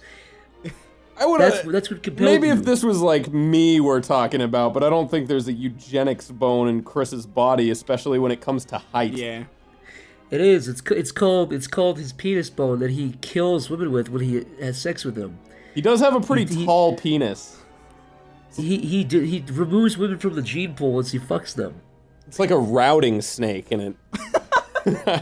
It's like a wine cork. Like it gets up in there and takes all the eggs out of her ovum, brings them back out. And Chris says his famous catchphrase from beneath his breath, "Eggs," as he destroys her insides and sucks the eggs through his twisted penis. Yeah, get the eggs right out of Chris Farley's dead mouth. He says, "Eggs to meet you, ladies." Wow, what was your scariest moment, Lyle? Okay, so I was about. Sorry, scariest experience you've ever had. I was about 11 years old. I was scared. The end. You piece of shit. This is the person that gave me shit about my midget story. Yeah, I was afraid of youth. It was a metaphorical fear. Well, you never saw a midget walk out from a hole one time? No, I almost slid off a cliff one time.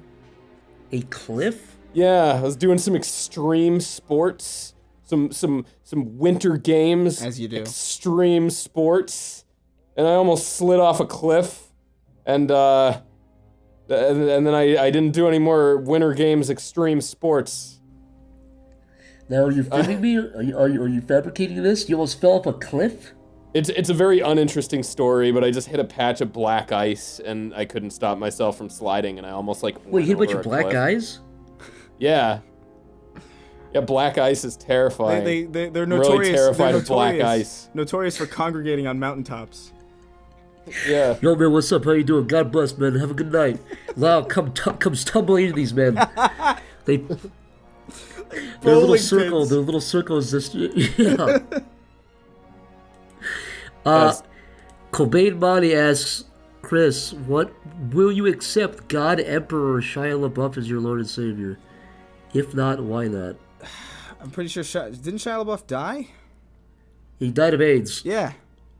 Yeah, with an egg in his mouth. Can't have a dead. Literally can't have a, every solitary topic, everything. You know, that's how Jesus died. They said, dude, he's got a fucking egg in his mouth behind that tomb. I saw it. Yeah, that's why we celebrate Easter with eggs. yeah. Jesus died with an egg in his mouth. So all we you paint people- him. We paint him so that they don't know what they are, so they don't shove them in his corpse's mouth. That's how we all die. All you people thought we were just talking back about that, but now it all looped around. See, joke's on you. My question for Lyle: why do people call you a douchebag? You seem like a nice guy to me. Well, it all goes way back to the year 19. What happened? That's it. 19 was a pretty douchey year. Rusty Trombone asks this to both of you guys: do you love fidget spinners? Oh. Johnny Audiful asks Lyle and Chris, if you could go back and redo an entire video with a bigger budget, which video would it be? Oh man, the first musical I did, the social justice musical, the Triggered one. I'd want to make it animated. That'd be cool. I've always wanted to see one of those videos fully animated. Yeah, me too. Maybe someday. Yeah, that's probably probably Comment War. What was that video? It was like an old like music video that I did, but I didn't know fucking anything about music production at the time, so it's mixed like garbage. I would have loved to hire like a producer. Well, that's a genuine answer for both of those questions. Sorry, were we supposed to piss about? No. You're supposed to say that was a genuine question. No. I'm smiling over here. I'm smiling down at you.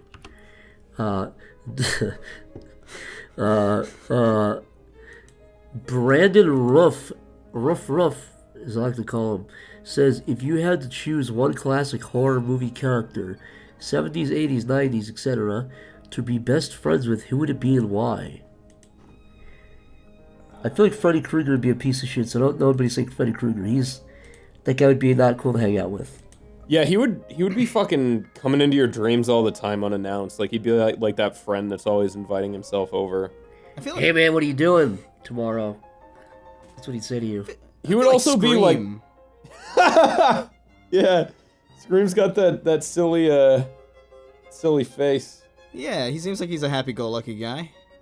So it's, what would, I mean, like, just to be friends with, just to like hang out with. Yeah, you got to be pals with. And they're not going to kill you. They're going to be good friends with you. They're not going to fuck around with you. I mean, this is going to be kind of a weird answer, but I feel like the Predator would be pretty cool. He'd be pretty interesting. Dude, he would get crazy pussy if you went to like a bar with him. Exactly. That's what I'm saying. Like, he'd be like a great fucking wingman. Dude, he would slam. He would. And just like, I don't know, he doesn't really talk, right? He just kind of. If he kept if he kept his face concealed with his fucking big dreads hanging out. Yeah, no, he'd get fucking hell laid. But you could also just kind of like put words in his mouth, and just like you could play that up like, oh yeah, I'm the only person that understands him, and just bullshit it, you know. And he'd let you do it too, because you're exactly, because he's your boy.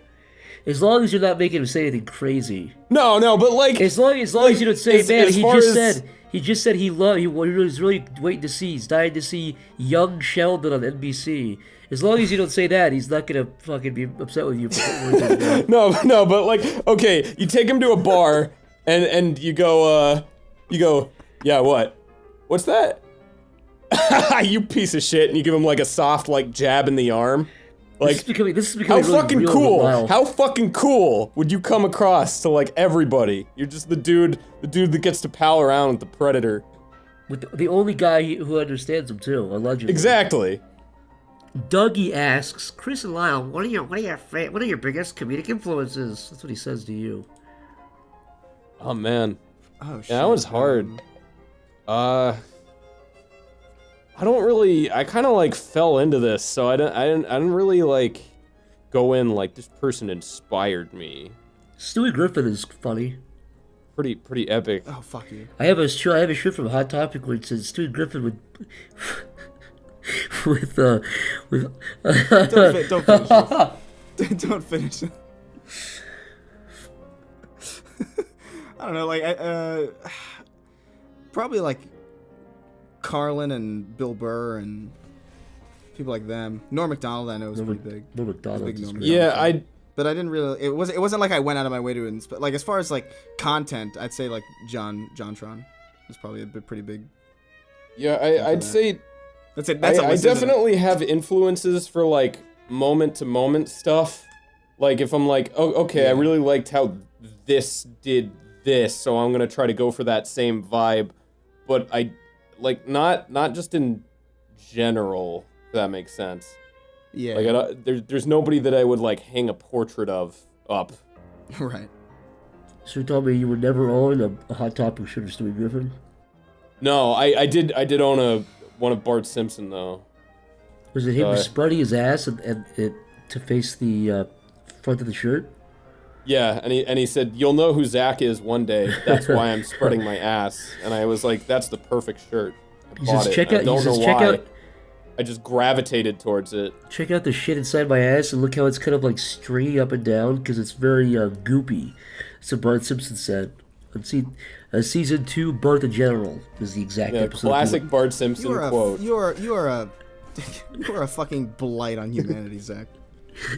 You fucking put these images in my head. You know how vividly these things strike me. But you continue, you persevere anyway. I'm striking you down. You continue. I'm making you weak with verbal assaults. Nymph's Tits asks, what is the most ridiculous fact you know? Oh man, in China, they fucking boil eggs in little boys' piss and sell them on street vendors, and they're called virgin boy eggs, and people eat them because they think it makes them young. That is actually true. If anyone's like laughing out there, that's not a joke. That's a real thing. They also in China, this is also pertaining to boiling. Like a lot of their cooking oil is very expensive in China, so they fucking just dig out raw sewage and boil it and sell it. So like I think a third of their cooking oil is this reclaimed just sewer piss, and I don't know why they chose sewage. They just do it. So yeah, that's also a true fact. Both of my weird facts just go to China and boiling things. But those are some pretty weird ones. Also let's keep the train going. In China, they sell children's clothing with little ass flaps, and it's socially acceptable to have your kid just shit on the street like a dog. In India, they had the Indian government. There's some sort of like official aspect of India made a video saying don't shit in the streets anymore, people. Can you just not shit on the street? Because it's that prevalent. India is like so overpopulated that like riding the train is completely full, so they like sit on the roofs of the train on their way to work every day. Do they shit on the roof of the train? Yeah, probably. Chris, what's your effect? It's gotta blow everybody away. It's like I'll tell you what an interesting fact is. When you crush the ribs of a small mammal, you can actively feel it in your own ribs. It's a really empathetic feeling. Also, there are more English words beginning with the letter S than any other letter. Did you fucking Google that? Did you Google that? Did you look it up just now? No, that's just something I know. It's just a thing in the back of my head. That's the weirdest fact that you know, though? I don't know what the weirdest fact I know is. What the fuck is a weird fact? That's what they asked for. No, they said most ridiculous. The fact that babies don't have kneecaps is upsetting to me. What? Is that real? You know? Yeah. You could just grab them by the shin and just back and forth. Yeah, their kneecaps aren't like fully. I feel like they're not fully developed or something, so they're not connected to anything, so they could just like bend whichever which way. Is that why Tommy Pickles' legs were always fucking inverted and twisted like a monster? Yeah. What was Tommy? So the whole premise of Rugrats was just that they're babies. Yeah, they're small little half people. Yeah, why don't you get about this? What? Why? Why did that show go on for, like, why was that show successful? I don't know a single person that's like, oh yeah, I remember watching Rugrats as a kid and I really liked it. I watched Rugrats, man. I don't give a fuck. I'll say it. Did you like it watched though? Rugrats, but I would watch it if there was nothing else on, but like I don't know anybody It was definitely the least. I don't know anybody that the least, remembers it as like part of their childhood. Yet it was, I think, the first Nickelodeon show to get a movie, if I'm not wrong. Yeah, it had the orange VHS. I remember it. I had that one. It was in theaters too. I think I might have been the first Nickelodeon movie to be in theaters. I think the Nickelodeon show to get a movie in theaters. I mean. Yeah, exactly. And then it was like Hey Arnold. I think it was also the longest running Nickelodeon show besides SpongeBob. Too. Yeah, it was clearly successful. I just don't know why or how, because it's a show with fucking no premise. They're totally gonna. I could see them bringing it back soon, dude. They're making a new Rocko's Modern Life movie. They're making a Hey Arnold movie. They're making an Invader Zim movie. Samurai Jack just came out. Powerpuff Girls is back. It's fucking weird. Girls. Yeah, Powerpuff Girls is an interesting one. One of those shows you think they're gonna bring back from like the 90s. I could easily see them doing a new Rugrats thing. They brought back Full House too. Fuck. I yeah, totally Full forgot House. God, this decade is just a fucking nostalgia decade, isn't it? It is. Was nostalgia ever this severe? There's also the things that just have never died, like Pokemon is just still around. Like it just hasn't gone anywhere. Yeah, that SpongeBob Family Guy. Whenever I walk around and I see a little fucking baby with like a Pikachu hat or a backpack or something, like what? It's so weird because that was like 20 years ago. When it was Pokemon's still popular though. Still, still popular and prevalent. It's so strange. It's just stuck with that age group, I think.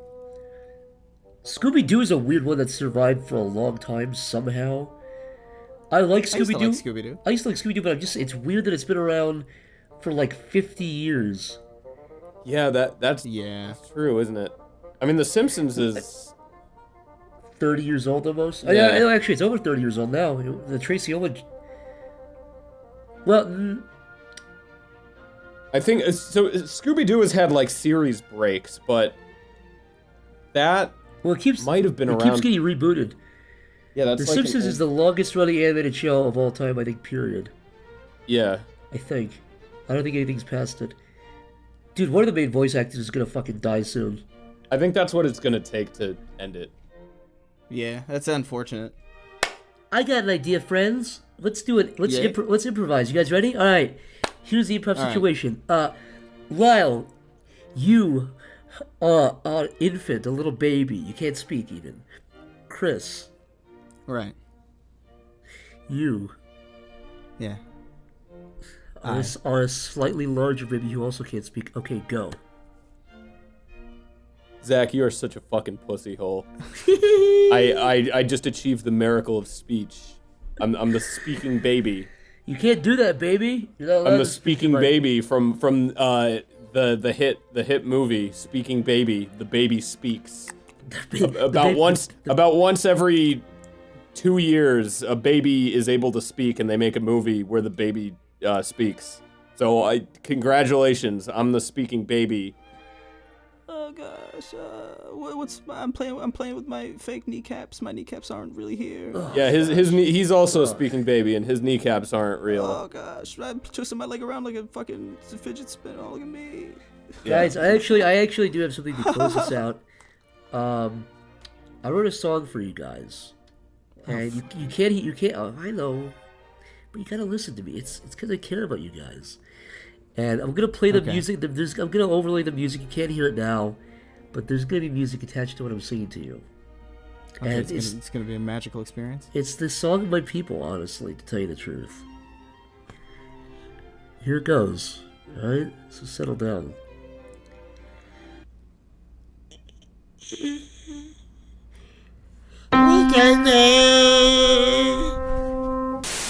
Hi everybody, I hope you enjoyed the podcast. I'd like to give a special thanks to Chris and Lyle for joining me. You can find Chris at Chris R. Gunn on Twitter. You can find Lyle at Lyle McDouchebag on Twitter. Go follow them and send them pictures of, let's see, what would be funny? What's like a crazy image? Go send them pictures of thumb people from Spy Kids 1. There you go. Hey, it loops back. There you go. I'd also like to give a big shout out to my crew. Of course, talking about Jeff Delgado, who does the paintings, Alan Brown, who composed the intro, Greg Catterman, who narrated the intro, and Alden Chambers, who is doing the music you hear behind me right now. So, shout out to those guys. And now comes the part of the podcast where the YouTuber shills his fucking Patreon. I'm not actually gonna shill it too much. What I will do though is give a genuine thanks to everybody who has donated. You seriously help a lot move shit along. I appreciate it. If you'd like to consider donating, you go to patreon.com/psychicpebbles. What happened? I just blacked out. Did I say something? I'd like to wrap it up by giving you a big special thanks to a select group or two groups on Patreon who help out a lot. I'm of course talking about the Schmuck tier on Patreon, which includes Rusty Trombone, Dougie, Brandon Roof, Chris Mitchell, Mr. Chris Wood, Clockwatcher, and Johnny Oniful. Similarly, I'd like to give a shout out to the Bozo tier on Patreon, which does consist of Jace Baker, Hobo Joe Pizza, Isaac Perry, Colbain Monty. I never get that guy's name right, I'm sorry, man. You're from fucking Iceland. What do you expect? Joey Gallagher, Rory Harding, Classiest Clay, and Dean Hubbard. You guys are the best. I appreciate ya. I got a lot of cool shit coming out this month I'm looking forward to, so... You know... actually... I puked a little bit. I think it was from shilling my Patreon too much. Yeah. Now it's time for the messages at the end of this thing to really wrap it up. Little Dougie asks, Zach, do you know any places that sell used diapers online? Preferably somewhere that ships to Norway. Look, you're a fucking degenerate, deviant. I don't know. My suggestion would be to kind of either fashion your own diaper or go out and purchase your own. What do diapers cost? Like 60 cents? 50 cents? Diapers can't be that expensive. Somebody's gonna cut out audio of me saying diapers aren't that expensive. And they're gonna put in something really terrible. And no one's gonna know what it's from. And it's just gonna be audio of me saying diapers aren't that expensive. So, you fucking ruined me, Dougie. You ruined my life.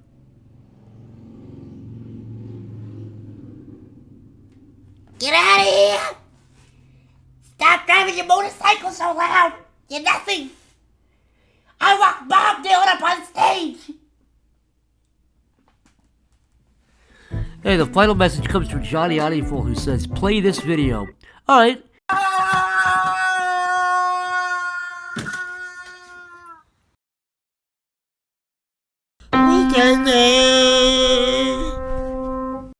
What's up, my little weed heads? How you guys doing? Zach here before the podcast rolls up. Just to let you know, if you do want to buy the Schmucks Vsauce print, you can do that at sharkrobot.com/psychicpebbles. It's gonna be up for only 1 week. Buy it for yourself, buy it for your girlfriend, buy it for your mother. What I recommend is buy it, rolling it by stuffing weed inside of the print and just smoking a gigantic fucking blunt. And I'm serious about that.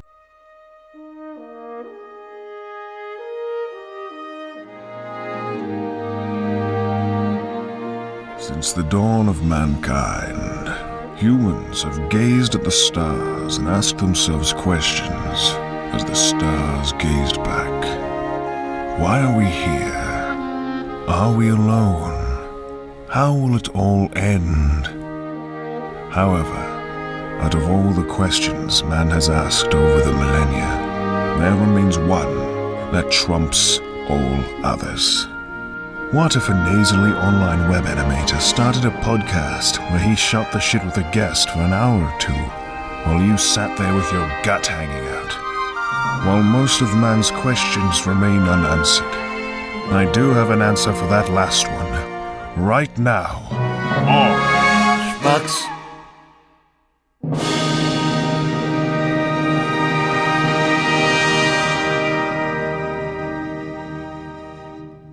It's a very irrational fear that I'm going to get a stroke, but I feel like I'm the kind of guy who would get a stroke. It's based off nothing, just other than my own gut feeling. Yeah, no, I have that same gut feeling, and I'll be totally serious. Whenever I smell something weird, like all of a sudden, I actually get panicked that I'm having a stroke. You think you're stroking out when you smell like a flower? Yeah, like I smelled a burning light the other day when I was on a set, and it wasn't like it gradually appeared. It was just all of a sudden a new smell, and I was like, this is it, I'm done. And I really thought my heart rate actually increased. I have that same, like, oh god, this is it. It's all collapsing in front of me. This is where I fall and die. I have that exact same horrible neurotic fear. I'm also really irrationally afraid of schizophrenia. I don't know why. Ah, well, yeah, there's something really terrifying about being separated from reality. And there's something conversely very comforting about knowing that the way you work cognitively is the way almost everyone else does. So you're not weird, you're not dangerous, you're just fitting in, and then you can be creative within that groove. But once you start to not know what groove you're in, that's when you get panicky. I feel the same way when I'm driving. Sometimes, especially if there's like no traffic on the freeway, I start realizing, oh my gosh, I'm going way faster than I feel comfortable going. I'm still under the speed limit almost all the time, but man, I'm like, what's stopping me from just turning this wheel, spinning it really quickly, toppling the car over? I literally could do that. I think I'm feeling that same thing that I feel when I'm in a high place, and I feel almost drawn to the edge, as if some part of me wants to jump. I've researched this feeling, and one theory that I like, that I think sounds reasonable, is that you are so scared of falling, but you don't normally fall. You don't normally spastically move, that your brain has to figure out what's going on. Why are you so scared of something happening that's so unlikely? And it concocts an excuse, which is that you must want to, or there must be some force that might cause you to do that. It might cause you to jump from the cliff. It might cause you to just jerk the wheel. And that's never going to happen, but yet the fear exists. And so there's this third thing that emerges from both of them, which is I'm out of control. That's interesting, because you only have those thoughts when you're really out of the element that our bodies and minds kind of evolved into. Like, we didn't evolve to drive a 1,000-pound metal thing at 70 miles an hour. It just doesn't happen. So maybe that so you're saying that's our mind's way of kind of like, I guess, compensating for that, basically? That feeling of I could just slam to the guy next to me and watch his car roll off and his car explodes. Well, also, high places. I would never do that to someone else. For some reason, I feel comfortable. It's just my own self I'm nervous about wrecking. But yeah, you're exactly right. I don't see why natural selection would ever remove irrational fears like that, because in the long run, they do protect you. Someone who's irrationally afraid of high places is definitely going to go up to them way less frequently and fall way less frequently. Now, the only reason it would get selected out would be if high places provided some kind of advantage. But for the most part, we're, eating things that are down here on the ground. We're not mountain goats. We're not birds. How sad would it be to be a bird that was afraid of heights? You ever think about what it'd be like to be one of these animals, just to kind of live in their minds for like 5 minutes? Yeah. Just kind of feel through their consciousness? Yes, it's very difficult to do. It is actually a famously difficult philosophical problem. What is it like to be a bat? What is it like to be a cat? What is it like to be a single-celled organism? We can only imagine our own human consciousness, but with a different body. We can't ever imagine a different way of looking at the world. The same could even possibly be said for people from the historical past. What was it really like? What was it like to think, to daydream in the year 12? Right. I mean, your experiences and the structure of what's unknown then versus now is just so different. Can I even put myself in their shoes? Oh, well, I'm sure that question gets even stickier when the closer you get to humans. Like, I'm sure anybody would know it. You'd be radically different to be like a rat or a mouse or something, or a cockroach.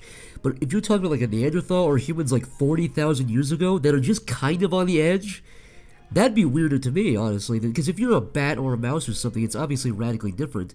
But what if you're like right on the edge of modern human, like on Neanderthal specifically? What would that be like? Yeah, like say 10,000 years before agriculture was invented, right?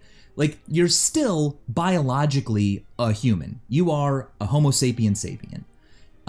There's really no reason to believe that you don't have the same mental experiences that we have today, except you have no idea that there's this thing called agriculture coming or this thing called writing coming. And are we in a similar position? Like, are in 50,000 years, will there be a descendant of us thinking or something related to us? I guess it couldn't really be a descendant. We'd have to talk millions and millions of years in that case. But look, will people 50,000 years from now think, what would it have been like to have been a person in 2017? You would have missed so much. You would have no idea where your species was headed. It's just, I can't even imagine being Michael and Zach back then. Yeah. What is your theory on consciousness? I know you did a video. That's a big question. You don't have to go all the way into it, but I know you did a video on it. But that is something I think about a lot, just because I can't. I mean, do you think it's gradual? Do you think it's like a switch? What is your belief on that, based on what you've looked into? So, my belief, I don't actually know. Whenever someone asks, I tend to say that I believe it's a switch. Mainly because I don't think that within my lifetime I will ever be proven right or wrong. So I just err on the side of, I think there's something about it that we're not going to, we'll either never replicate, say, in a machine, or we'll never know if we've replicated or not in a machine. I don't know why I give that answer. I think that I feel like it's a bit safer, because it kind of leads to like, well, if it's going to be hard to know if a machine has consciousness and awareness of itself, then maybe we should even treat animals and plants and cockroaches like they might have plans for the future. It just seems kinder. Right. In the face of not knowing, I guess I'll just pick the one that'll make me the nicest to an animal. But I don't have any real basis besides that. That's interesting. Yeah, I mean, you look at a cat or something, and you can, or a dog even, or a chimpanzee or bonobo or something, you can almost sort of see how, because I mean, consciousness. I mean, how would you define it specifically? Just kind of self-awareness, sentience, the ability to plan, the ability to reason? Yes. The only difference, though, is that animals clearly reason. I've seen a cat use what appears to be reason and logic, but I've never seen a cat weep or laugh. Are those more unique to humans? I don't know. I made a cat laugh one time. How'd you do it? I undressed in front of it to go in the shower and it laughed at me. Have you reported these results to science? Yeah, they just laughed at me also, and I felt worse, and I left. I think you're onto something there. Stephen Hawking, if you're listening, drop what you're doing, come to me, I got some ideas for you, buddy. Do you think Stephen Hawking listens to this podcast? I think he throws it on whenever he's punching numbers around. Yeah, he's got it on to kind of free his mind, think creatively, think outside the box. Yeah, it's a break. He's gonna hear this, and it's all gonna click for him. He's gonna figure out the one-inch equation to figure it all out from this podcast. You're welcome. He's got me to think. You're welcome, buddy. Hey, just put my name at the bottom of the book. I don't care. Little print, fine print. I don't care. That's fine. It works for me. Just say I co-wrote it. That's fine. That's all I need. Yeah, I mean, the consciousness thing always is.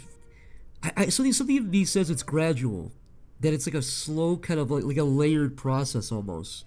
Because like again, like bonobos, for example, they have that thing. It's what is it? The other mind theory or whatever. Where basically they know they're conscious, or they at least know what they are. They at least know that they can recognize themselves in mirrors, but they don't know that other things are conscious. I forget what the exact thing is called. Yeah, it sounds like you're talking about the mirror test. Where, you put a dot on their head while they're under an anesthetic, and then the question is, will they look in a mirror and realize that it's them? Or will they act towards other animals, like those animals have information about the world that they don't? Do they have a concept of other minds? Right, it was the other mind idea, which fascinated me. They did a test where they had two pairs of glasses. One was painted black on so you couldn't see through them. The other one was transparent, and they put both on the monkey, so the monkey knew which one it couldn't see through. And then they put those two different glasses on different people, and the monkey still approached the guy with the glasses that were opaque.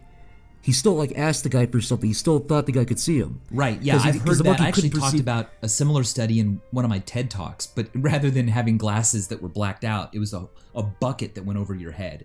And there you go. the apes or whatever it was, orangutans, they still acted like, you have a bucket on your head. Well, actually, let me remember, how did this go? Yeah, I think they didn't realize who they should speak to get information that they didn't have. I think in the one I saw, there was a little documentary. I think it was food specifically. They had food in their hand, and they were kind of tapping the guy in the leg, saying, "Hey, give me the food." Or they were waving. I think it was, but they were behind glass, something to that effect, where they had to see if the guy would give them the food, but they didn't realize that they couldn't even see them. So that we, as far as we know, we're the only creatures on Earth that can do that. Well, have been able to. Yes, but I still don't know how those experiments are going to answer the philosophical question, because an animal could learn that if a person has a bucket on their head, they didn't see what happened, but that doesn't mean that they are aware of themselves. It just means that the same way a ball rolls down a hill but isn't aware that it's doing that, it just does it because that is a natural phenomenon, because of gravity, right? Like, how do we know that these aren't just the dominoes of some automatic process falling? But where's that strange loop that occurs where you're not only doing the thing, but you're aware that you're doing it, and you can't prove to other people that you're aware that you're doing it. As far as you know, everyone that isn't you is a zombie. They could literally just be robots that behave and react to things as if they're aware of themselves, but you can't climb into their heads and be them. Do you think consciousness is a evolutionary given? Like it's a natural? I mean, given's kind of like a misdirect. I guess I should say. Do you think it's likely? Or do you think it was sort of specifically an evolutionary advantage to be conscious? I think it had an evolutionary advantage simply because simply because it exists.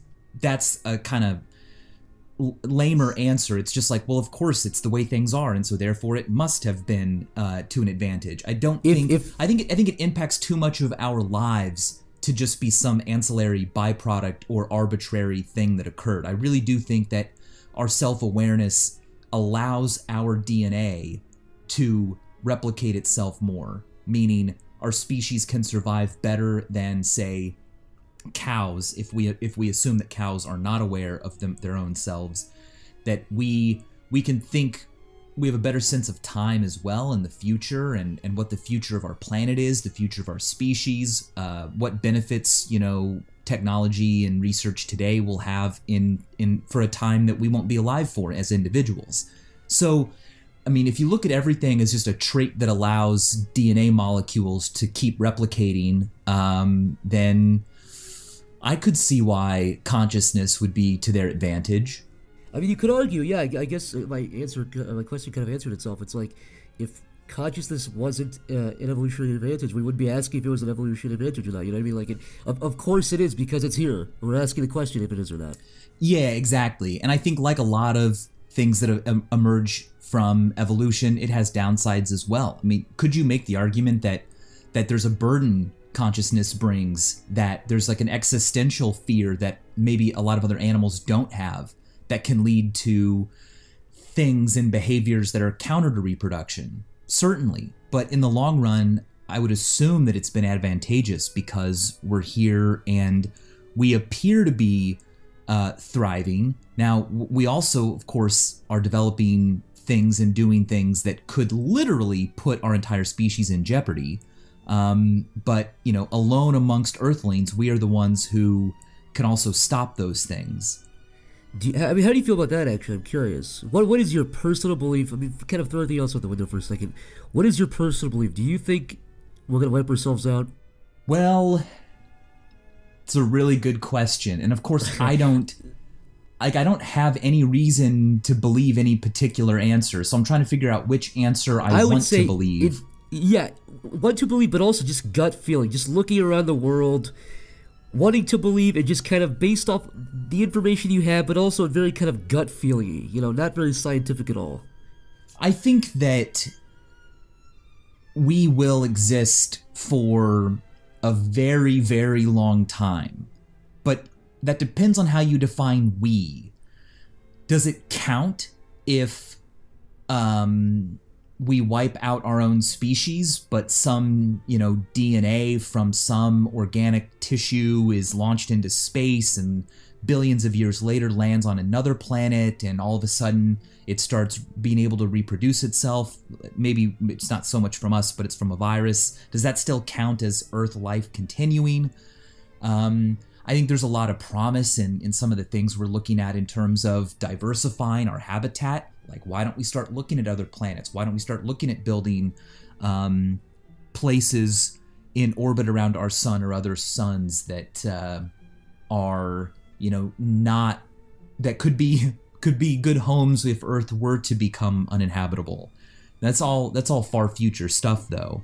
But, on the other hand, there's a lot of evidence that we won't live for that much longer. The biggest one is the fact that we haven't met any other civilizations outside of Earth. We haven't met any. So is there some limiting factor out there where a species reaches a certain point in its intelligence and technology at which it just cannot function any longer, and it destroys itself or its planet, either as an accident or perhaps voluntarily? It would certainly seem that there's a lot of evidence for that because we haven't seen any other aliens. It's called the Fermi paradox, right? The kind of notion of the basic premise is if they're out there, where are they? Why can't we hear them? Yeah, if life is a thing that happens in our universe, and our universe is just so gosh darn old and large, like, where's the rest of it? And yeah, the possible explanations are just the most beautiful things to read. It's like so many sci-fi ideas. I mean, one is that, oh no, they're there, but they don't want to interfere. We're kind of like a zoo to them. Another is that other intelligent life out there that did not originate on Earth is just so advanced that they literally don't pay us any mind. We are like the germs on the surface of an orange. We just eat an orange and we don't pay any attention to the life that's already on its surface. We don't even think about it. It's not interesting to most of us, and we just throw it in the garbage. That could be the case. It could also be the case that there are none, and there never have been. It could also be the case that they keep popping up and they only last long enough to, discover the power of the atom. That would interest me the most is the possibility that, oh yeah, they're popping up everywhere, but I mean, the universe is 13 billion years old. You could pop up and last for 1 million years and still never meet another civilization or never bump into them. Even if we last for 100,000 years, we're still going to be out, likely. That's before we meet anybody else. Yeah, it's kind of depressing to think about those distances and how big the universe is, how long it takes even to get to the nearest star systems. It's something that, just compared to the length of a human life, makes it very difficult to imagine life ever being more than what we experience now. One planet, one species of humans, intelligent life like us. But at the same time, that also makes it really fun to hang on to dreams of faster than light travel, finding ways to move through other dimensions to cross our 3 space faster, building drives that compress or expand space behind and in front that allow us to not break the speed of light, but still traverse distances in space faster than a light would otherwise. If we can't develop technology like that, we're much more stuck where we are. Hey, what's up, my jiggers? This is Little Mikey here from Little Mikey's Jig. Sorry about that jiggers part, by the way. That was a bit of a mistake. But I don't know how to use the audio editing software, so I think that's stuck there now. But look, let's just move on. Little Mikey's Jigs, what I'm all about. I come to your house and I do a little bit of a jig. What do you think about that? That's right, I do a bit of a dance right in your living room. Your kids are gonna go absolutely fucking wild when they watch me. My arms, my legs, they're gonna be flailing. And basically, I think in this current climate with North Korea and ISIS, I think we just need a little bit of joy and entertainment in the world. So that's what I'm all about. But look, they're telling me that I've got to wrap it up, but Little Mikey's Jigs is what the company is. Get me to come around, and I'm gonna just do a little dance for you. It's gonna be fun, and let's try to make the world a better place, guys. Thanks, everyone. I got a question for you. Yeah. what terrifies the hell out of you? What scares you more than anything? I don't mean like a whale or something. I mean like in the world of science, in the world of what you do, what prospect, what concept horrifies you? Just a lot of softball questions in this podcast today. What's your favorite color? My favorite color is yellow, but what terrifies me is... Yeah, what keeps you up at night? What makes you wake up screaming at the demons that surround you, trying to pull your soul out, Michael? Nothing causes me to wake up in the middle of the night. I will say that lately I've been doing a lot of reading, like a lot. I mean, and this actually gets in the way of writing episodes and producing them, but I think there has to be a trade-off. Like I have to consume ideas before I can have my own. And right now I'm in this phase of reading a lot about space and time and dimensions. I'm trying to visualize a fourth spatial dimension, and there are moments in the car or at night going to bed where I start to get this feeling that I'm really close and that it's just going to pop into my mind and I'm going to see myself, or I'm going to see a cube or a sphere from the perspective of someone that's a four-dimensional creature, and I don't know if I'm ready for that, and I actually hesitate and change my train of thought because it might bewilder me, it might scare me, it might make me realize how small I am, that there's an infinite number of other 3D spaces all parallel to this one, and that's a weird thing to be terrified of, but I was surprised by that anxiety that I started to get. I mean, there's a possibility. I mean, you know, this is a lot more. It's a lot less to do with reading and educating yourself. But a lot of people, when they do certain psychedelics, their worldview snaps. I mean, that could be that's a possibility. If you really visualize something from a different perspective, that could really snap you into a different place, and you might even able to get back. That's a possibility. Yeah, I think that's terrifying. Not being able to get back. Because I like what I am right now, and I yeah, in a way, you can become afraid that a different way of thinking or a different kind of knowledge might fundamentally divorce you from everyone that you love and know. That's unlikely, but there's a fear for you. I'm not afraid of death.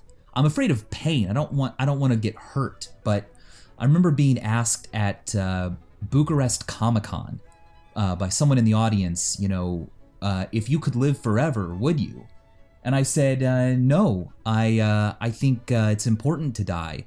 And the crowd erupted in applause. I don't know if it's something about Romania or something about the kind of people that like... those guys, they love death, all right? Those Romanians, they love it. They can't get enough of it. But again, I don't know if I really have a justification for that opinion, or if it's just, it makes me feel better to not be afraid to say, this is important. I understand the value in it. I understand that that's how life progresses. And I don't know. I like thinking that I've got this finite little slice of time, and I get to do something in, and people will remember it. It can get scary to think that, yeah, but what if all humans go extinct, say in the year 3000? Then there won't be anyone left to remember what you did, or to enjoy the trees you planted, or swim in the ripples that you left behind. Well, then what's the point? Actually, I had a friend who was really aggressive about recycling. I would always give me a hard time if I, didn't use something recyclable.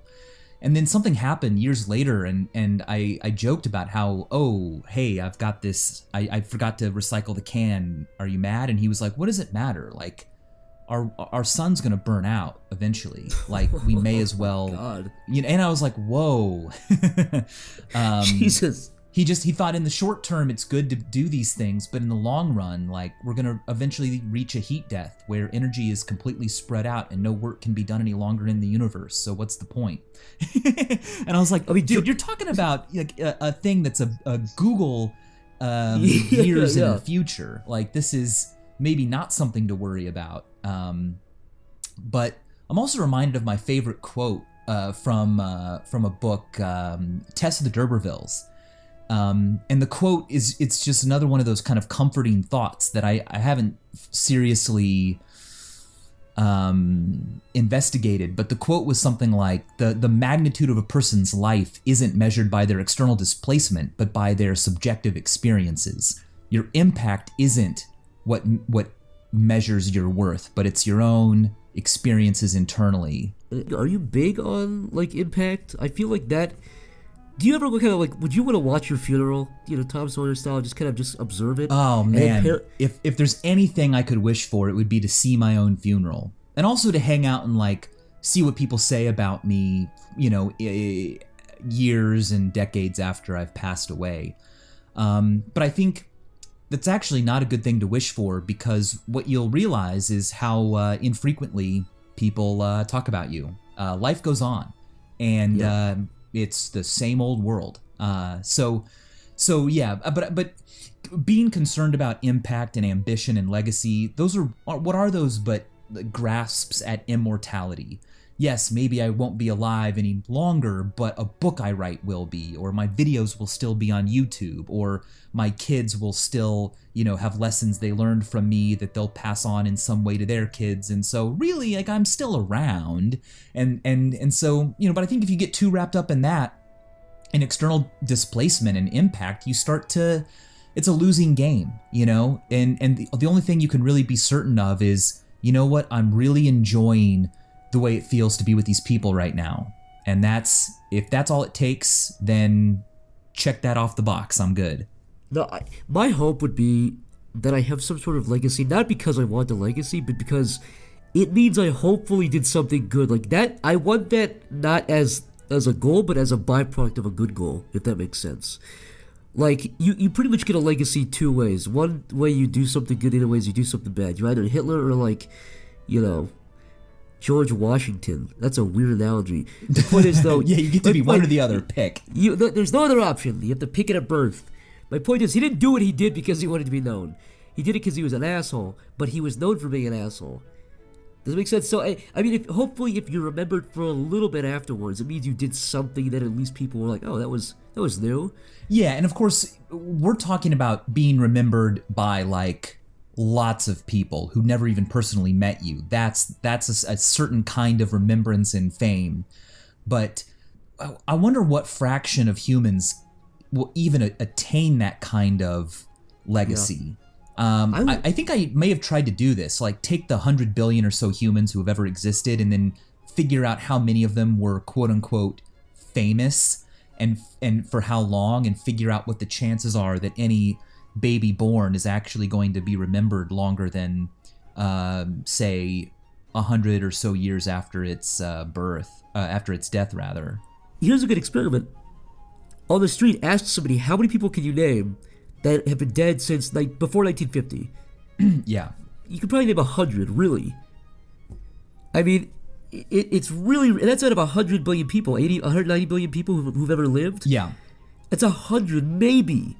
Maybe. And if you're lucky. How far back can you even remember your own ancestors? For some people, that answer is quite long. However, they only have names or maybe a photograph back only a handful of generations.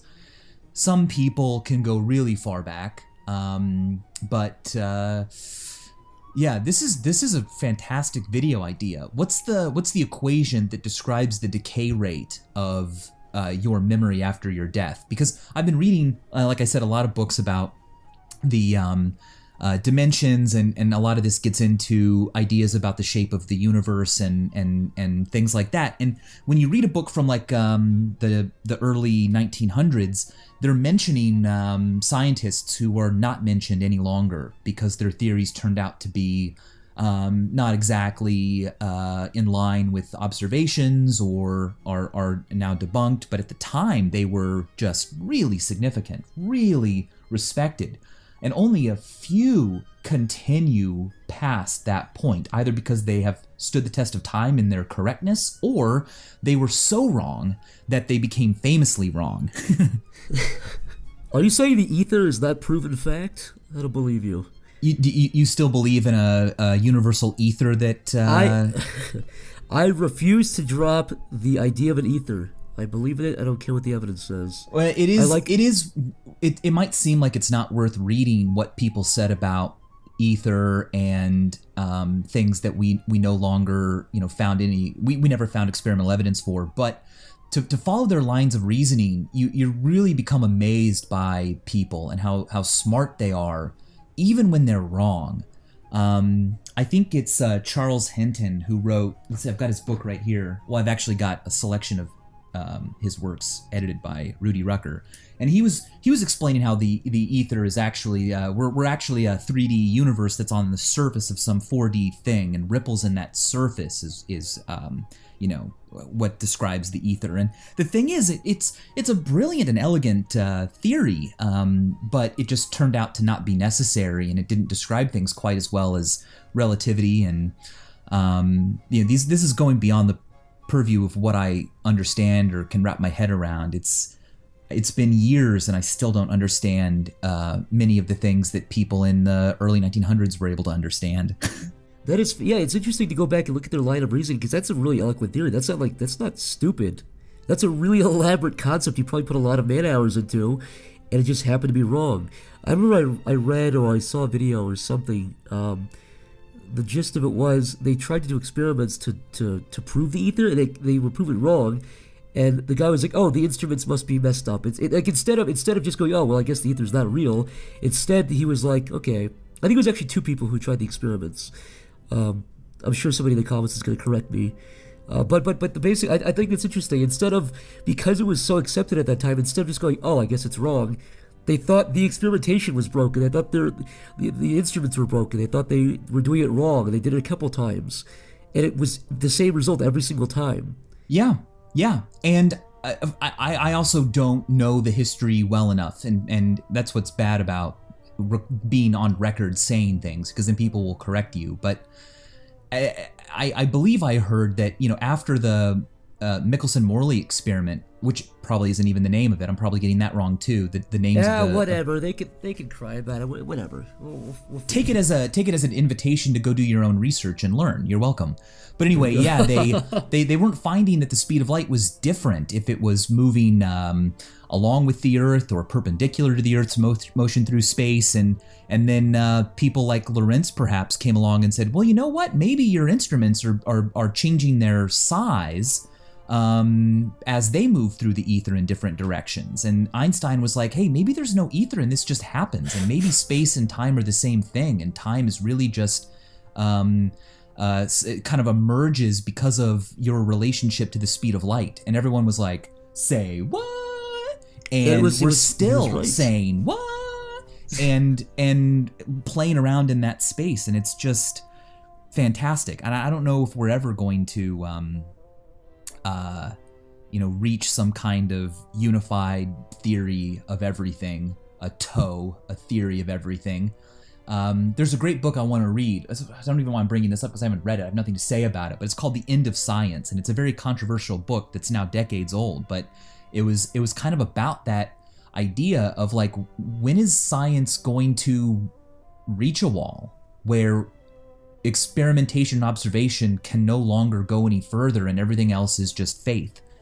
Once we hit that point, what happens to society? And what do we do? I think I'm not sure once I read the book I'm going to agree with everything in it, but I think it's important to wait around in those kinds of thoughts. The whole concept of an equation for everything, the 1-inch equation, like E equals MC squared, I find it kind of weird that the universe, that we think the universe is obligated to fit like that. Maybe it will fit like that. Maybe we're missing crucial pieces. But maybe there is. Maybe it's going to be complex and messy and sticky. I think it's a big mess, and all of the work we can do through science will tell us how, but it won't tell us why. Even if we came up with some brilliant theory of everything, you would still wonder why that theory. Why does our universe not act according to some other theory? And you can posit things like parallel universes or, theories that explain that every possible set of physical laws exists. And it's this universe that we just happen to be in. Actually, it's not just that we happen to be in it, only this particular set of laws can lead to intelligent life like us. So of course we would find ourselves here. But there are other universes that only last for a second because they've got the wrong laws and constants. Or where is math, by the way? Like, where the heck is pi? Pi is an irrational number, the expression of which is unending. So how does a particle know to behave according to a constant that doesn't even, its digit expression doesn't end? And I think these questions will probably remain always unsolved. They could potentially become their own religion. The way that you believe math is either discovered or invented might become some new form of faith-based religion, because we'll realize that we're not getting anywhere through observation and experimentation. I could absolutely see that happening. Yeah, the concept of the laws to begin with, like you said, I mean, if this was a universe without those laws, and this is almost used by a lot of people as an argument for God. I don't mind it, but the argument goes, well, look how perfect Earth and humans are. Look how perfect the solar system in the universe is. See, that's evidence. Well, it's like, well, if they weren't like that, then we couldn't ask the question, why is it perfect, essentially. That's the argument. And the same thing applies on a broader scale for the universe. Well, if we lived in a universe where we couldn't exist, we wouldn't be asking why we're existing, essentially. Yeah, that's the famous anthropic principle. But one of my favorite explanations at the moment is also not something that we know how to experimentally investigate, but it's Lee Smolin's theory of universal natural selection. And I'm going to butcher the actual theory, but in essence, he says, well, what if at the singularity of a black hole, a new universe blooms, but its constants and laws are all a little bit, distorted from the universe that the black hole began in. But it's still related. It's basically a child of the universe that came before it. And what happens then is that universes in which black holes can form will naturally have more baby universes. There will be more universes like that. And it's a funny consequence of that universes that can easily create black holes are ones that can easily create suns. And suns are necessary for planet systems and life like us. So there you go. The universe naturally moved in a direction towards our existence simply because it needed black holes in order to reproduce. I would highly suggest reading Lee Smolin's work. He has a book that does not discuss this theory in too much detail called Time Reborn. It was actually illustrated by Henry from Minute Physics. It's a great book. He's written other books about natural selection in the universe, and I'm not remembering the names of them at the moment, but you can look it up. I mean, they're not always easy reads, but that's good. I mean, you should be underlining things in books, and you should be Googling, every word you don't understand and getting other books. And whenever another author or book is mentioned in a book, get that book. And it's like real world Wikipedia, and you'll eventually, through osmosis, absorb a better understanding of the topic. I don't think you'll ever fully understand anything, and neither does anyone. But that's what I believe. Well, look, if I find the titles after this reading of those books, I'll be sure to throw them up right now. And I always feel bad though recommending books because I don't know what someone else's experience with that same book might be. And as I read more and more, I'm starting to read things that I don't really like that much, or I feel are like maybe totally out of date, and everyone would agree, but yet there was still some element to it that's good. And I'll be trying to follow their argument, and I'll be underlining things that I don't believe, that no one believes anymore, but I'm underlining because I want to follow their train of thought. And then I'm terrified that someday my kids will see these books and go, "Why did he underline that? Did he think that was true?" You should write false. You should write fake news. I was thinking, everything. Should I write a question mark next to this or something to indicate to future people that, look, I'm just underlining this because it's a key point in the book. But of course, I don't think that it leads to what it concludes. And actually, no one does. But this book was written more than 100 years ago or something. I like to do that with the kind of that same sort of mentality going into old books, but for history stuff. I picked up a book. It was written 10 to 15 years after the Civil War, and it's a genuinely really old book. It's from that age, and I was flipping through it, And I was fascinated by looking at how they were writing about it. They were like, well, I guess we're going to figure out how the Civil War looks in 100 years. I was just that really fascinates me, looking back and seeing how people were viewing stuff at the time it was happening, or like right after it was happening. Yes. That fascinates me so much. Contemporaneous sources are the most cool thing. And I learned that when I got a book when I was a kid, and it was like a collection of the New York Times movie reviews of like the top 1,000 movies. And of course, these were written at the time that the movie came out. So you read the review of One Flew Over the Cuckoo's Nest, which was my favorite movie when I was a kid and still is, and the review is not some glowing historical retrospective. It's like a contemporary reaction to what the movie means right then, and it doesn't go overly flowery about the impact of the movie because it can't.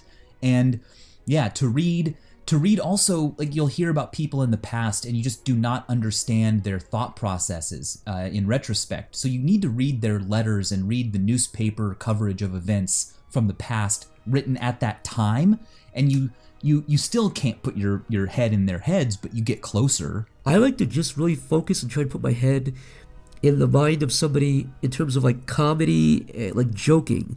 Was it you who did a video about the oldest joke? Yeah, I did. Yeah, it was the Egyptian, the fart joke. Yeah. I think that might have been one of the first videos I saw of yours. I was looking into, I was Googling what's the oldest joke in the world, because that stuff fascinates me. And I think about that a lot when I think about people who lived, because when you think about the 1800s, you think about this kind of black and white, people scowling, and no, people were joking every day. People, this is a really dumb thought, but I wonder if the funniest joke ever told has been just vanished for 1,000 years.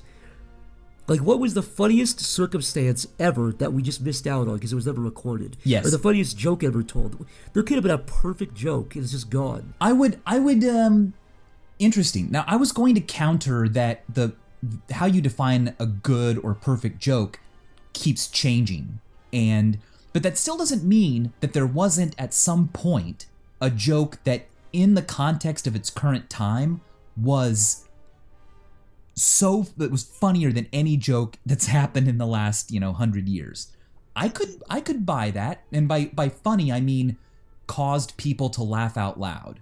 Let's just define our terms.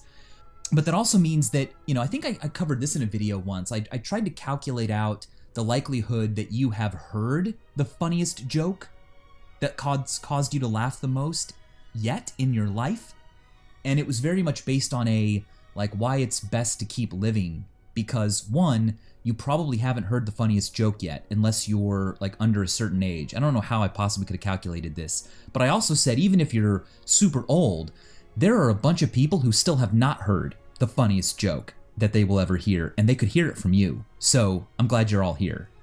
The same sort of mindset goes into, like, they say you're not going to have the best meal or see the best movie or your favorite, I should say, not the best, but because it's subjective, but they say you don't have your favorite meal until you're in your 40s or 50s. I think it's way on.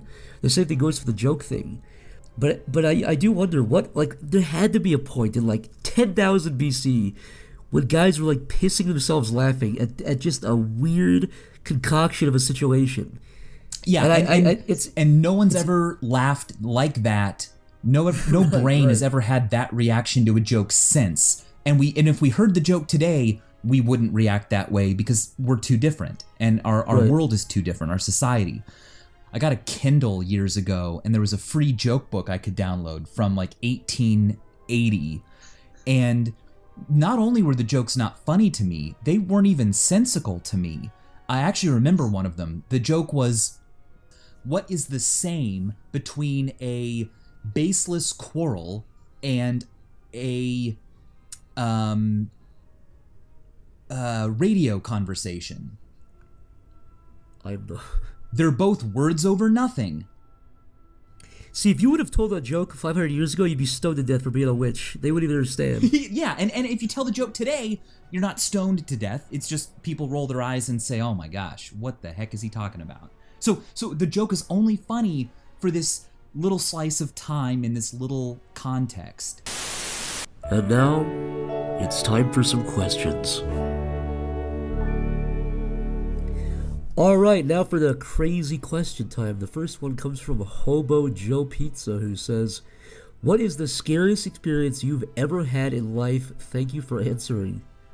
When I was in college, I went to see a play with a friend of mine, and we stopped and got gas afterwards on our way to a friend's house to talk about the play. And we were pulled over by the cops. This was in Chicago, and they really treated us like they knew that we had a bunch of illegal drugs in the car, which we didn't, but they took us out of the car. They kept saying things like, "Wow, you guys smell like weed," and "Why are you so nervous?" And they patted us down and said, if you realize that if I find something on you, you're going to jail tonight. And they asked me like 5 times before they did the search. And I'm like, yeah, I understand. And then I wondered, like, why are you asking me this so often? Like, are you going to plant something on me? I got so scared. And then they're asking me, "Wow, you're really nervous. Like, what are you hiding?" And I'm like, "I'm just nervous because I have no idea what's going on." And then, of course, they found nothing and let us go. And it was just like, oh my gosh, that was intense and frightening. And I had no idea what the outcome was going to be. I mean, I knew what it should have been. I hadn't done anything wrong. But that didn't really seem to matter. Yeah, whenever I know the exact feeling. That by the way, that's horrifying. But when I get nervous around cops anyways, if I'm doing nothing, when I'm driving or walking and I see a cop, I freeze up even though I'm not doing anything wrong. I don't have drugs on me, I'm not speeding, my tags are all good. I still freeze up when it's probably because they're cops, and whenever I get stopped by cops or whenever I've been pulled over or whatever, I treat them with respect. I always say thank you and everything. But sometimes you just get those maniacs who get a rush from just having the power of being a cop. I also think that fear is also related to all kinds of socially awkward fears, like, oh my gosh, like I'm going to say something and how are they going to interpret it? But then when it comes to the law, it's like, oh my gosh, if I do something that's misinterpreted, the consequences could be really bad, not just embarrassment, but like jail time. Like, what am I doing that I'm not realizing might look bad? I'm not doing anything bad intentionally, but what if like the way my hand moves is just wrong enough that I get shot, and you're like terrified of this stuff. And I'm sure there's a lot of interesting psychology behind that. Dude, I'm so neurotic. I was getting coffee. I was pulling a lighter like 3 nights ago, and I was getting a cup of coffee at this 24-hour coffee place, and I was just kind of standing there, and I heard like the pitter-patter of footsteps, and it was a jogger, but I turned around, and for some reason I had my brain immediately went to, this guy's gonna stab you in the throat. Yeah. He's coming. He's just gonna stab you. You're just gonna get stabbed to death, and you're gonna end up on some live leak video from the coffee shop's camera. And I instinctively held my hands up like I was protecting my organs, and the guy looked at me like I was a psycho, rightfully so, and he kept jogging. So if that's how I am with joggers at like 10 p.m., yeah, I'm horrified to ever be in a situation where I'm a little bit out of my element with a cop, where I go to reach for my wallet and I get turned into Swiss cheese. It's horrifying. Yeah. Cobain Mani, this guy's from Iceland. Oh, actually, really quick on this guy. This is a fascinating thing to go back to, like looking back at your ancestors and the names. In Iceland, apparently, this guy was telling me, he sent me on Twitter, he has a record of every one of his ancestors up until like 925 Wow. AD. And they just have all the names, and by the way, they also have the years they lived from. Anyways, so this guy asks, what is it like to hang with Joe Rogan? It's just incredibly awesome. I'd love to get back on his podcast. The first time I went, I'd had way too much water beforehand. I think I peed like 3 or 4 times during that podcast. I also wish that we'd had like a whole panel of YouTube educational producers there, because as you can tell, I don't know anything. The more I learn, the more I realize how little I know. And Joe and I can just go on and on asking questions and asking why and wondering about things, but we don't always know how to what answers are out there. And I kept thinking, oh man, I wish, Minute Physics and all the professors from Periodic Videos and 60 Symbols were all here, and we could just really ask, because Joe and I are these really curious people, and we'll ask questions, and we'll also, I can speak only for myself here, but I'll misunderstand something, and it's not until I keep asking really smart people that I finally get the answer. But then by looking at what I got wrong, what I misunderstood, I can better explain to people that the concept is now new to. And that's very much what writing a script is about. It's me going, what? How is that possible? And then I read something and I go, oh, but if in that case, then this should happen, but why not? And oh, it's because I'm misunderstanding it. And eventually I get there, and that turns into the script of me going, well, but if this is the case, then why not that? And it's basically my story of how I came to learn or wrap my head around something. I don't think it's bad to ask questions at all. It just shows that, you're as inquisitive as anybody else, and you want to know as much as anybody exactly. else. And a certain humility to that is really important. Like to think that, to embrace the fact that you don't know everything, but that you're still curious is really important. Absolutely. Johnny Audiful asks, what would you say is the most enjoyable part about making your videos? The most enjoyable part? That's tough because I enjoy all the parts, really. And even the parts that are not fun in the moment. I once heard an astronaut tell me that they have this saying at NASA or in the Air Force or something, that there's two types of fun, type A and type B. Type A is stuff that it's just really fun to do, like eating ice cream. Type B fun is stuff that's only fun once you're done doing it. like exercising, or I don't know, maybe it's not a good example, but something that you're glad you did after the fact, but while you're doing it, you're like, why am I doing this? Right. I would say that is the existence of making content, period, whether it's animation or making a video. But doing the research, I'm sure, is not fun immediately. You're reading stuff and you have to absorb it and really sit on it, and it's a cocktail you have to deal with, I'm sure. Well, I would say the research is really fun. And the danger that I have is that I get too into the research part of it because I keep wanting to learn, and it's so rewarding to ask questions and learn and read books and read papers and talk to people. But the hard part is the synthesizing of that information into a script. And it's easy to go, well, I could sit down and start writing the script, or I could read another book, or I could draw some more diagrams and think about this, or pace around and talk out loud about the topic and imagine. But to the actual process of the work part of it, that is, okay, what's the first sentence? What's the structure? What's the title and thumbnail that allow this to all come together into one thing? That's not always as fun. And setting deadlines or having other people set them for you is really the only way I can,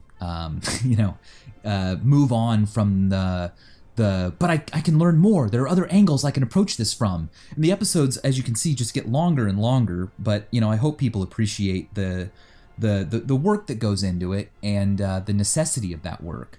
Do you ever have a sense after you finish a video, like, I could have done that better, I should have, but you just have to put it down and move on eventually?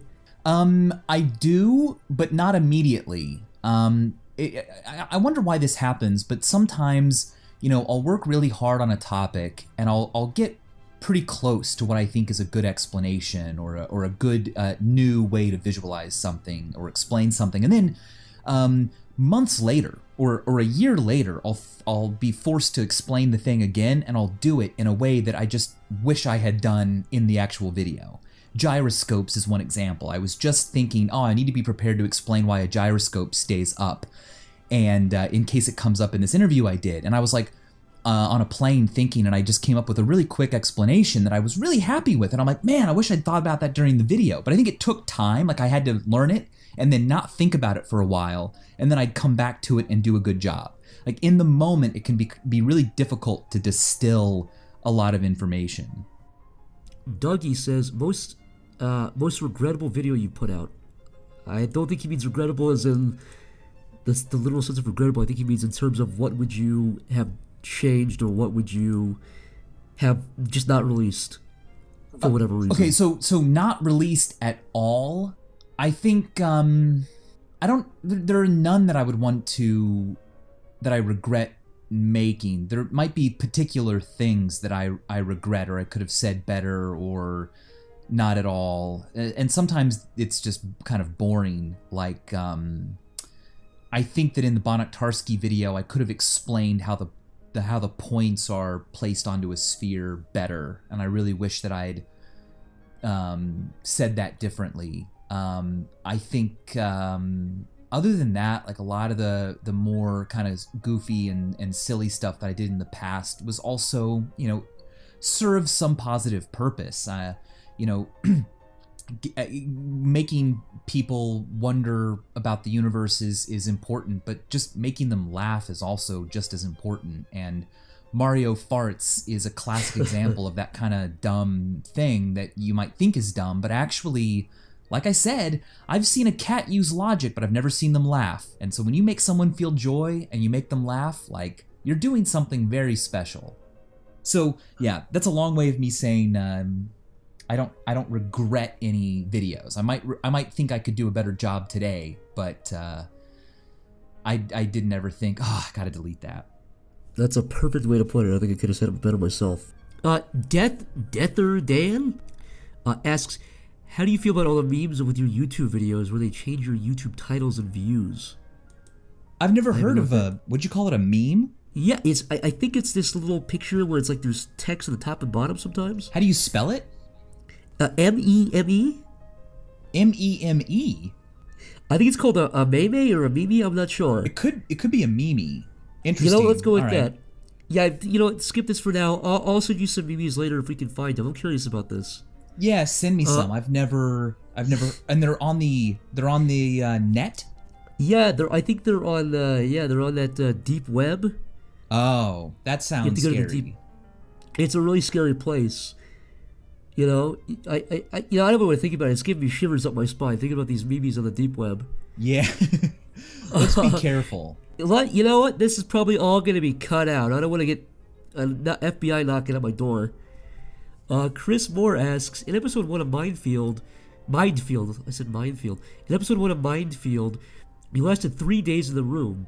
Would not having a camera affect your performance? And Zach, how long could you last? Well, I'll let you answer that. Did having the camera on you in that room, do you think that helped? Did you feel a little bit more at ease knowing there was somebody there? It definitely helped. It didn't feel like anyone was there because there was no reaction at all to anything that I did, so I didn't get any feedback. But having the camera there meant that I was always reminded that there was a point to what I was doing.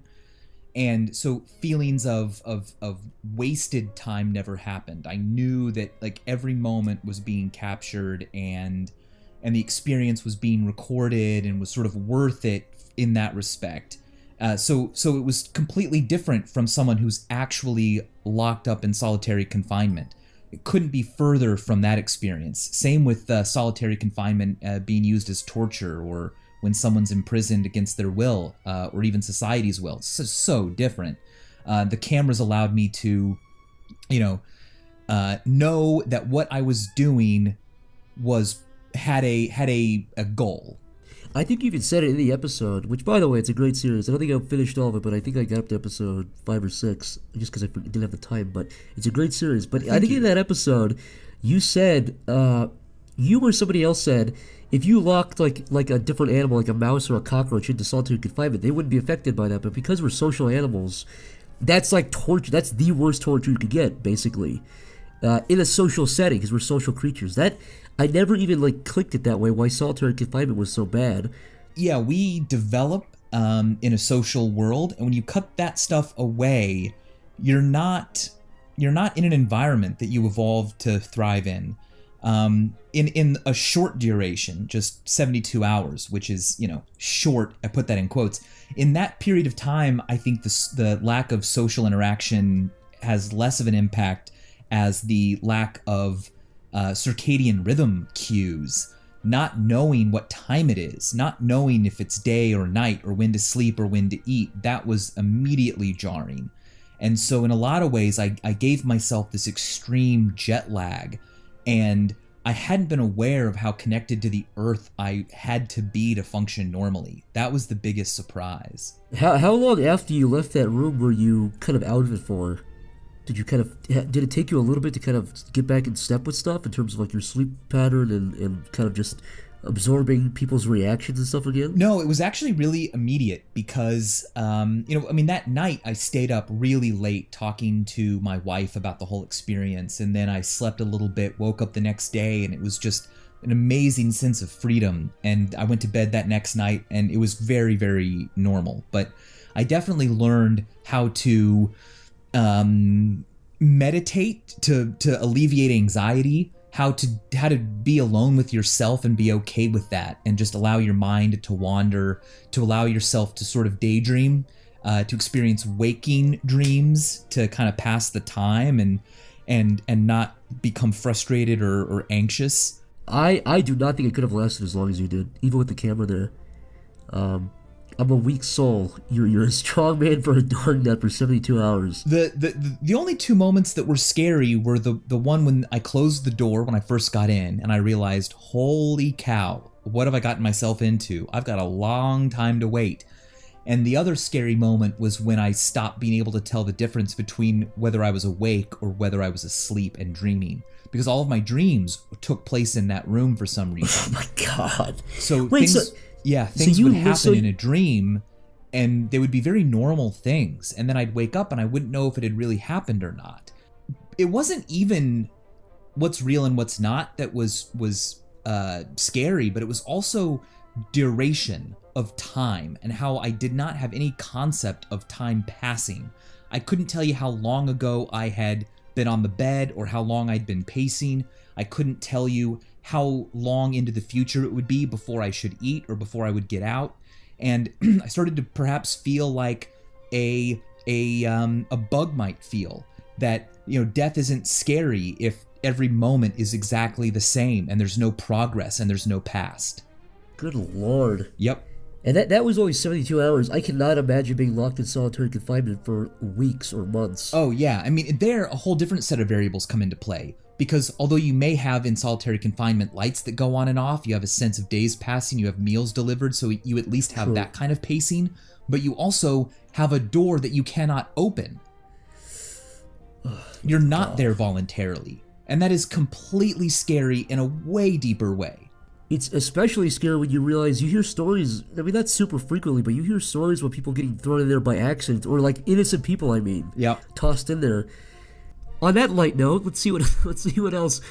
Let's see. How long would I last? I don't know. Probably, again, 5 minutes before I broke into full psychosis, irreversible psychosis. What is your favorite part about doing Brain Candy live? Any standout moments? My favorite part in general is just that it's a live show, that I get to be on stage again. I did a lot of theater in college and in high school, and I get to be back out performing live, not scripted, just like straight up in front of a bunch of people, entertaining them and like getting feedback from them immediately. Not in the form of comments, but in the form of actual noises and eyeballs and interest. And that is a totally different experience. It's really energizing. I can do the same show 40 times and it never feels like the same show because it's new to the audience every night. In terms of particulars, Adam and I do a meet and greet after every Brain Candy show where we actually get to talk with and take photos with like 100, 120 people. And just to hear their stories and what they're fascinated by and what they love and what they want to do in the future is just really, really makes me feel so gosh darn lucky to be doing what I'm doing. That is really cool. So people like tell you that you inspired them. That do you ever get any guys or girls who say they got into college, or they got a degree in college because of you, or they pursued this career because of you? Yeah, I hear a lot of that, and I'm just like, oh my gosh, wow. how incredible! Like, what I do is celebrate what real scientists do. I'm not a scientist. I'm not even a teacher. I am a entertainer that happens to, reveal what we are, somewhat certain about the universe. And if that can translate into someone wanting to pursue a certain career in science, that's fantastic. But that's not even the only point. I mean, I think just being more comfortable with what you don't know and with being curious and learning how to learn more and how to research makes everyone a better person, a better citizen, You don't have to become a scientist in a laboratory to benefit from learning and curiosity. Do you feel like there's a bit of a public acceptance for science in the last 10 years that's kind of gone up? Or is that just an illusion? I definitely feel like in my personal, very anecdotal experience, the last 8, 9, 10 years, there's been a big surge, or at least a noticeable surge, in people's interest in science again. I think a lot of it is traced back to the way information has just become easier to access. Like, it's way more democratic now. You're not confined to what you can access physically in your neighborhood or amongst people that you know, but you can actually look things up, and you can ask a question and Google it and at least get some preliminary information or direction. And it means that, I think we're understanding that science and math are not just confined to the walls of a school or a university or a textbook, but we all do it. Information is how we express ourselves. If you've memorized a whole bunch of American football stats, that's learning, that's knowledge, and it's how you, relate to a thing that you love. And whether it's, Euclid or the Kansas City Chiefs, it's like all learning. Nibs Tits, what a graceful name, says, everyone, what is your most ridiculous fact that you know? I love historical comparison facts, like the fact that the ancient Egyptians building pyramids were as old to the ancient Romans as the ancient Romans are to us today. And I'm just blown away by history and where things stand in relation to one another. One of my favorite stories is from a woman who was alive for both the completion of the Brooklyn Bridge and the moon landing. And she said that the Brooklyn Bridge was more mind-blowing because at that time, the idea that you could walk between Manhattan and Brooklyn was unthinkable. But when the moon landing occurred, she could believe it. And so she felt like it was more freaky for that bridge to be built than for us to land on the moon. I don't know how to phrase this. I don't know if I'm going to put this into a future episode or into like a book that I'd love to write at some point. But it's different ways to think about time. And I like to think about how, okay, I was born in 1986. I'll probably die in like 2068. Let's say that's my life. So to someone alive in the year 2117, okay, a century from now, I would be like someone to me who was born in 1886 and died in 1968. Do you ever go back? Do you ever do this? Do you ever spend hours digging through the rabbit hole of like the oldest people who lived and seeing how much they like link up? The oldest one who ever lived was 122. 122. What a life! I mean, she was. How old was she when World War I started? I know.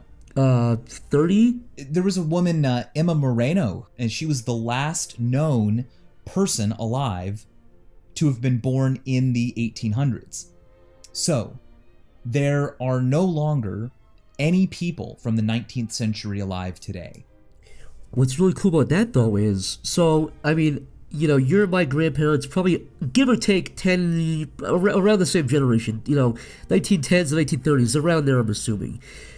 When they were younger, the old people back then, the 70, 80-year-olds, if you were fortunate to live that long back then, which there were a lot of people that did, that was like Civil War veterans. I know. I mean, you watch videos of like the 1930s of Civil War veterans doing the Rebel Yell on video, and I'm thinking, my grandpa was alive when this was happening. I know. He could have met people who were slaves. Yeah. That blows my mind completely. It's incredible.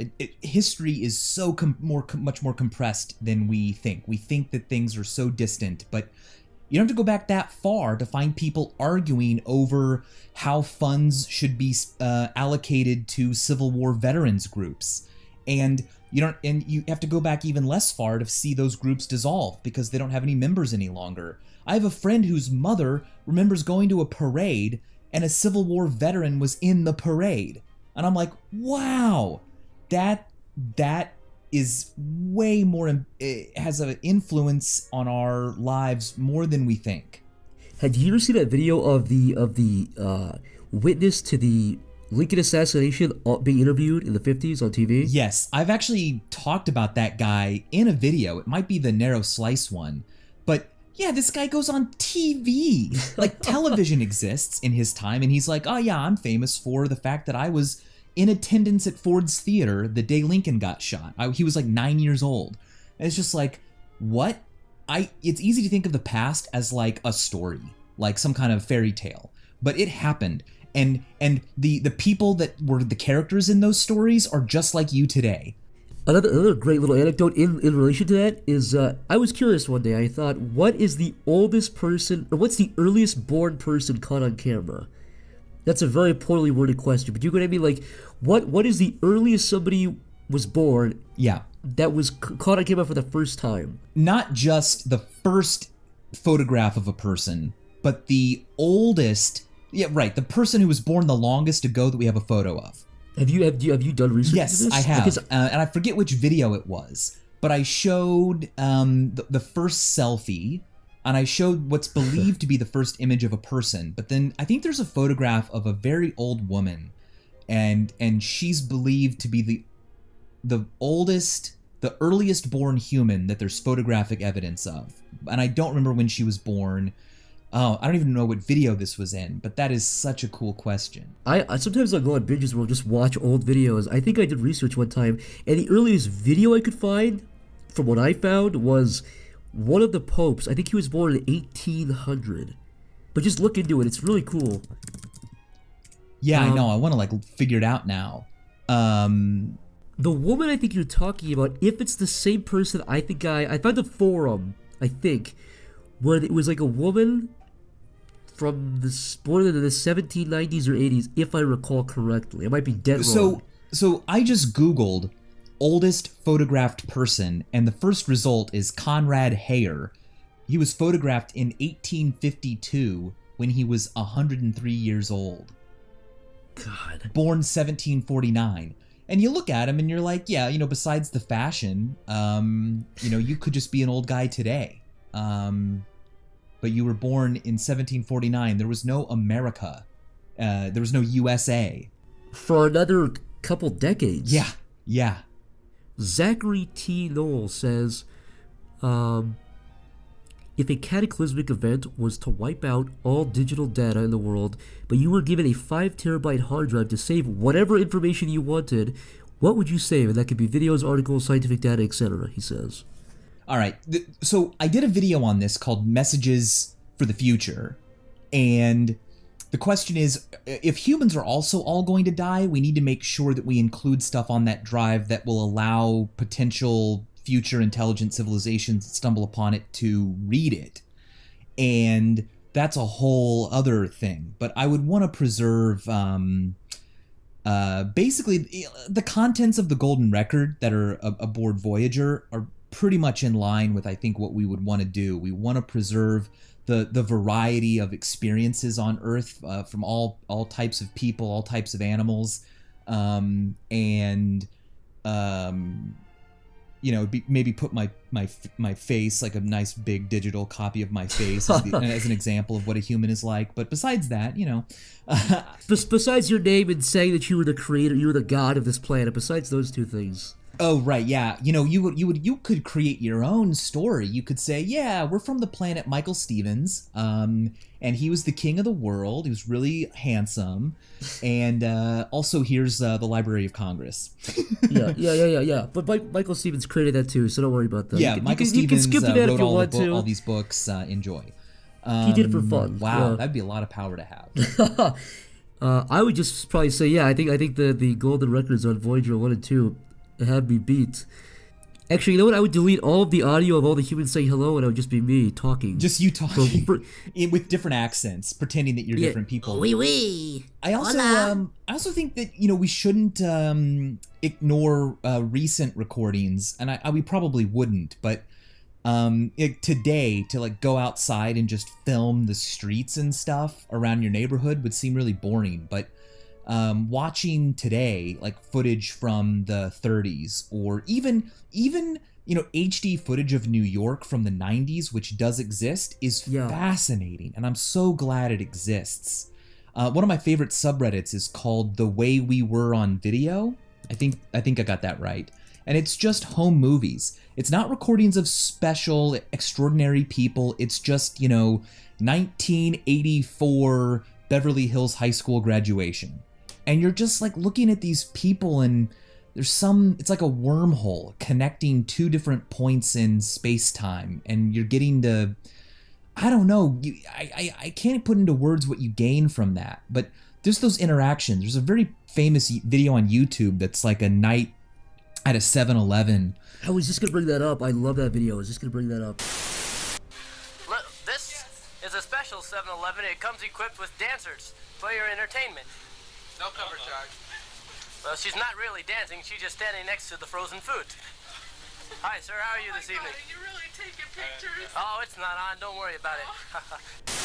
I love that because there's nothing about it that's extraordinary, but yet it still is. It's not something that would be in a history book, but yet it's a record of regular human activity. Unlike, we just have nothing like that for, say, ancient peoples or prehistoric people or even people from, historic times, like, say, the 1700s. But we have just an hour of time, or whatever it is, 10 minutes of time, happening in real time, as it normally did, full of many forgettable moments as well, which we don't usually record, but are just as important. I think that's why those old videos are amazing. Like that HD video in New York, it's business guys with fucking ridiculous hairdos walking around, but it's in perfect, crisp HD. For anybody interested, the 7-Eleven video, if you want to check it out, which I highly recommend. If I recall, it's just like 2 or 3 friends walking around the camcorder. It's called 2:30 a.m. at 7-Eleven. Just type in 7-Eleven 1980s and you'll find it. It's like 1987. It's just guys walking around 7-Eleven talking to customers who are walking in. And I think one of the most surreal parts of that video is like nobody's on their cell phone. Which is obvious. I mean, of course nobody was on their cell phone, but it's weird when you've been buried into this reality for so long, to look back at a time that was not that long ago when people would just, if they were bored or it was late at night, they would just lay in bed or watch TV. Yeah, that was it. And unlike, a reenactment or something made today, it's really from that time. And it's better than what a portrait or some, painting made could tell you. It's almost like you get to be there. Tristan R. Sickles asks, why site, oh, I meant to say what, but he said why. How dare you? Marks off, you failed. What scientific event do you love but haven't made a video about yet? Well, that's to you. Oh, man. Well, string theory. That becomes a very mathematical concept in a lot of ways, though. I would love to do perspective and how the eye works. I'd love to do death, life and death. What's the difference? What is death? I'd love to do, let's think of something that's more classically like physics. What's an atom? What are they? What's an electron? It's not some billiard ball orbiting around a nucleus. At least you can think of it that way, and it's helpful. But there's no end to things that I want to cover. So that's a tough one.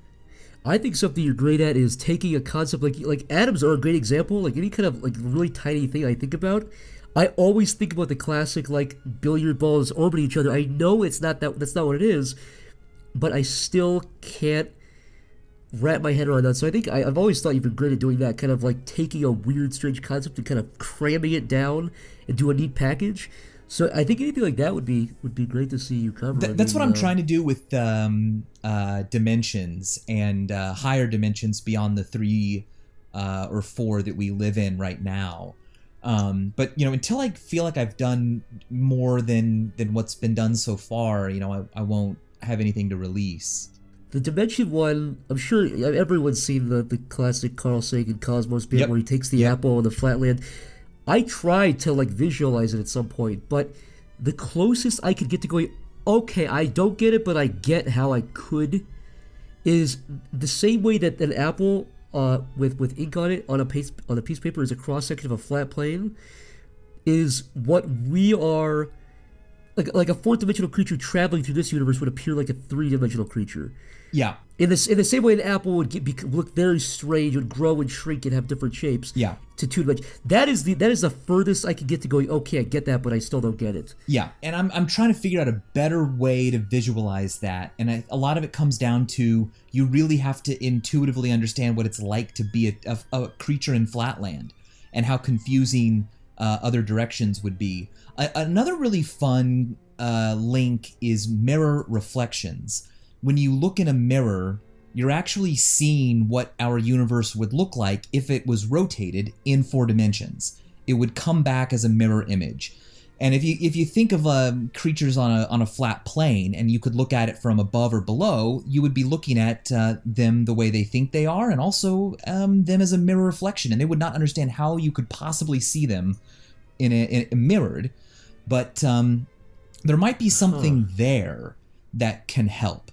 And a lot comes down to you need to cast yourself out. You need to stop thinking of up, down, front, back, and left, right to truly understand the perspective from higher dimensions, because to them it's all arbitrary.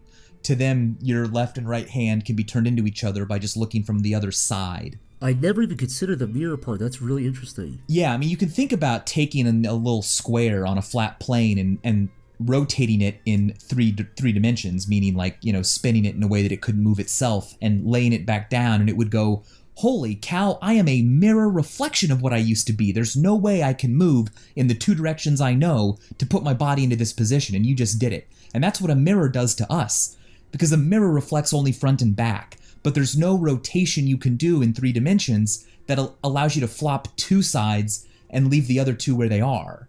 So it's hard for us to comprehend, and we think that a mirror is reversing left and right because we can only imagine a rotation which would flip 2 sides, front, back, and left and right in that case. So I want to write that up. But the peace of mind for people out there hoping for new videos is that I'm doing nothing but working on them, and I'm even working on projects I can't even tell you about now. But there'll be a lot of content soon. It just takes a lot of time to create what I want to make and what I hope viewers want.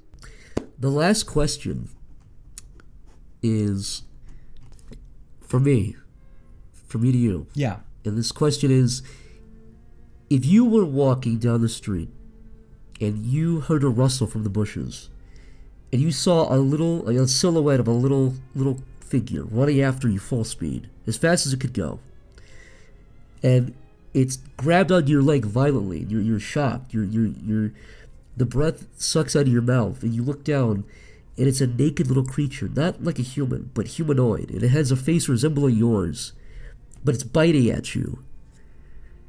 Would you kick at it? Would you save it? Would you cradle it? Would you preserve it? I would preserve it if I could. I would try to find some way to restrain it that kept it alive so we could study it. But if I needed to save my own life, I probably would hurt it. How would you hurt it? People, if you kicked it, people would be like shriek around you. You're kicking this little. I mean, it's seemingly defenseless against you. If you got on top of it and started punching it in the head, you might like kill it or break its. You know what I mean? People might react horribly around you, and they might want to help it. I don't think they could blame me though. If it was, does it have sharp teeth or is it just grabbing me? You don't know. It's a quick moment of chaos, and it's that's the sound it's making. Well, I mean, I wouldn't try to like punch it a bunch or hit it with a really heavy object that could kill it. I would try to just push it far enough away that I'd have enough time to get inside or get inside a car or something that would protect me, but not in the life of the creature. But what if you push it hard enough and it like hits its head against the pavement and that's it? This lights out. I wouldn't feel guilty. I would know that I was only acting in self-defense and that it's still preserved well enough that we could study it. But I wouldn't want to like rip it in half or rip its limbs off or cave in its skull in a way that would leave it, make an autopsy less fruitful. Right. Now the question is, so you shove this thing over, as it's falling, it says, "Daddy." It calls you daddy, and it hits the ground and it fades into goo. And nobody else saw it. Would you report this event to anybody? Would you assume you've lost your mind? What would you do? How would you be shaken for the rest of the day? Yeah, I would report the story. I would report it though with an enormous grain of salt, and I would say, look, I'm fully aware that this could have been a hallucination and that I cannot prove it, but I wanted to record that this happened. You know what? Let's do this. I'm 911, and you're calling me to tell me what you've just seen. All right.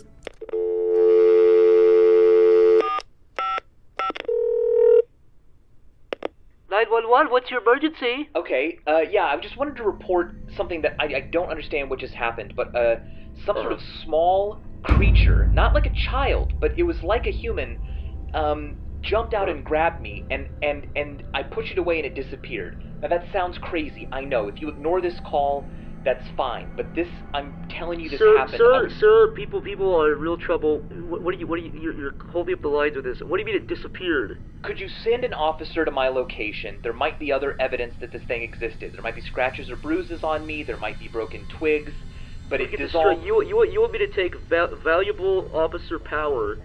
You know, there are crimes out there. You want me to divert attention to you because you saw a little creature that disappeared in the goo? How big was the creature, sir? The creature was only as high as my knee. And I totally understand how silly this sounds, so take your time. Don't divert an officer from some human's life that's in risk, but I'm gonna stay here. I'd like for them to come just to take the report, and if I've gone crazy, then maybe you should send someone, because I should be taken care of. I might be dangerous.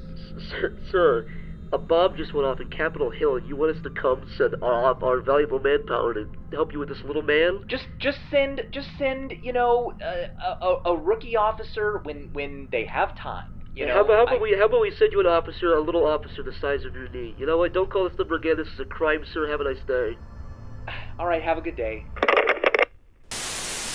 Wow, I can't believe the podcast is already over. It's insane. Thanks for listening, everybody. I hope you enjoyed it. Hope you had a good laugh. Hope you learned something. Hope you were interested. Hope you walked away with a big pulsating brain and you learned something. You learned something crazy. Hopefully you learned that I suck. I want to say very quickly before I wrap it up that I am going to resume streaming. I stopped for about a year. I think the last stream I did was like October 2016. It's been a long time. But I'm going to start again, and I'm going to do mostly animation streams and all that stuff. You can see how my process is, how I animate cartoons. Probably a little bit of audio editing, stuff like that. But the big announcement here is I'm going to be doing some, not all, but some Schmucks episodes live. But yeah, so I'll keep you updated on that. Guys, where the hell would my fat thighs and stretch mark tits be without my Patreon? These sons of bitches, they really pull it all together. They help fund my podcast, all the art you see, paying anybody, any extra stuff that's not me on the channel is funded by these guys directly. So I want to give a special thanks to everybody, whether it's $1 or a penny, whatever you donate, it helps. Specifically, I would like to thank Dougie, Brandon Roof, Chris Mitchell, Mr. Chris Wood, Clockwatcher, Johnny Anipol, Tyler Schrock, and who the hell could forget Ryan Bennett, Only Wednesday, Jace Baker, Hobo Joe Pizza, Isaac Perry, Colbain Monty, Joey Gallagher, Rory Harding, Classius Clay, and Dean Hubbard. Again, special thanks to these guys. They help fund everything that's not done by me. These guys help fund.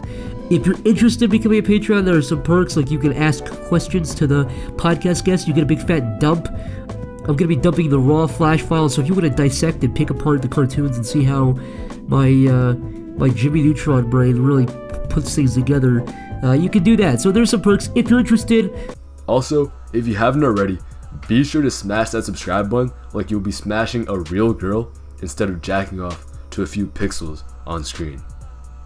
Top 15 podcasts that mysteriously disappeared. Number 15, Schmucks. The Schmucks podcast was started in January 2017 by a strange creature who became well known among the locals for his bizarre yet enchanting dances.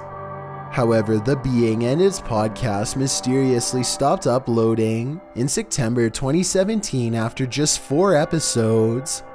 There's very little information on the disappearance, but recently a chilling video claiming to be from the dark web has surfaced and allegedly shows the usually upbeat and funny dancing critter fearfully running for its life.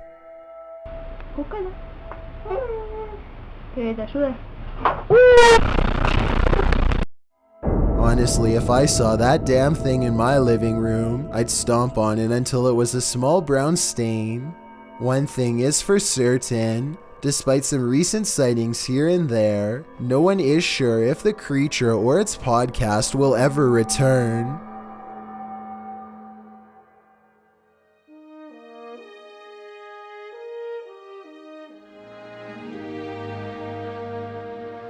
Since the dawn of mankind, humans have gazed at the stars and asked themselves questions as the stars gazed back. Why are we here? Are we alone? How will it all end? However, out of all the questions man has asked over the millennia, there remains one that trumps all others. What if a nasally online web animator started a podcast where he shot the shit with a guest for an hour or two while you sat there with your gut hanging out? While most of man's questions remain unanswered, I do have an answer for that last one, right now. Schmucks.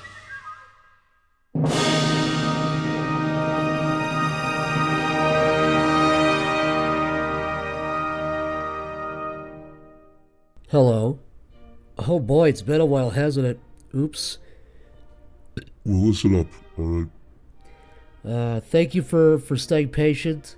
Before we get into it, I'd like to remind everybody that, as usual, you can go get the Schmucks Episode 5 print on sharkrobot.com/psychicpebbles. You can only do it right now, and it's only going to be up for like a week after this is released. So if you're listening to this in like 75 years, and I'm long dead, you can no longer get the print.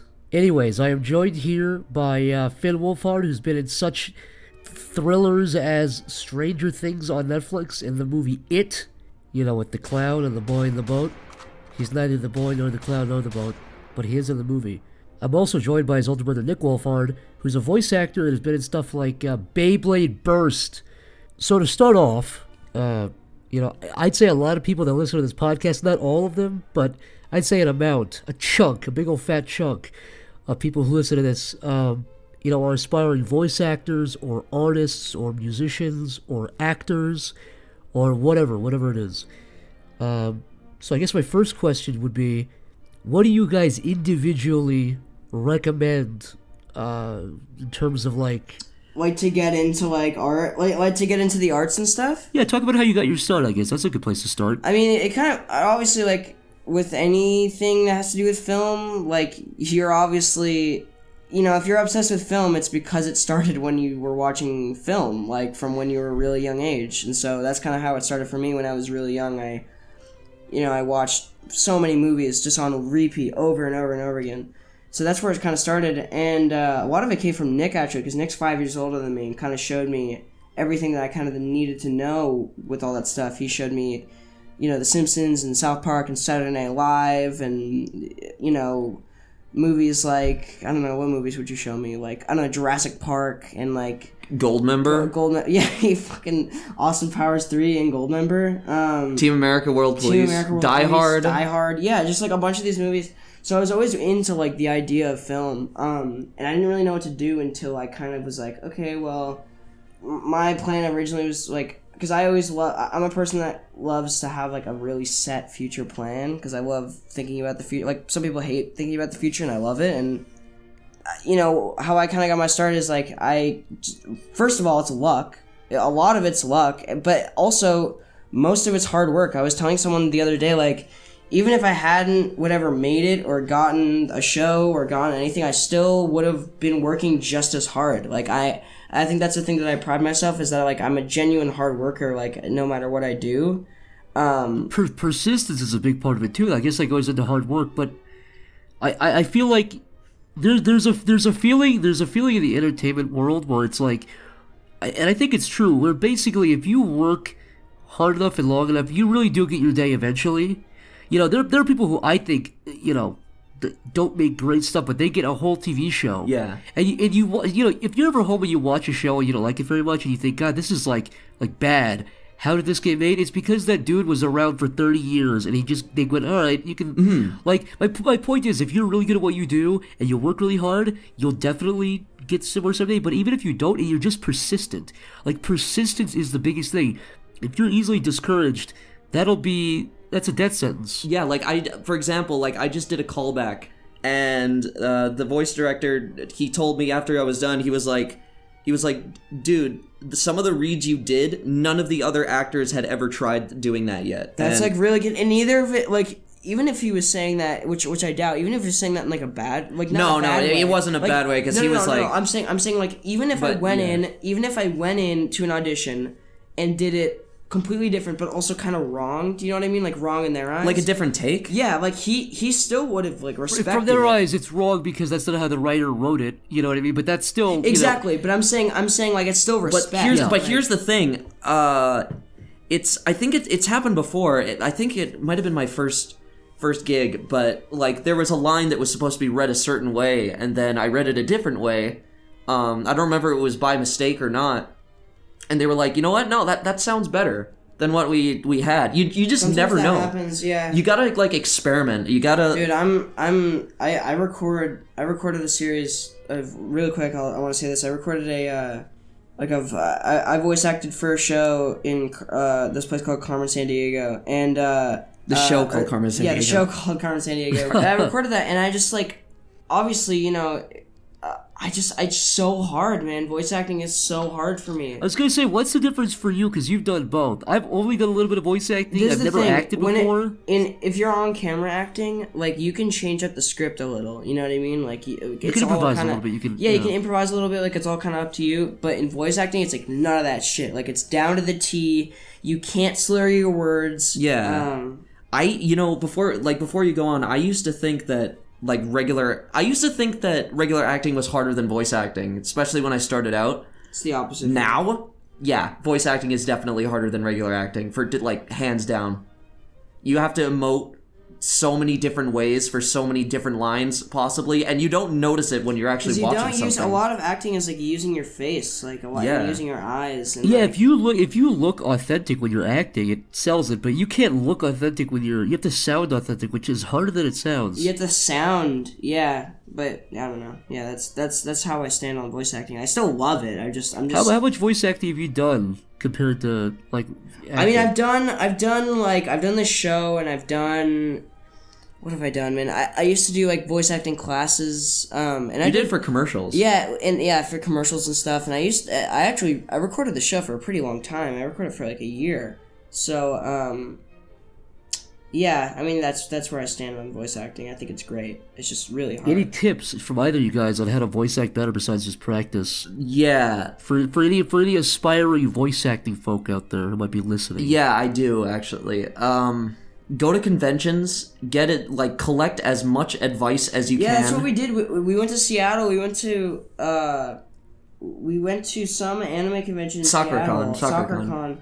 And we went, this is a few years ago before Stranger Things came out. And was it David Vincent? Yeah, it's David Vincent. It was us, David Vincent's a big voice actor. He's AAA. He's amazing. He's and we he's went to his Tekken panel. And Kill la Kill. We went to his panel and just heard him speak, and we were just Nick would just take notes, and he actually asked him a question at the Q&A, and he just gave really good advice. So I think I think genuinely, if you want to get into voice acting and stuff, that's another part of it, is just making connections and going and networking and stuff with people. Also, equipment is essential, because nowadays most of the time you're going to be recording from home for auditions. Yeah, so you need a good mic, you need a good setup, but other than that, just practice and luck, kind of stuff, just like regular acting.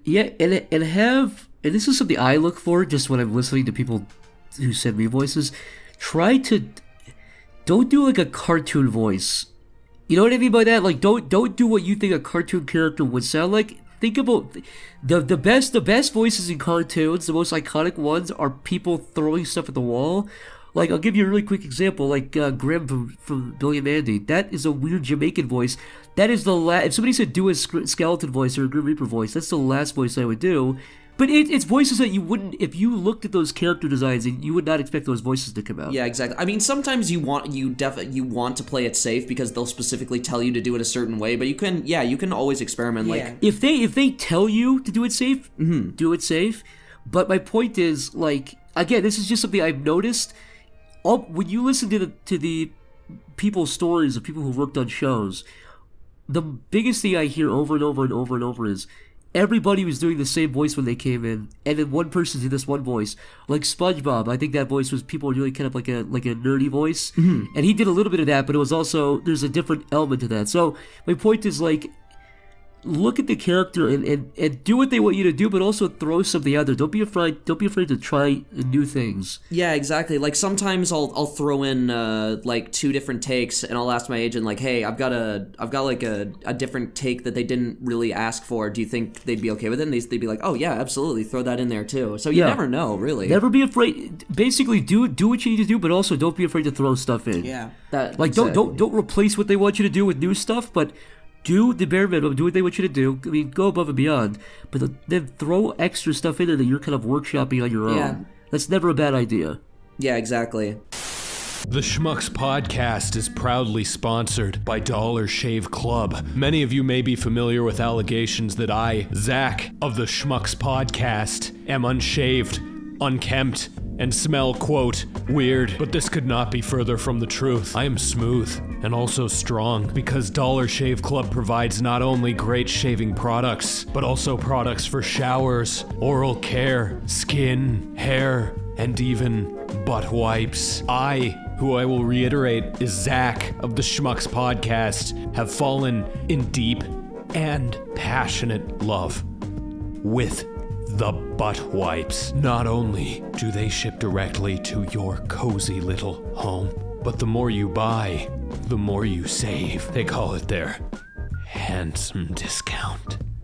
That's why I got mine for free. But you can get one of their amazing starter sets for only $5 each. The shave starter set comes with the executive razor and a 3-ounce tube of Dr. Carver's shave butter. The oral care starter comes with their weighty toothbrush to make you strong and a trial size version of their toothpaste. The shower starter set comes with 3 trial size versions of their amber lavender body cleanser, citrus, and Hawaiian ginger face cleanser, and sage and black pepper shampoo. Listen upon the description of my scents and know that I smell great. Get this exclusive deal at Dollar Shave Club /Psychic Pebbles today.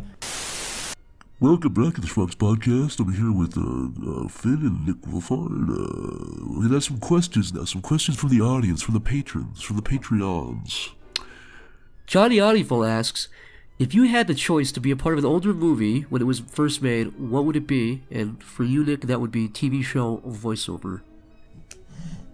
Dazed and Confused would be awesome to have like a little role in, and just so people could be like, oh, that's Finn Wolf. Is that Finn Wolfhard? Like, that's weird. That'd be so funny if like now like you go back and like you see me in the background, like me in the room, you just see me like in the background or in the reflection of a mirror in one shot, like just something super subtle, and everyone's like, wait, what?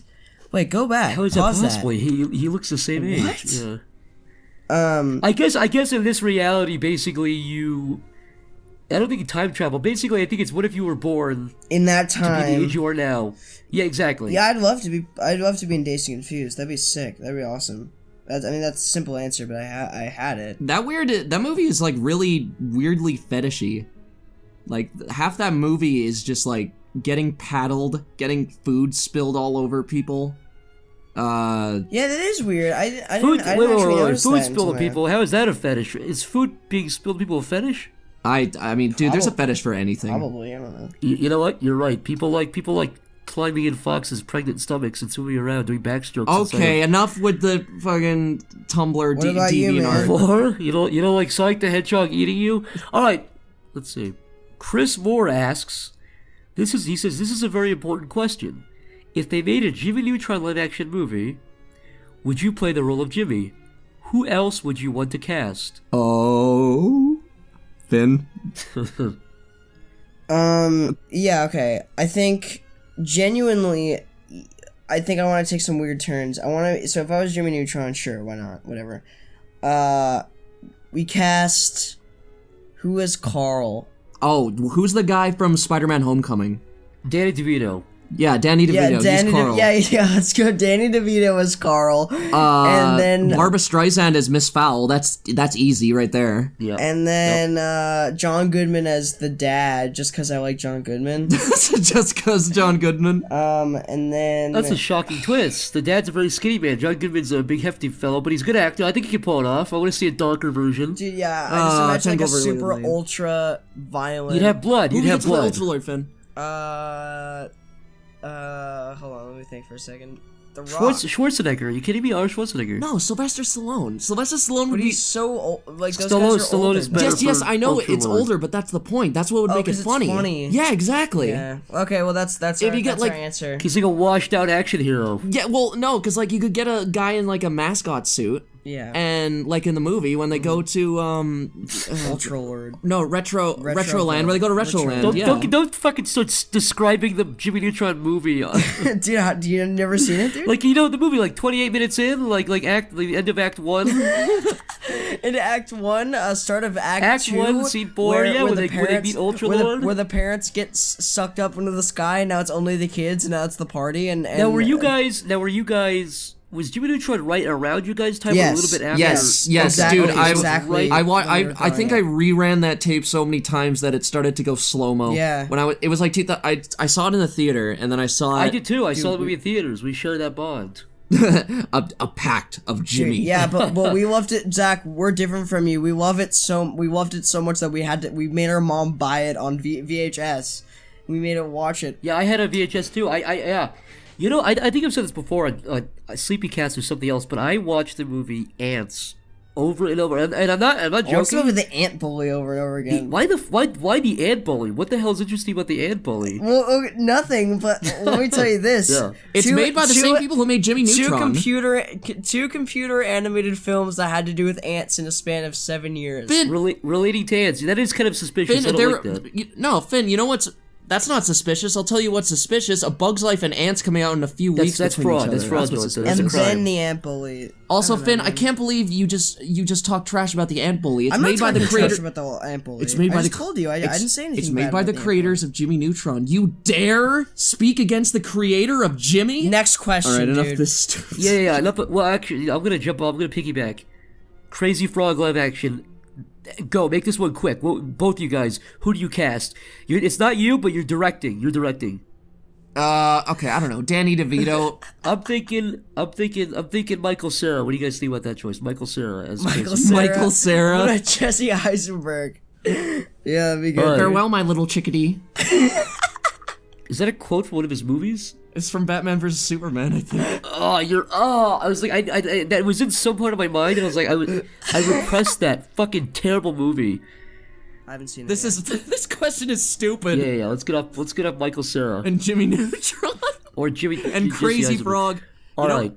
Okay, one last thing. Jimmy Neutron is actually one of the shows that Nickelodeon, I think, wants to bring back. Are you fucking For serious? their like reboot era, which I'm very happy about. Okay, let's go. Next. I wonder if they'd redesign the character significantly, because he's a really disgusting character. Anyways, like they rendered his fucking eye sockets. He's iconic. They rendered his eye sockets, dude. Dude, they have better CGI now. You can see his eye. You can see his eyelids closing from within his eye sockets. It's disgusting. Anyways, guys, you ready for the fucking nuttiest question you're ever gonna get in your life? Yeah. Trevor Bars asks, and this is for you gamers out there. If your life was a video game, what cheat codes would you have? Hold on. Go see Ready Player One in theaters this weekend. I want to see Iron Giant step on Undertale. You know, no joke. Sans actually, I think, is in the movie. I'm not kidding. That's why I said that. I've heard that from somebody. I got really upset. I got visibly distraught. What's your guys' answer? What kind of crazy cheat codes would you use? Man. In a gamer's paradise that I call real life. Probably like super jump, so I can just jump super far, and then when I land, like I don't I don't get hurt or anything. That'd be really cool. Or infinite lives, you know, just kill yourself as many times as you want and just come back to life. I would do a time freeze, and I would look at girls at their ankles. Yeah, Zach, go ahead and finish that sentence. Go ahead and do it. I dare you. I'd look at their ankles, and I'd say, by golly. I'd say, by golly. Would you look at that? Would you look at that ankle? Would you look at that ankle? I love the year 1941. That's a true story. My grandpa said he saw my grandma's ankles and he fucking went bananas. His fucking steam came out of his ears. Choo choo! It's like one of those 1930s and 40s cartoons. Like you said, you wanted to be super jump, and you would pause time to pull a girl's pants up, and make sure that her pants aren't sagging. Right? That was your answer. No. My answer was legit though. How cool would infinite spawn be? You could like spawn any kind of object, any kind of food at will, and it'd just be there. That would be great. Did you guys ever see that Tom Cruise movie, Edge of Tomorrow? Oh, I love that movie. That's actually based off a manga or a light novel in Japan. Yeah. That is one of the best Tom Cruise movies in a while. Dude, it's so good. I saw it in the theater. I was blown away how good it was. Finn, what? Sorry, I just saw a tweet from a verified Twitter account fucking called, "Is this odd little mummy actually an alien?" What? This is sorry. I'm sorry. I checked Twitter for 1 second, and this is the first fucking thing I saw. That is the worst tweet I've ever seen. Look at that. That is annoying. I'm gonna put a picture if you're watching the podcast on YouTube right there. It says, "Is this odd little mummy actually an alien?" I'm looking. It says spoiler no, but I just hate that's the stupidest fucking image I've ever seen in my life. Sorry, that just shocked me for a second. That skeleton looks like that one that one thing from Men in Black where it's like plastic or something. It's either a deformed little baby or it's plastic. No, that's the skeleton of the Twitter news. It says that it's just a man. That's not a man. That's a boy. That's not a man. Well, like a little man. I don't know, man. That is not a man. That's the skull of Marlon Wayne. That's the dead body of Marlon Wayans after he filmed Little Man. This is the skeleton of Little Man, the real Little Man. After he filmed Little Man, no, he just stayed in the body of Little Man. I hate that. So he was like reincarnated after he made Little Man, so he's back now, but his old skeleton still remains. I'm done talking about this little alien. All right. What's the next question? Was it Marlon Wayans or Sean Wayans? Okay, you know what? It was Marlon Brando. Yeah. Oh my god, Marlon Brando as Little Man? Okay, sorry, go on. Colbane Monty asks, "What's it like being Canadian? It seems like a scary place." I guess the general question is, this guy's from Iceland also, so Iceland is. I'm sure Iceland is nice. Well, to put it simply, yeah, it's great. Yeah, you know what? That's a kind of a hard question to ask, especially since Canada and the U.S. are so similar. Well, here's the thing about Canadian history. I just found it. To be honest, I just found it so boring because we didn't learn any American history.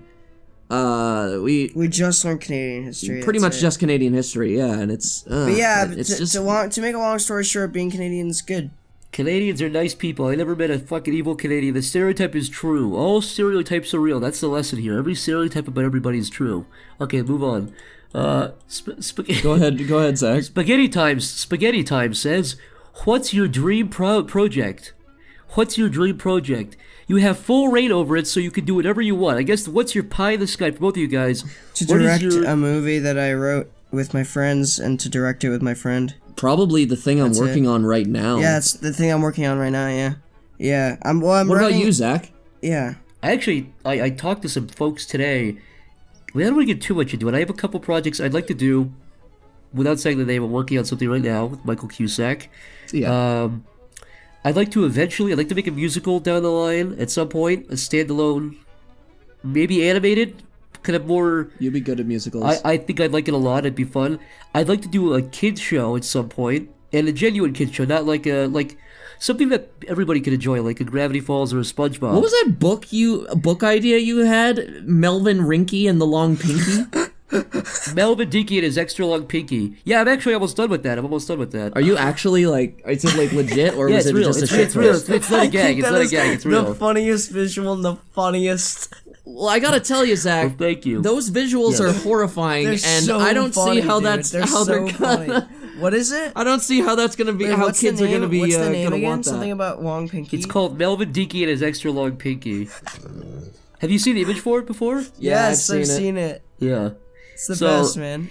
Yeah, I have a theory. Like, if I was a little kid and I saw that image, I think I'd still think that was funny. It'd be weird. I'd be creeped out by it. I might get scared of it, but I'd still grab it and open it. I'd still look at it. You know what I mean? I think I'd shit my pants.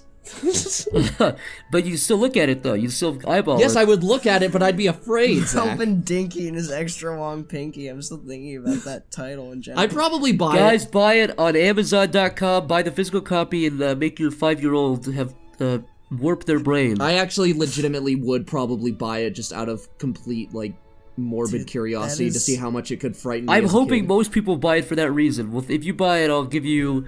I'll write in the front page, I'll say, thank you, signed Dr. Seuss. I'll be the new Dr. Seuss. We'll have a stretch goal. It'll be dinner with Zach Hadel. Yeah, dinner with me. But except it's not dinner. It's just like under an alleyway. I don't know, somewhere under the freeway, and you just have some sort of I don't know, cup noodles. Not cup noodle. The Get brand. McDonald's. Some Get a big McDonald sandwich. All right. Tristan Sickle says, "What is your preferred artistic medium?" Yeah, acting, voice acting specifically. That's hard, man. I like, I can't really pick. Gun to your head, you gotta pick. Film. Yeah, film. Does that include TV, just acting, or just film specifically? Like film specifically, directing, writing, everything. Okay. Fair enough. Blank asks, what was your first reaction? Oh, this is definitely for you, Finn. What was your first reaction when you were chosen to be in the new It movie? There's actually a pretty interesting story behind this, if you want to go with that. Yeah, so it's been a thing for a long time. Like it's been a script. It was originally a script written by an incredible filmmaker named Cary Fukunaga and his writing partner, and it was called something else. And they ended up making it. And this is before Stranger Things and everything. And I auditioned for it. And this is the first big thing that I ever got. And I went to LA and I auditioned with a bunch of different kids, and I got the part. And what year was this approximately? What year this was early 2015. And so I get the part for Richie, and we're a week to filming, and then the director dropped out for creative differences. Him and the studio just weren't getting along. So that was it. And I remember at the time I was in dropped art out. class. I was so bummed out. I was like, I'm not gonna act ever again if this is what it's gonna be. And then yeah, you were so like I took done a with break. acting. Yeah, I took a break for a little bit, and then I came back, and I did the audition for Stranger Things. And I did a self-tape, and I put myself on tape, and then I got the call back, and I did a Skype session, and then did a few chemistry reads with the kids, and I got Stranger Things. So I filmed that, and then it comes back around, and they're like, oh, the director, or whatever, it's a new director. Do you want to audition for it again? Do you want to put yourself on tape again? And I was did like, they do a total rewrite of the script too, or was it like a whole new project? So, no, it's not the whole, like, they kept some stuff, but like, yeah, mostly, like, the bones were kind of still there. So they did a whole, completely rewritten, yeah. I mean, not completely rewritten, obviously, like, there's a lot of Cary and Chase Palmer, or Cary Fukunaga and Chase Palmer. A lot of stuff from the book, I'm assuming. Yeah, and it's all obviously based off a book. But that book is also like fucking 10,000 pages long, so you have to cut a lot of stuff. Yeah, you can't fit everything in there. Yeah. So yeah, they kept some stuff from Cary's version and everything, but I obviously I don't know the details about that. All I knew is that I kind of just went back for it. So they're like, okay, put yourself on tape again. So I did it again. Mind you, this is like a year and a half later. And I put myself on tape, and then I go to LA and I do this chemistry read with a bunch of kids. That's where I meet all the It kids. That's where I kind of solidified my bond with them. And I went into the room and I did the audition, and I got the part for Richie again. And I thought that they had known me before because I got in the part originally. And they could have been completely lying, obviously, but like they, Andy and Barbara, who's the producer, they're both brother and sister, and they, they're the most kindest and like the most genuine people ever, and I would trust them with my life, obviously, and they were just like, yeah, we saw your self-tape, blah blah blah, and I was like, yeah, like you saw my self-tape from the year before, right? And they're like, what? And I was like, yeah, you saw it, right? And they're like, what? You auditioned a year before? I was like, yeah, when Cary was on and I did it. And they're like, no, this is the first time we've ever met you, like, we never met. We never seen you before." And I was like, "Come on, you're joking, right?" And they're like, "No."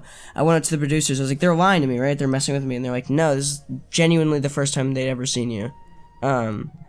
And that was kind of cool. It was like fate. That's so interesting. Well, because no other kid got their part back. Nobody else got their part back. It was just you. No one else got the part back. Well, I remember Wyatt was telling me that like he got the audition for the original, for the first one. Wyatt, who's one of the kids in it, he just didn't end up doing it. And then when it came back around, he was kind of old enough to do it, so he did it. That's interesting. It's kind of crazy, man. That came together so weirdly. That never happens. Yeah, well, it's like fate, man. It's honestly fate. It's weird. It's weird to say, like, especially with a Hollywood production like that. Yeah, with a full-on, big budget movie. I remember it was like my final year of high school, and I was like doing art. I was in like art class, and I was just like browsing my phone, being a dickhead at the time because everyone was just like fooling around as they do in high school, and I was like, oh shit, it got canceled. And so I was the first one to find out. Yeah, Nick was actually the one. Wait, so you found out through like Hollywood Reporter or something? You had to find out. Like, no, Nick found out first. No, it was on. What was it, Nick? It was on like. I think it was IGN. Screen. Yeah, it was like IGN or like Screen Rant. God, so not only did it get canceled, but you had to find out through like. Did your agent? I found out through my dad. And I'm telling it, the worst part is I told our dad, and then Dad told Finn. I talked up to my friends so bad. I'm like, I got this movie. I'm going to. It was originally going to film in New York. I was like, I'm going to New York. I'm doing all this with my friends, and like we're a week to shooting, and it's like, nah, it's not happening anymore. Dude, there's a reason why I have a rule now where it's like I'm shutting my mouth about doing anything until it's done, like until it's finished and it's out. true, man. That's what I do now. That's always what I do. I'm like super careful with that stuff too. I made the mistake of going, I got this thing, I'm doing this thing, and it's like, oh, it gets stuck in production hell, or the contracts, or somebody drops out. And it's like, okay, that happens so frequently. Don't tell somebody you're gonna do something. If you're gonna make a short film or a project or something, just release it. Surprise everybody. Don't hype everybody up, because you're gonna also you're expelling energy every time you do that. Yeah. You're getting an endorphin rush. You're getting a high every time you say, yeah, I'm doing this. And people pat you on the back and you feel good about it. And then you're less likely to do it or do a good job with it. So just shut up and make something. That's what I'm doing. I'm telling myself this year. It's made me a lot more productive, I think. Yeah, Next question. Yeah. Next question. Dean Hubbard asks, what do you think of... This is... I don't know what the answer from you guys is going to be. It's kind of an interesting question, weird question. What do you think of Supreme and hype beast culture in general? Genuinely, I don't have an opinion on it. I think... I don't know any of the people that wear like actually no, that's not true. I think I've worn a Supreme hat before. They're kind of designer. I genuinely don't have an opinion on it. I have no opinion on this, by the way. I am so disconnected. I feel like an old man now, dude. No, I can't. Old. But the Supreme culture I'm completely disconnected from. No, I don't know. I don't really know what I think it's kids who like spend like $500 on a T-shirt or something. It's like when Kanye West sold those $100 white T-shirts. It's basically it's overpriced. You're basically buying for the brand, right? You're buying for I only have one friend. Yeah, like you said, Quincy. I only have one friend that wears Supreme stuff and actually legitimately likes the brand and not just for like hypebeast culture. And yeah, no, I don't really know much about hypebeast culture, but I know about Supreme. Next question. Well, that's our take. This is actually the final question, alright? It is from Kellen Joff. And he says, how long were you guys a fan of Zach and everybody else, the Sleepy Cabin people, I guess, that culture, before you became friends with them? Were you a Newgroundser? No. We were not a Newgroundser. Here, I'll tell the story real quick. I'm curious, because I don't even know the story, I think. I don't even fully understand. Okay. So, it's 2000... Okay, so 2000... Nick and I, we were... I think it was Leo and Satan was like I think what really set us off was like back when like Let's Playing wasn't like a medium, like no one did Let's Playing, like I would say 2008, 2009. I was like a Let's Play hipster. Yeah, dude. Like the only Let's Plays around were like Let's Players around were like Proton John, Nintendo Capri Sun, Chugga Conrad. Those guys are great. Chris and I did something called Only with Pebbles in like 2010 or 11 before there was like any... Yeah, we know all. Don't even worry about it. We know all about that. We know about your stupid Hey Arnold dub as well. That got fucking taken down by Viacom after like that got re-uploaded too, and it's got like hundreds of thousands of views now. I forgot that was even up. Yeah, Viacom took that down, and like it's a really bad dub. It's like that was before Hellbenders. That's a really old video, and it got recently re-uploaded, which is fine, but then everybody was like, is this a new video? This sucks. This is the worst thing Zach's ever made. And I'm like, no, this is like a fucking 7-year-old video. This does not represent me. Well, how it kind of started was we started watching those kind of videos, and then Nick, I don't know if he found Chris's videos first or he found your videos first. It was probably Chris's. We became obsessed with Hellbenders. When we were, and to the point where every year, starting with the year it came out, yeah, to this day, last Christmas, I don't know if we told you, every Christmas we watch a Hellbenders Christmas. Oh, that warms my heart. I'm it's not even Nick. joking. It's Nick and it's. I think we told you this before, but it's Nick and I's tradition to watch a Hellbenders Christmas. And we're just genuine fans of you, Zach. Like, it's crazy that we're buds with you, but like, yeah, that's kind of insane. It's like the same goes for you guys. You guys are insanely talented. Oh, thanks, man. Yeah, well, it's just like it's weird how you form relationships like this, but we were fans before anything, man. We're still fans, and we'll keep being the fans and friends that you deserve. Well, same goes to both of you guys. I'll say this about the Hellbenders Christmas thing. That does mean a lot because when I think I told you guys this, but I don't know if I've said it before on Sleepy Cabin or something else, but when I made that specifically, I was like, we have like 2 weeks. We got that done in like 2 weeks. I think we started that. I think I had a script and a rough idea, which we actually changed the ending like last minute. But I know about the 2 week thing, but I don't know about the ending change. What's that? So the ending originally was really bad. The original ending was Chris and Zach. Everything was normal up until they do the music. No, I don't even know if the music thing was in the original one. It might have been, but the original. I think they sang the song, and then Chris said something like, "Did you forget to defrost the roof or something for Santa Claus?" And he's like, no, and then the ending was Santa Claus skating on the roof and smashing in and like killing people.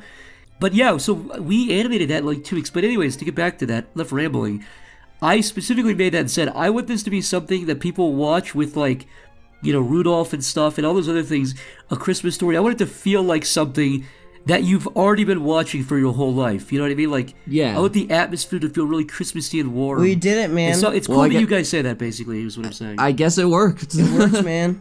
Well, thank you. You did it. I'll surpass that soon. When I get the chance to make a big TV episode of a Christmas thing, I'll try to really nail that. You've done multiple things of that too. I love holiday stuff. I still haven't done a Halloween episode of anything yet, and I really, really want to do that. You'd be good. Yeah, no, I'm surprised you haven't done a Halloween thing of Sleepy Cabin, Sleepy Cast. That's like very spooky, like Halloween, like. You know what? We did get to. We kind of scripted that Sleepy Cast episode. It was kind of like it was like a radio play. I remember that one. The Halloween. There was a Halloween episode. Yeah, we all die at the end of it. Yeah. Yeah, I remember that. But so anyway, sorry. So get back to what you were saying. I totally interrupted you with but get back to the Newgrounds thing for both of you guys. I'm curious. Yeah. Oh. Yeah. So we had become like really, really, kind of. We just loved Hellbenders so much. And then you kind of started watching your videos a lot. And then we started listening to Sleepy Cast. And from there, it kind of just marked. And then also, in that same vein, we were obviously fans of everyone in that circle. It's all sort of in the same. Yeah, it's the same crowd. It's the same crowd of people. Yeah, it's the same crowd, and I think it just kind of escalated. Donkey actually. Donkey started off on Newgrounds too. I didn't even know that. Not only did he, I don't think I've even said this ever online because it's not really what it's saying. But he used to go by Meatwad Sprite on Newgrounds. He still does on League and all that. Yeah, he had a series called Akbar, and I think in like 2008 or 9, maybe even 10. I think it was 8 or 9. I used to watch those religiously, and I did a blood sprite, not a sprite. I did a loop of blood spraying out, and I can't remember. He used it, and I said it to him. I said, "I'm a big fan. If you ever need blood effects, use these." Mm-hmm. And I don't recall what episode it is, but there's one episode where somebody gets their head hit off with a hammer, and there's like a blood stream coming out of the head, and I did that. So that's my connection with that guy. That goes back. But no, I mean, yeah. So yeah, I mean that whole group is like interconnected, and I think though, if I recall, how I actually got to talk, like meet you guys, I got in contact with you was Yeah, how did we meet again? I think what happened. We talked to Justin, and then you came along too. No, I think it goes even before that. I think what happened was, I watched Stranger Things. Nikki sat me down and was like, watch Stranger Things. And I was like, what is this? She's like, it's a new show. I had no idea what it was. I didn't even know the ballpark of what it was. And we binged we binged the whole thing in that night. Like, we started like episode 1. I think we finished at like 5 a.m. or something. We watched the whole thing. And then I tweeted it like a day or two later. I said, oh, Stranger Things is good. And I think, Nick, you responded and said, hey, my brother, that's my brother, and we're big fans of you guys. I was like, what? It was either you tweeted it. Dude. Oh, yeah. Me and Finn, because, like, it was the first time Finn kind of, like, well, I guess me as well, just, like, as a sense of pride. But me and Finn were, like, super hyped that... We're like, what? What? Psychic Pebbles likes the show you're in?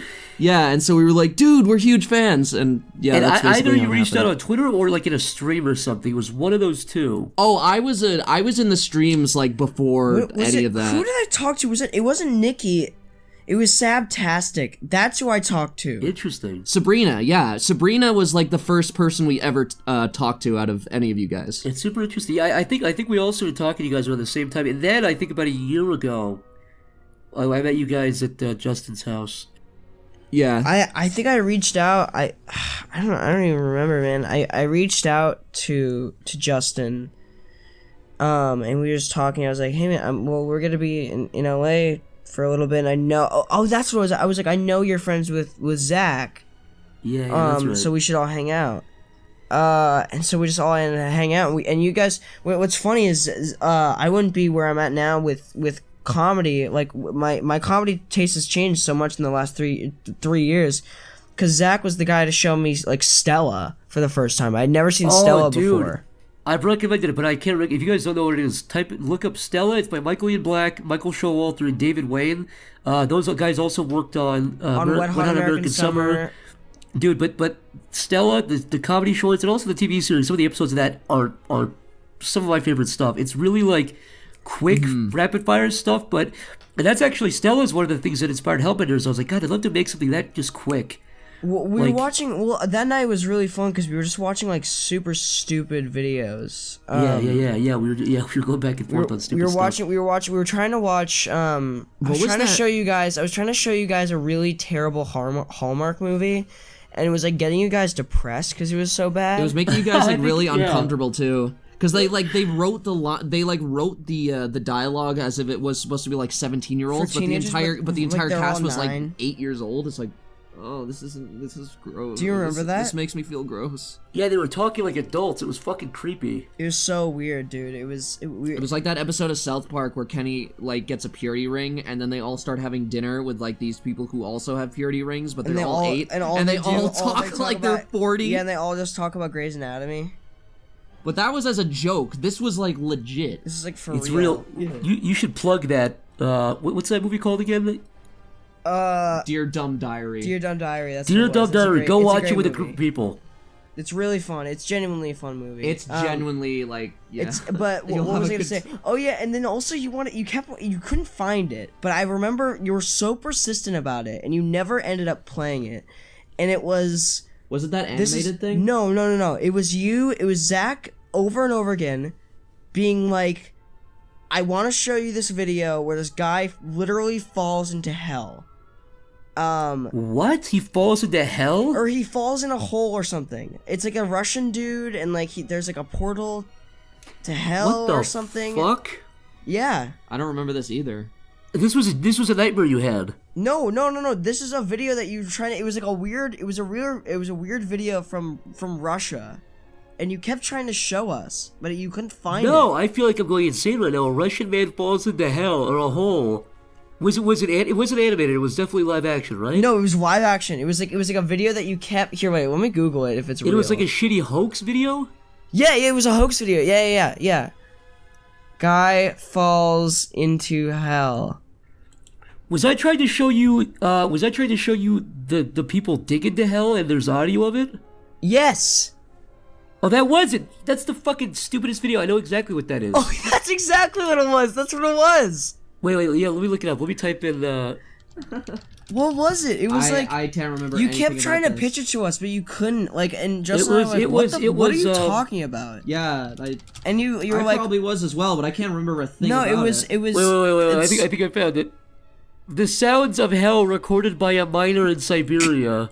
That's what it was. This is the worst shit ever. You couldn't find it. That was the biggest thing. Is that like you kept trying to pitch me and Justin it, and like Justin and I kept being like, dude, this is not helping you. Like, this makes what you're saying to us is no sense. He's like, I have to show you the video. It's just, I can't explain it to you. I and love you just this video. It's find one of my favorite videos. It's real sounds of hell recorded. Is it just guys going like, oh? Atheist. By the way, I love these video titles in the descriptions in the sidebar here. Atheist man dies, went to hell. What he saw was horrifying. That's like the most clickbait. No, do you know what? This is. I remember. I have a very distinct memory of Zach going. It's just two guys in a booth recording, and all they're just going. Ah, yeah, I remember that too. Yeah, so just going, oh. Yeah, I do remember that now. I remember. Yeah, but you everything. kept saying it over and over again. That's why I have like a fond memory of it. You were just like, I need to show you. I couldn't have said it that many Dude, times. you did. Well, why else would I remember it? It's so specific. Whoa. Well, hold on. Whoa. Jamie Kennedy just died. What? Jamie Kennedy just died. What the fuck? No way he just died while we were recording this. You're fucking with us. No way he's. I swear to God, it says on Reuters World News. No, dude, that's. How did he die? Well, hold on, I'm looking at it right now. Hold on. Dude, there's no We've got to. way. Oh, Jesus Christ. Are you serious? Wait, hold on.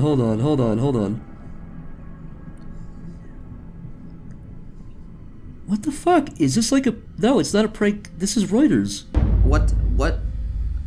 Hang on, I'll go There's to... nothing... No, there's nothing in the news. Actor Jamie Kennedy was rushed to the Los Angeles hospital. This happened what? Okay, it says 5... Right now it's like 5:45. This happened at 3:38. No, he had a heart problem in... He was 47. It says he's been... Wait, hold on. No, this is fucking real. He's dead at 47. No. Send us the article, because No, that... I'm on news right now on all of Google. Nothing is here saying that he's dead.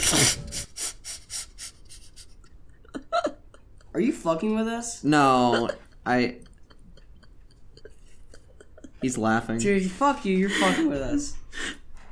You know what? I'm not joking. Then why are you laughing? You guys are like you guys are like the 8th people I've told that to who believed it. Oh, I think I fuck found. you, dude. It's not because you guys are gullible, but here's listen to this. I think I found the perfect celebrity, the most believable celebrity death ever, and I think it's Jamie Kennedy. I haven't had one person. Everybody says, "What? You're joking," and then they believe me right away. Because if I said like Chris Hemsworth died, because I you'd be knew like, you were "No, he fucking with didn't." us. Because I was like, well, okay. The reason why I half believed it was because there was an article that said Jamie Kennedy has a heart problem, and I was like, oh, maybe that was it. So now I feel bad. I didn't. Jamie even know Kennedy that. turned into the mask, and he stretched. died. He stretched so far. Guys, can all of you he please, died. everybody listening, can you please record you telling somebody convincingly that Jamie Kennedy died? Wow, thanks for listening. Wasn't that a heck of a podcast? Oh boy. Try not to get too excited. I hope if you were driving while listening to that, you didn't crash your car from all the crazy antics. You know what I mean? In all seriousness, I'd like to thank everybody again for being so patient. I'd definitely like to thank my patrons who helped fund this whole shindig. Specifically, I'd like to thank Josh Sketch, Chris Moore, and John Yanni for all you guys. You guys make me. I'm smiling right now. If you can't tell, I'm grinning. I'm doing a big scary Joker grin. My eyes are popping out. I look like a fucking beast. Anyways, thanks to everybody, especially you, the viewer. That's right. And don't forget to go to dollarshaveclub.com/psychicpebbles. You'll get a bunch of crazy stuff there. Crazy good deals, that is. Or you can buy my print if you'd like. You can still buy the print. It's only up for a little bit. If you're into that kind of shit, if you like to slap that on your wall and piss off your mother. Okay, I'm gonna go take a shit.